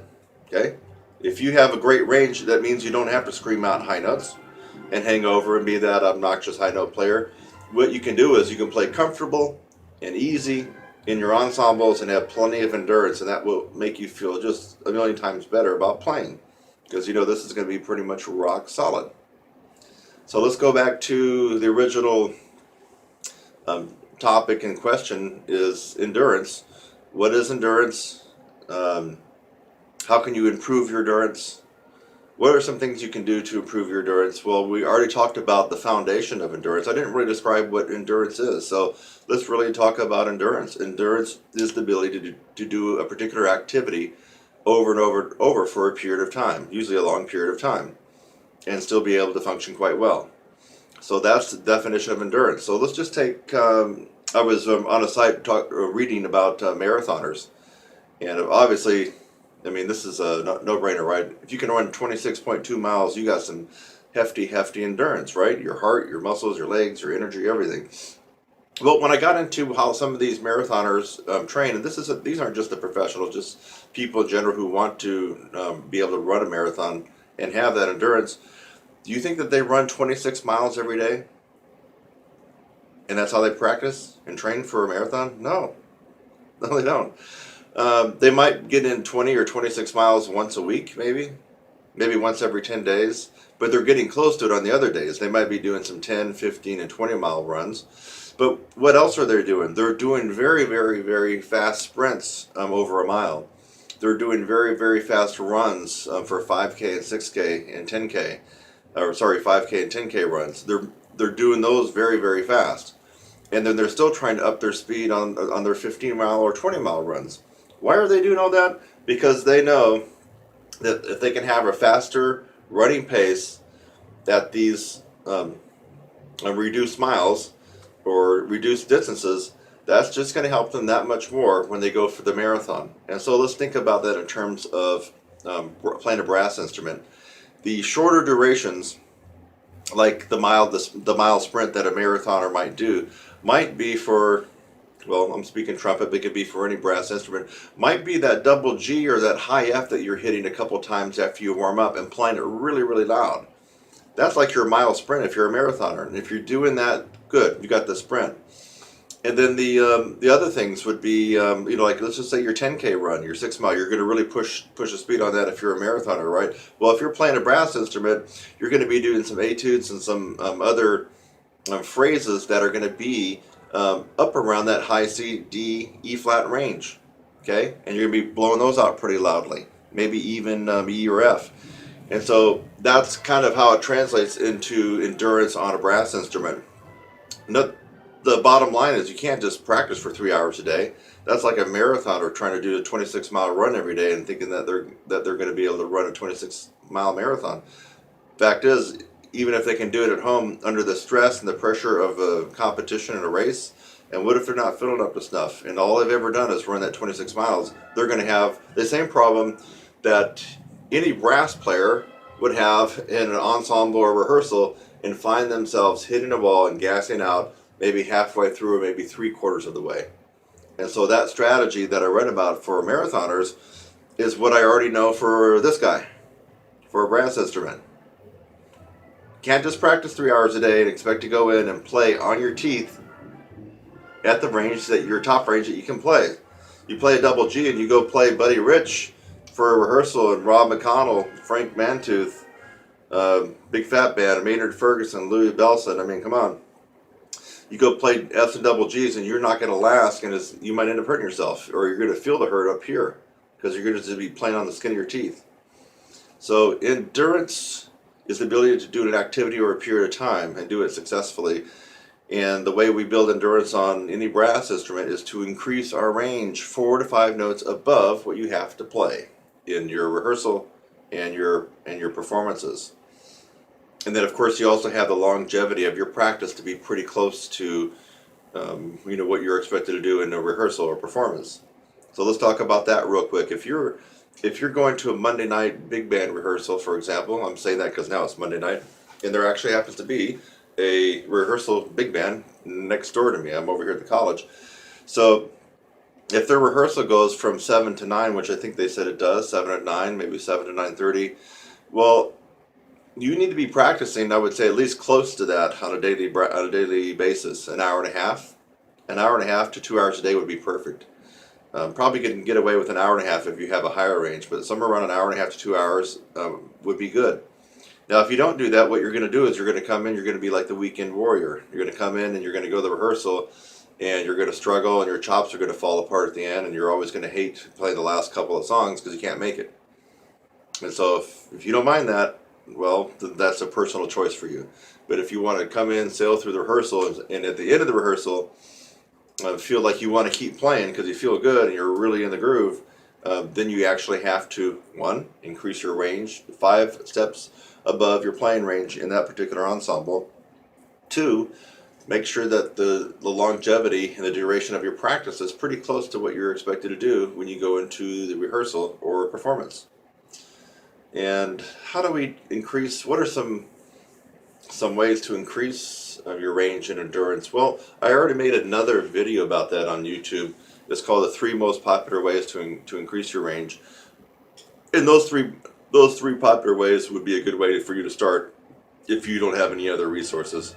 That would be flexibility studies, lip trills, lip slurs, glissandos, any type of long tone endeavor or routine. Long tones, anything from Maggio stuff, Stamp stuff, Gordon, and then also taking stuff up an octave. The reason you got to do that is because you have to get your embouchure used to actually playing on you. I mean, you cannot not practice higher at home and expect to be able to go out there and do that in function in a rehearsal or performance. I mean, you actually have to, play higher. And what I recommend for a lot of my students is to get something that they can actually play that's written high. And the reason for that is there's a psychological component. So if you're just always used to taking stuff up an octave and stuff that you might read, whether it could be the Arben's book or maybe a jazz lick or whatever, there's a psychological component that can intimidate you. And if you're not used to reading and seeing all the ledger lines about the staff, even though you can play those notes and you've been practicing, there's a psychological component that destroys a lot of people when they go into a reading band or just a band in general and they got to play these notes. And you get intimidated by looking at all those ledger lines. Those notes look higher than they really are. That just scares you. You see 3 dashes and then the note sitting on that third dash with the staff, that's an E, high E for trumpet. That might scare a lot of people, seeing that. And when you can already do that at home, but you've been taken up an octave. So my suggestion for increasing your endurance would be to make sure that let's just recap this lesson right now, just to make sure that your daily practice is pretty close. Doesn't have to always be exact, but it is coming in pretty close to what you're expected to do in your rehearsal. If you have a 2-hour rehearsal, for example, at least get in, an hour and a half a day of practice. That's the number one thing that you got to make sure that you're doing. And the number 2, the other part of the equation, that these are both equal, is you have to do things to increase your range 4 or 5 notes above what you're seeing in your rehearsal. And I just told you what to do. What were they?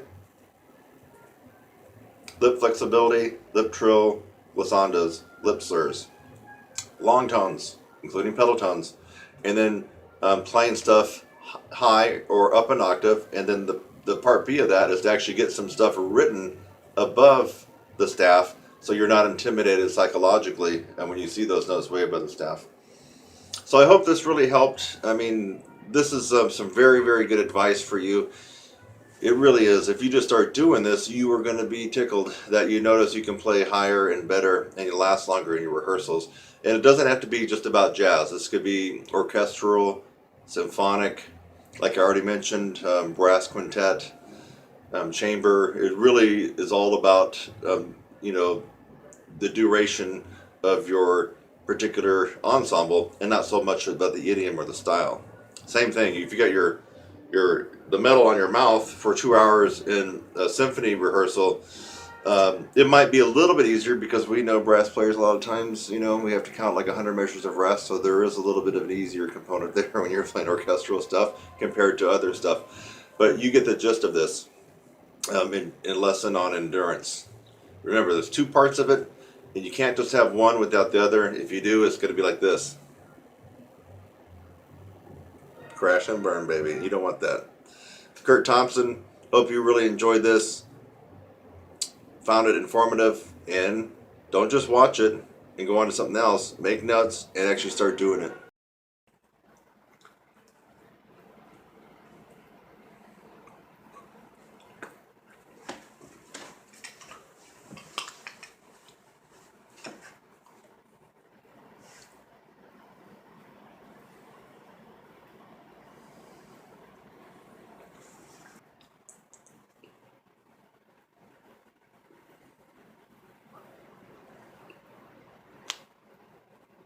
Isometrics. Everybody loves them, all brass players.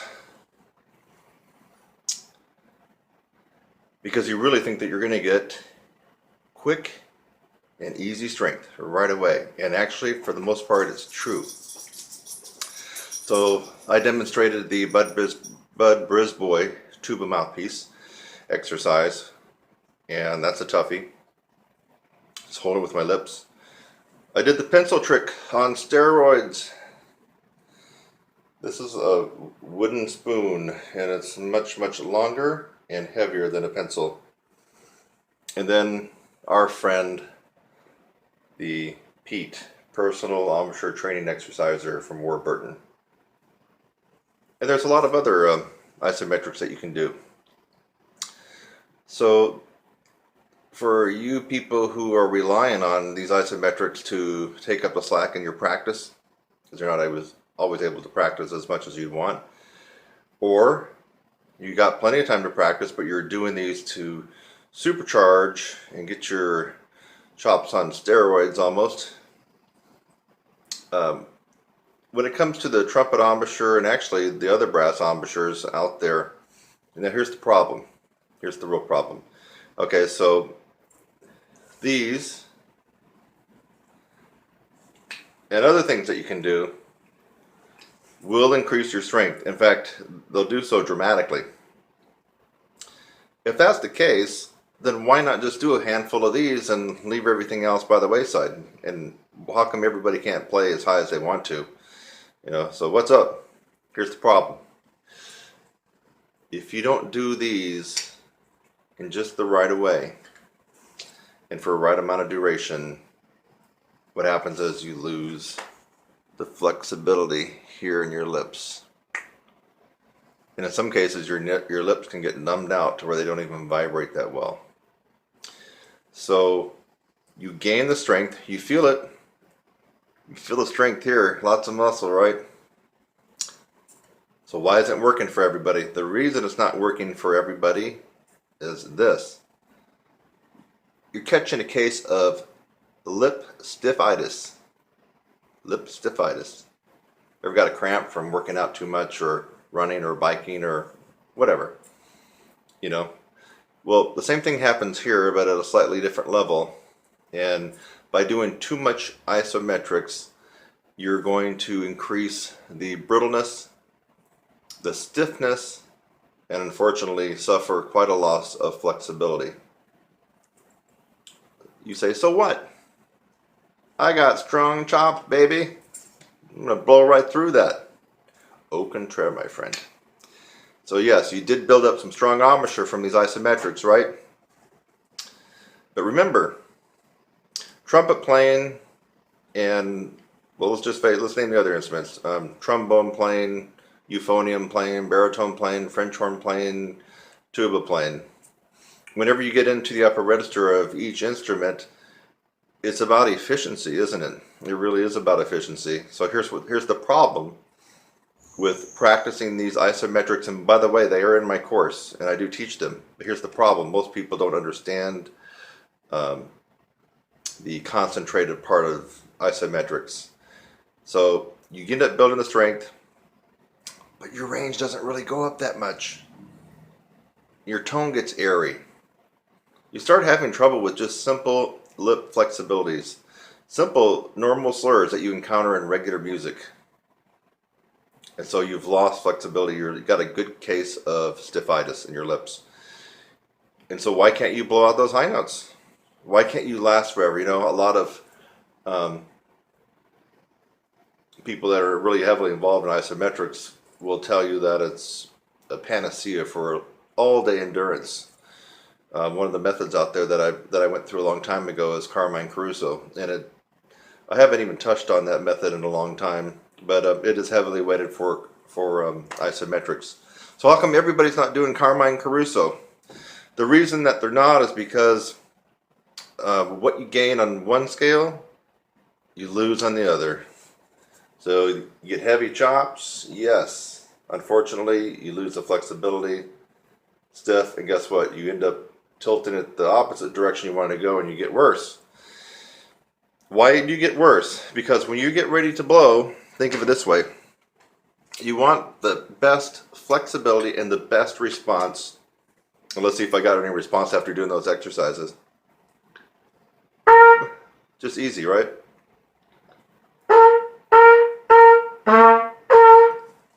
And even after doing that, I can tell my tone got just a touch airy. So there's positive proof right there. Don't do too much of these. So, but no, it's basically because I didn't warm up and I started doing these. So I have an excuse. Okay.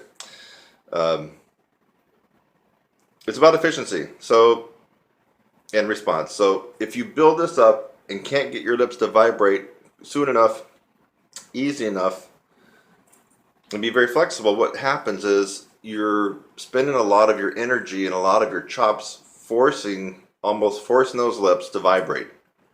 Through blowing, you have to blow a little harder. You have to maybe use a little bit more mouthpiece pressure.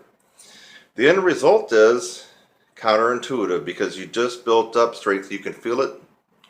You can really feel when you got good chops, you know. You can actually start to see the muscles pop out. And I'm not a skinny guy, you know? So I got some meat on my bones, but you can still see the muscles popping out when you got chops.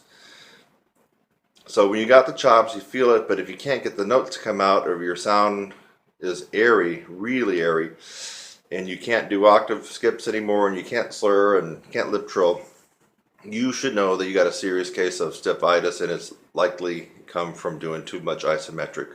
So that's the problem. We all want a nice little shortcut, right? Do this and the Pete, and where's my pencil on steroids right here? It's your old grandmother's wooden spoon, isn't it? Look at that. It's you'll find that that's not a walk in the park to do that one either. So we always want something that will just get us to where we need to go quicker and easier. And problem with isometrics, you just really got to know what you're doing. And I've actually been around the block on isometrics and done everything the wrong way, done everything so, and then I got this stuff down to a science of exactly what you need to do and when, the sets, the reps, and the rest. So if you don't know that, you're going to be doing what I was doing years ago, hitting and missing. And if you do it the wrong way, you might find yourself not being able to play, for a good week or two. If for some reason you are raising your hand guilty, and you're having trouble playing, you're having trouble with air in your tone, you can't slur that well, you can't hardly do any shakes, your endurance has gone out the window, you feel like you're playing right on your teeth all the time, it might be because of the isometrics, if you are doing the isometrics. And if you and I never actually speak in person, I would just tell you this, you're going to have to bite the bullet and quit playing for a week, maybe up to 2 weeks, and start back and gradually kind of get in the groove. Don't do any isometrics. I know that you don't really want to hear that, but if you are in this position and we don't talk, you have to understand that you got to quit playing for a week and maybe up to 2 weeks and start back all over. It's a process, and it does require someone, a teacher, to help you go through it if you wanted to be able to do it correctly. So anyway, there you got it. You got your answer. You're looking at all these isometrics and you're seeing maybe even some celebrity players playing, right? And you're going, dang, they can play that good. Maybe I should get it and start doing it, but you start getting worse. And that's the reason. You got the chops, you've lost the flexibility, and you're just blowing harder, you're being inefficient, and all of a sudden your endurance goes out the window. You don't got any range because you burn everything up. It's just like those hot rods, that go a quarter mile and 300 miles an hour, but they're not going to go for 1,000 miles. They blew their wad after a quarter mile, and that's what you're doing. You're blowing it all up, and you're done. So take my advice. This, I think, was a very valuable trumpet lesson, and I consider it a brass lesson for everybody else. Do the isometrics and you do it too much in the wrong way without the proper guidance, and not only will you not gain range and endurance, you might actually find yourself worse than before you ever started.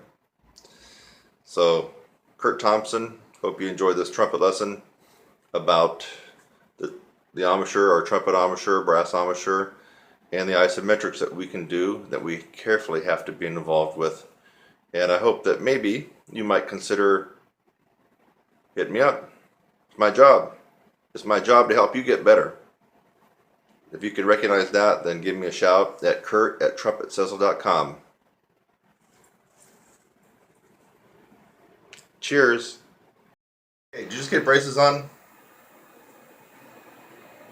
And now you're a freshman in the marching band, or maybe you're a junior in the marching band, and you play trumpet, French horn, or trombone.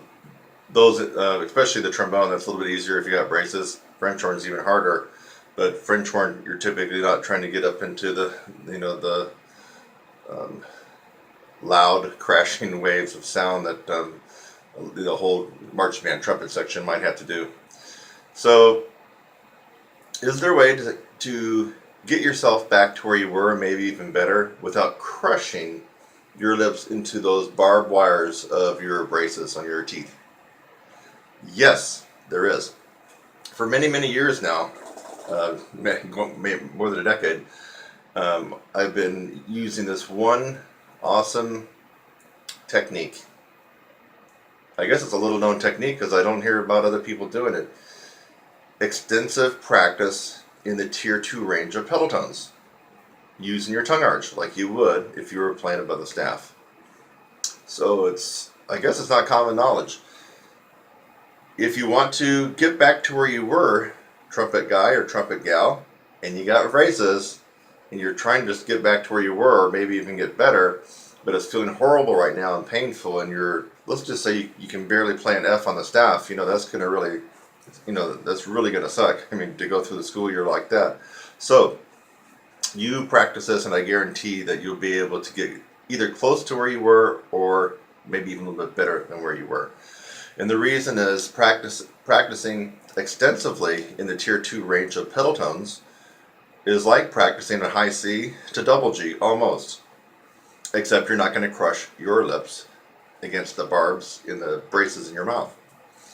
So, first things first, you should already have an understanding of pedal tones, or at least if you don't understand what they are, you might want to search some of my other tutorials. Maybe I'll include a link of some pedal tones that we've done. If I find that I haven't actually included that on my YouTube channel, I'll probably include just a course, very brief overview of it. The pedal tone basically starts below F sharp. Our lowest note, our natural acoustical note on the trumpet, is F sharp. If you try to go below that without manipulating your embouchure,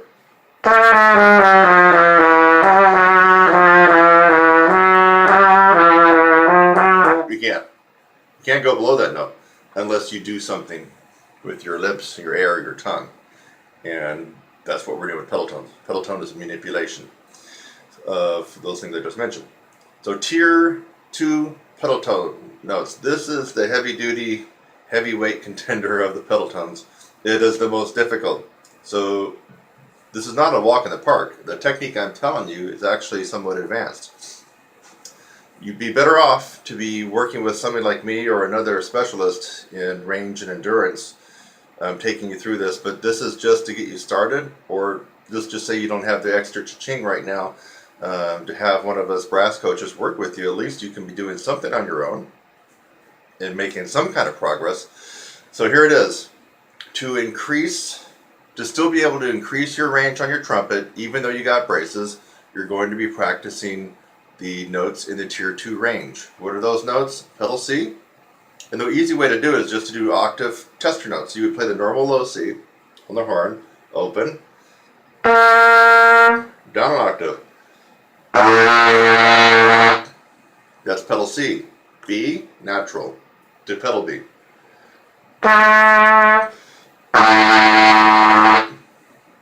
B flat, low B flat down to pedal B flat.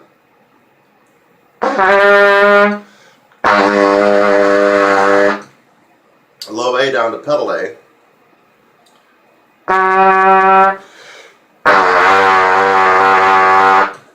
Low A flat down to pedal A flat.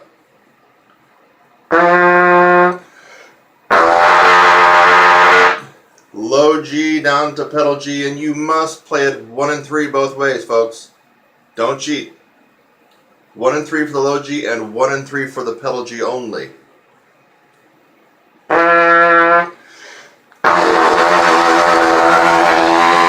And finally, the last pedal tone in the tier 2 range of pedal tones is the G flat or F sharp.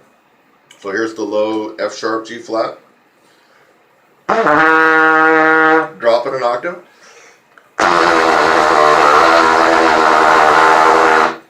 Alright, so those are the notes in the tier 2 pedal range. Pedal C, pedal B flat, pedal A flat, pedal G, and pedal G flat or F sharp.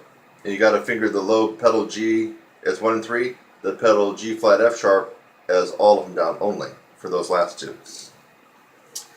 Okay, let's see. So your job right now, if you don't have a lot of experience with pedal tones, is to go ahead and go out to the woodshed and start working on these. And it's not going to be easy. Think about it. You're actually playing in a range that's very similar to this range up here.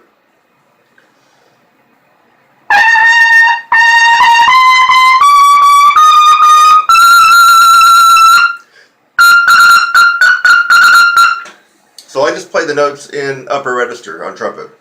High C, high D, high E, high F, and double G. Those are what most would agree on are considered upper register. If you go above the double G, then you get into at least what I call extreme upper register. So when you're practicing in the tier 2 of pedal tones, amazingly enough, is just almost as if you're practicing and killing yourself.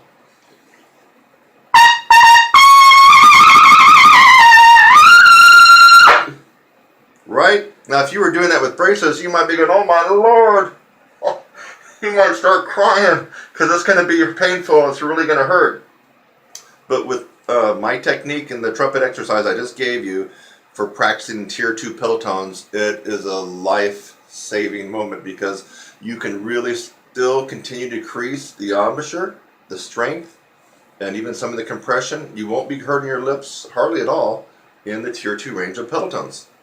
Now, there are some other tips and tricks to enable the tier 2 pedal tones to come out, and that's where people like myself or other people that might have an expertise in range and endurance can help you out. But at least right now, if you want to do it on your own, you at least got something that's going to help increase your range and endurance on the trumpet, even though you got braces. See you next one. I'm Kurt Thompson. Hi, I'm Kurt Thompson and welcome to my channel. That's youtube.com/your brass instructor. Thanks for just watching the video that you did. Maybe it's the first one that you've watched, or maybe you've watched tons of my videos. In fact, as of June 2016, as a brass player and trumpet player, I have the most tutorials free on the planet. I have over 600 videos on my YouTube channel currently, all free. So again, thanks again for watching this video. I hope that you got something out of it. Sometimes I make a video just to make you laugh.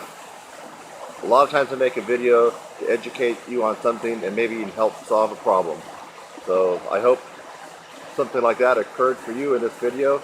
And while you're at it, again, subscribe, click on my website link, and go on to the next video. It's lovely out here. Have a great day.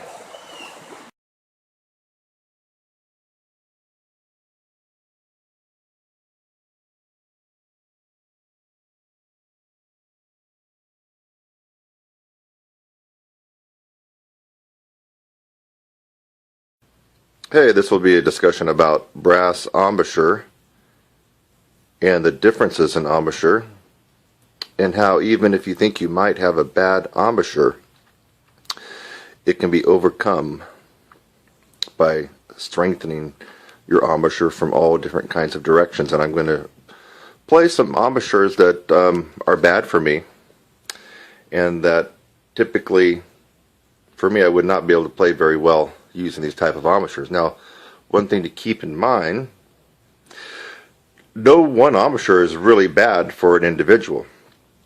And so what that really means is what might be bad for me and I sound horrible on might be really good for you. And so it depends on, if you look carefully, your lips, how long they are, how short they are, how narrow they are, how thick they are, how thin they are, your teeth, how much of an overbite you have, how much of an underbite you have, if they're crooked, if you're wearing braces, so if maybe you have a partial denture. So it can include a lot of different things, and also your bone and jaw structure. That's why I think that some brass coaches and teachers can do more harm to a student by forcing them into a particular embouchure. For example, the most common would be centered and a little bit more on the top lip. That seems to be, the most common, but not everybody is going to do well with that particular embouchure. The other thing that you should be aware of is that if you attempt to drastically change your embouchure, it seems like in my experience and opinion, people that have done that end up really not faring any better. In fact, a lot of people get worse. So if you think a big drastic embouchure change is the answer, you're probably barking up the wrong tree. So let's look at some various embouchures. Here we can see. For me, I tend to play a little higher. So I guess you got your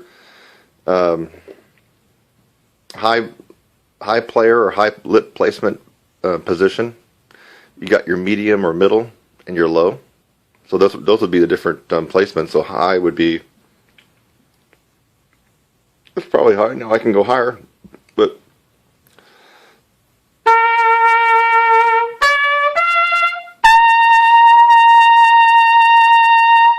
that's probably close to where I normally would play. Now, what happens if I wasn't playing that way and I was using an embouchure that was bad for me? Let's try something. Let's drop it way down. So I'm up here. Let's go on way down. Way down. Hear the difference in tone quality?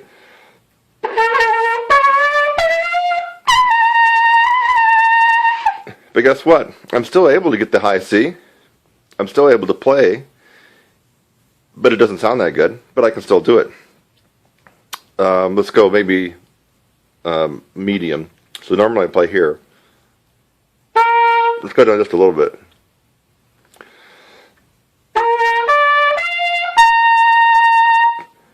Seemed like it noticeably flat on the high C. I think I was flat on the first one too, but so I'm still able to play. Now I'm gonna be tying this all into a huge point here. Okay, so now let's talk about angles. So I can use my normal embouchure here. What if I bringled it up? Because I see people playing like this.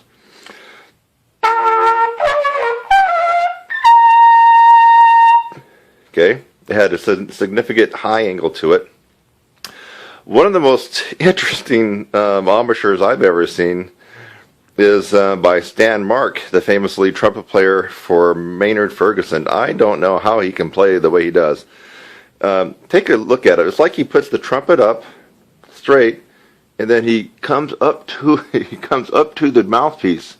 You really got to watch him do it when he's playing live.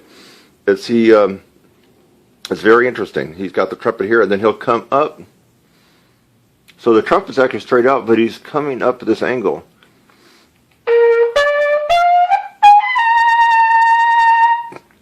So now most of the embouchures that I'm showing you are ones that I really couldn't play on. In fact, if I was playing on them, I might be just like you are right now. If you have a particular question about your embouchure and then it's not working for you, well, if my trumpet teacher long ago had said you need to play like this, like Stan Mark, so I got the horn out, I'm coming into it like this. Well, I mean, if I was using that embouchure all along thinking that was how it was supposed to be, I would be having a lot of trouble, and I would be wanting to look at a video like this to change my embouchure or do something about it. So, okay, so now we had the upper angle like that. Did we do this one yet? Well, I think that's kind of more like Stan Marks, isn't it? Yeah, it's more of he's coming into like that, but you can still go downwards.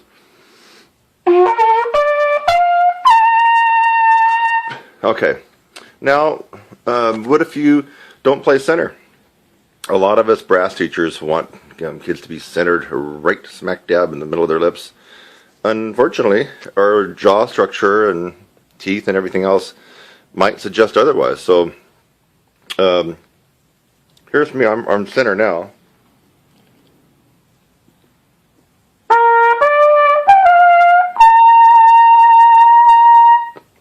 I'm a little bit off center, I guess. It's kind of difficult to do this too while I'm playing, but I wanted to get the camera up close, and so I needed to be holding the camera. Okay, so here's kind of where I normally play.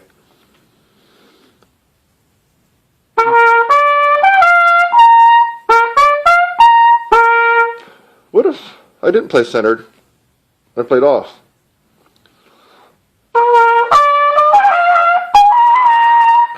I still get it. It's a little bit crackly. What if I go way over? What if I'm crazy and I go way over here?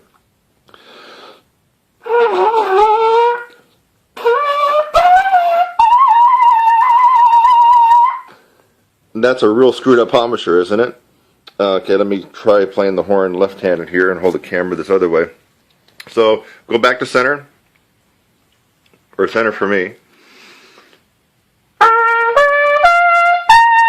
Let's move it over to the left a little bit. Let's just say I played a little bit off.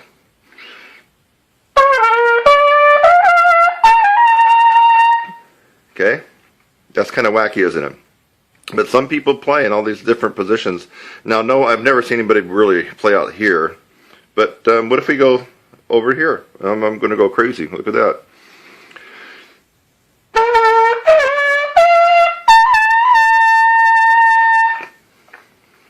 All right. So you saw various positions from high to medium to low, mouthpiece placement, and of course each one of those takes a different embouchure to be able to play, right? You saw me go over a little off center, way off center, back to center, off center this way, and way off. And then you saw the horn angles like this, and then down. So I basically covered just about any embouchure that a brass player could play with.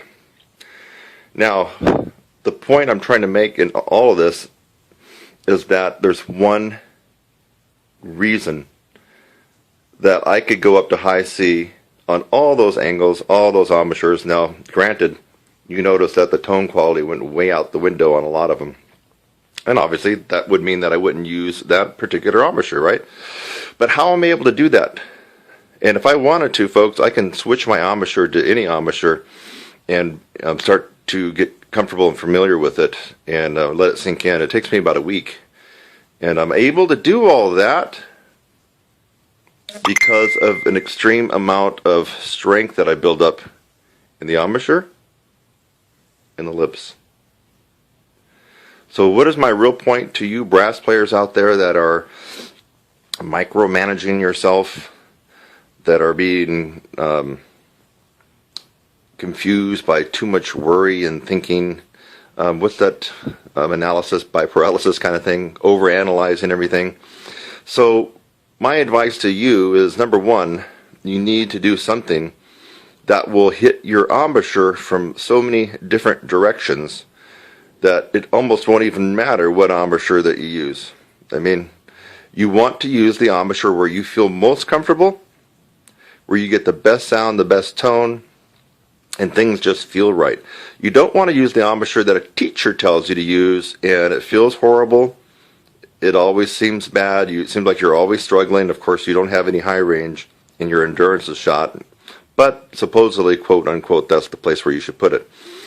Ideally, I like to have my students, my younger ones, start off with centered on the lips and slightly a little higher on your top lip. But sometimes that doesn't work for them, depending on what I see going on with them and, their teeth structure and other things in their lips. Sometimes we have to bring it back right down to the center and sometimes even go down a little bit lower. Sometimes the upstream player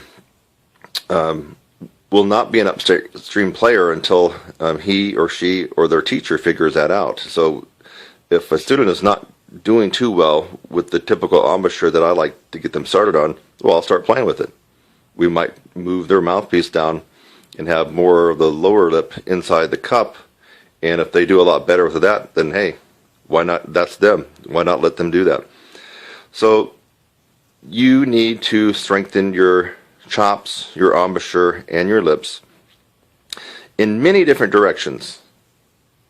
So what did we learn? We learned that not one particular embouchure is suited for everybody, and you may find that playing on an embouchure that supposedly does not look good to other players but works for you, that may be the embouchure that you need to be using. You got to play where it's comfortable, where you're sounding good, and if you're a little bit off center, and if the horn angle, like for Stan Mark, look, you got to Google him and watch him play. I mean, he's got an extreme angle that he's coming at. I don't know how he does it, but it works for him.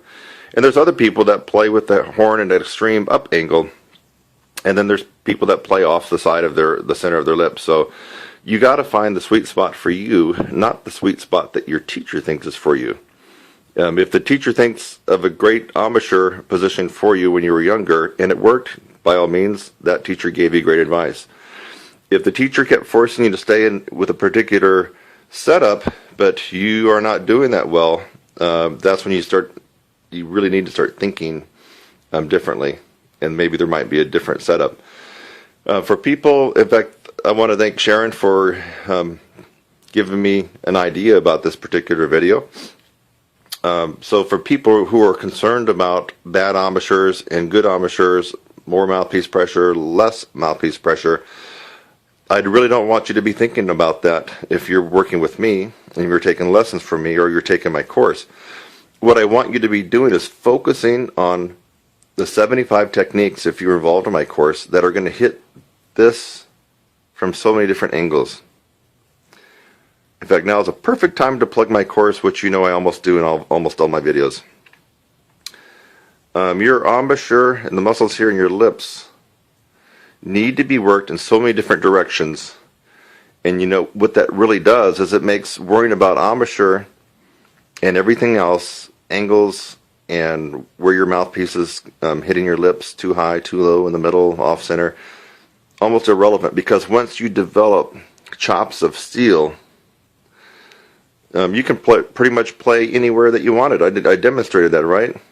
I mean, I took the angles all over my mouth, and I was still able to get up to high C. You just probably heard a change in tone quality from either decent to bad. But still, I was able to do it, mainly because of this. So, you need, if you're concerned about your embouchure, lack of strength, or maybe you're using a bad embouchure, you're using excessive pressure, there's really only one answer, and you're going to have to come to the conclusion quickly by deferring to someone that knows what they're doing and has worked with a lot of people that would be like me or somebody else in my capacity. Or you can kind of go to the school of hard knocks and keep pounding away at the one method that you're using. Maybe you're not even using the method. Maybe you're just practicing all technique, Clark and Arbenz and other stuff and some warm-ups. Or maybe you are involved in a routine. Claude Gordon, only doing Claude Gordon. Or only doing the palming method with William Costello and Roy Stevens. Or only doing the isometric stuff of Carmine Caruso. So if you're pounding away at one routine and you don't want to change, yet you have embouchure problems, endurance problems, range problems, excessive mouthpiece pressure problems, and it doesn't matter if you're on trumpet or trombone or euphonium or French horn or any brass instrument, the mechanics and the approach is still the same basically. Well, you're going to find out through the school of hard knocks, if you keep insisting on working that one routine for your embouchure development, you're going to find out it doesn't work. It only takes you to a certain amount and you get stuck. So my advice is to go back and rewind this video and watch it again and think to yourself, how is he able to put that mouthpiece in all these wacky positions on his lip, up and down and all around, yet still be able to get a high C out on each one?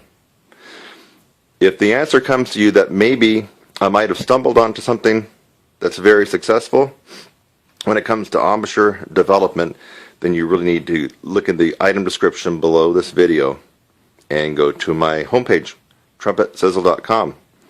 And I'm mainly addressing people that have embouchure problems, that have problems with too much mouthpiece pressure, that maybe play off to the side or too high or too low, or maybe need to experiment.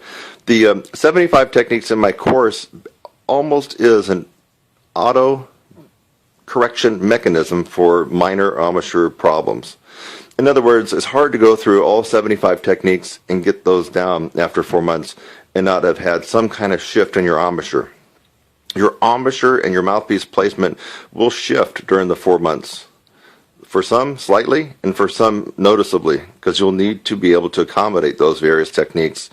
And you just can't go through 75 different techniques in 4 months and not have a change take place here. You're going to have the musculature thicken and develop, but you're also going to have a change take place in the embouchure.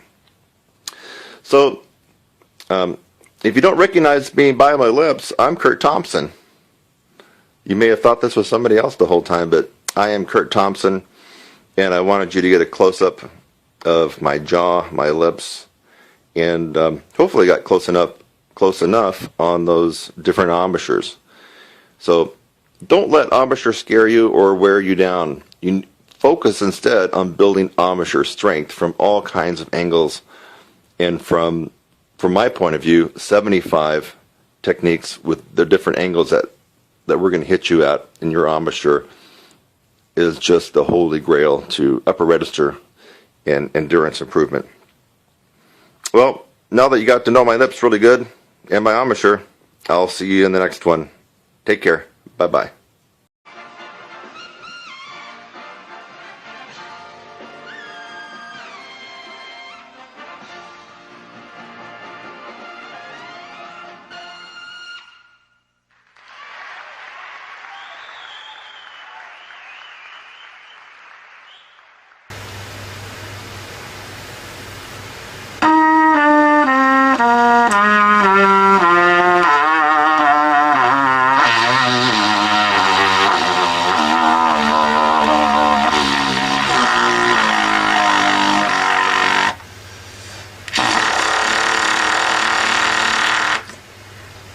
So, that was a test of your pedal tone ability. I started on first bass F, and I worked my way down with a F major concert E flat scale all the way down to triple pedal F. Now, that's a test of your overall ability to do pedal tones, but keep in mind each tier of pedal tones has a different characteristic and a different level of difficulty. So briefly, your bread and butter and your meat and potatoes pedal tone tier is the second tier. It's the most hardest tier of all. In fact, for those of you who are not really playing up into the upper register, I mean ability to do it, we're talking about starting at high C up to about double G, give or take. That range right there is the upper register. Above that is the extreme upper register. So if you're trying a lot of different things, at least check your pedal tones.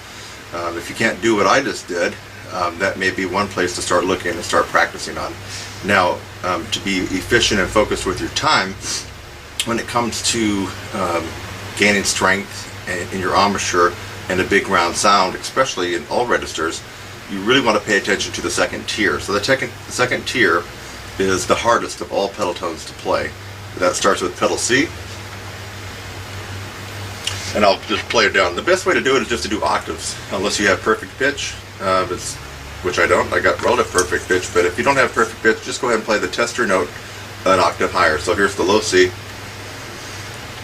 and then the pedal C. B,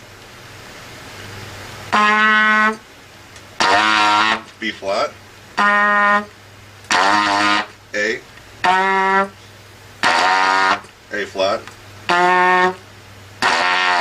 G. Now notice I'm going to play G 1 and 3. Don't cheat and play it open.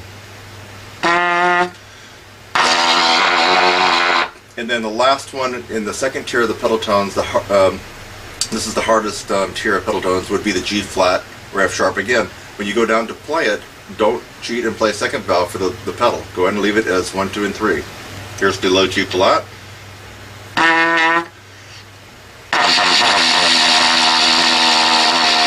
Okay, so that's the hardest range. Now, let me just describe the different levels of pedal tones. The first tier is from F to D flat, E, E flat, D, then D flat. Okay, so you'll probably be able to get most of those. That's what I consider like a medium difficult level of pedal tones. So the first tier of pedal tones, which I just did, is the medium level of difficulty for pedal tones. That's F, pedal F down to pedal D flat. And you already heard me do the most difficult level of pedal tones, which I consider your meat and potatoes. That's where you're going to get a lot of bang for your buck as far as your practice time. especially if you're shooting for upper register and power. You're going to get it from the second tier, which is the most hardest. That's pedal C all the way down to pedal G flat. Don't cheat when you get down to pedal G and pedal G flat by playing those open and 2. Make sure you play pedal G 1 and 3 and play pedal G flat 1, 2, and 3.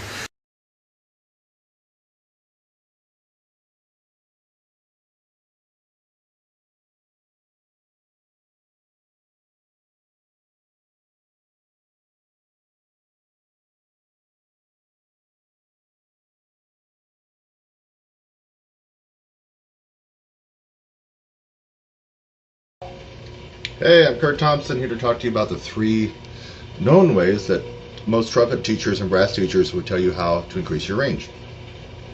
And in some videos you may have heard me kind of disrespect these a little bit, and that would only be because you've tried these 3 ways, yet you keep trying these 3 ways to really bring out the most amount of range.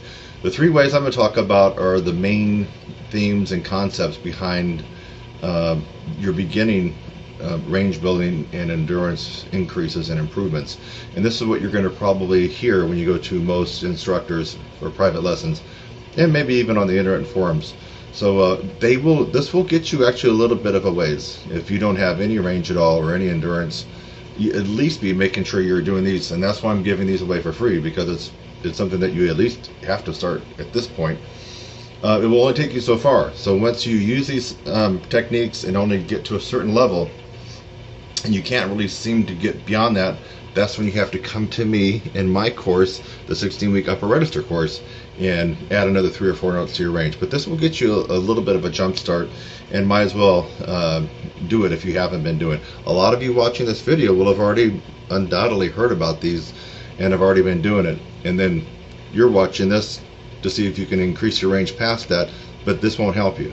So you do these 3 until you reach a certain level where you plateau off, and you're not going to be able to break that barrier. You're going to have to do something different. And in this particular case, doing something different, I'll put my website address, would be taking a momentum-based course to really supercharge your range and endurance. But anyway, let's get to these 3 known mainstream techniques. Number 1, long tones. You go to any trumpet teacher around the world, any college, university, you ask about playing and increasing your range, they're going to tell you long tones. It can be in the form of pedal tones. F, pedal F. Or the harder range would be tier 2, would be your pedal Cs. C. So any kind of long tone, even in the regular lower middle register.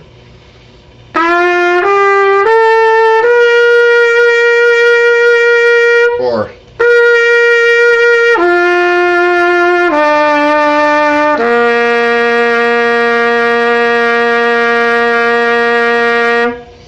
and on and on and on. You can go down chromatically there, you can go up. So long tones, there's just too many to even list here, but I just gave you some examples. Long tones will help out your range and endurance. Also, a good tone comes from practicing tone studies and flow studies. Remember, tone, a gorgeous, big, beautiful, brassy tone that you can almost just reach out and grab. You just kind of get that feeling that when you hear someone play with a great tone, that comes from tone. So you want better tone, it comes from tone, long tones. All right, let's move on to the second one. So the first one was long tones, and you can include pedal tones, and there's just a whole myriad of ways to do long tones, but you got to be making sure that you incorporate some kind of long tone study in your practice. As far as how much to do it and what to do, that's where people like us come in handy, because we need to hear you play and get a feel for where you're at, and then we could better prescribe the right long tone study for you. Second thing would be lip flexibility studies.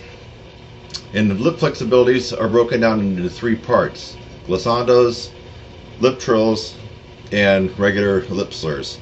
So you need to have that incorporated into your practice as well if you're trying to increase your range and endurance. Obviously, lip trills would be a very fast oscillation between 2 notes. G, start on G with a staff. Or it could be lower if your range is that high. Let's do a C. C to E.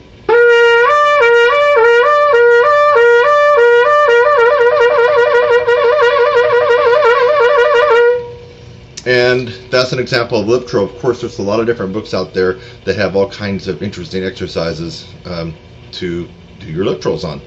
My favorite right now, my favorite right now is Dr. Charles Colon Advanced Lip Flexibilities for Trumpet. It's a big red book with white lettering.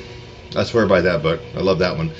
So there you have it. So lip trills. The second part of lip flexibilities would be your glissando. In fact, I remember reading Roger Ingram's book, and if my memory serves me correctly, he really swore by practicing 1-octave glissandos. I think that's his claim to range fame, if I remember what he said in his book. Now, don't quote me perfectly, because I read it a long time ago, but he really swore by 1-octave glissandos. So, and you're probably going to want to do them where at least you reach out of the staff, like A, or even high C. And then you can start at an octave.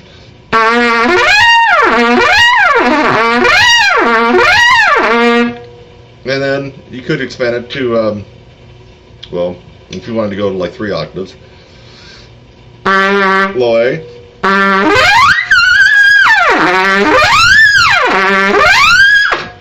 So that's your glissandos. The third and final way, as far as lip flexibility is concerned, just basic lip slurs, easy for me to say.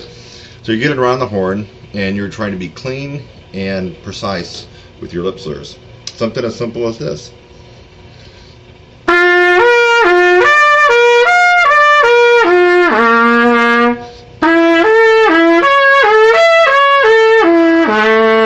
Or even simpler.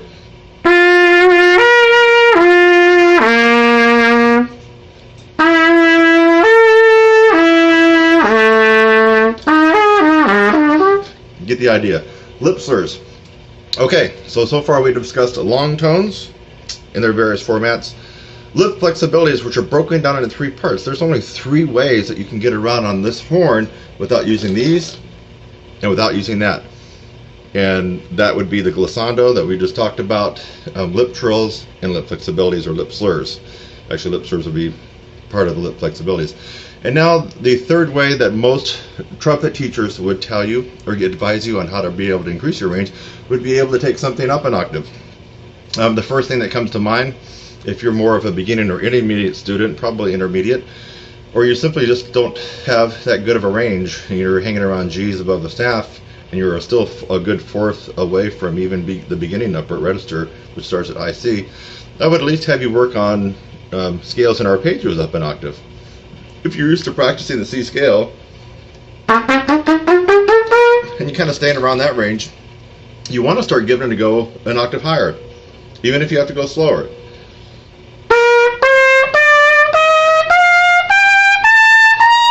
Or arpeggios. If you're used to being in that range, try to see if you can squeeze it out an octave higher.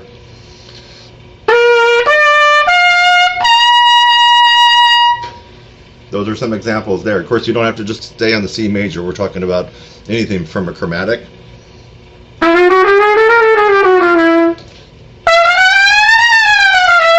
chromatics, arpeggios, scales, you name it.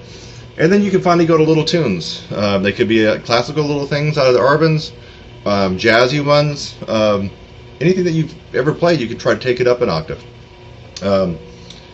Something simple like this.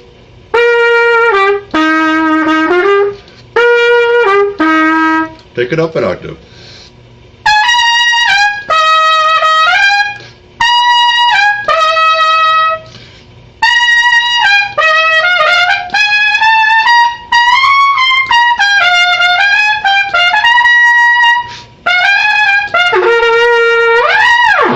Okay, that was Sesame Street. So I'm just doing this off the cuff. You know, I didn't have any set list that I'm going off for this particular video tutorial.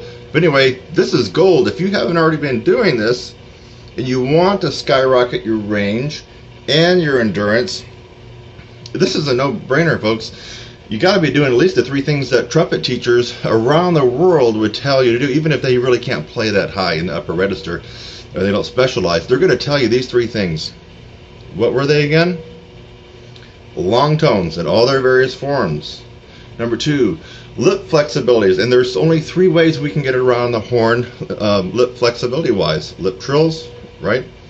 Glissandos, and lip slurs. And finally, the third thing is to start just getting the courage and being confident and take some stuff up an octave. It could be your band part in 8th grade band if you're an 8th grader.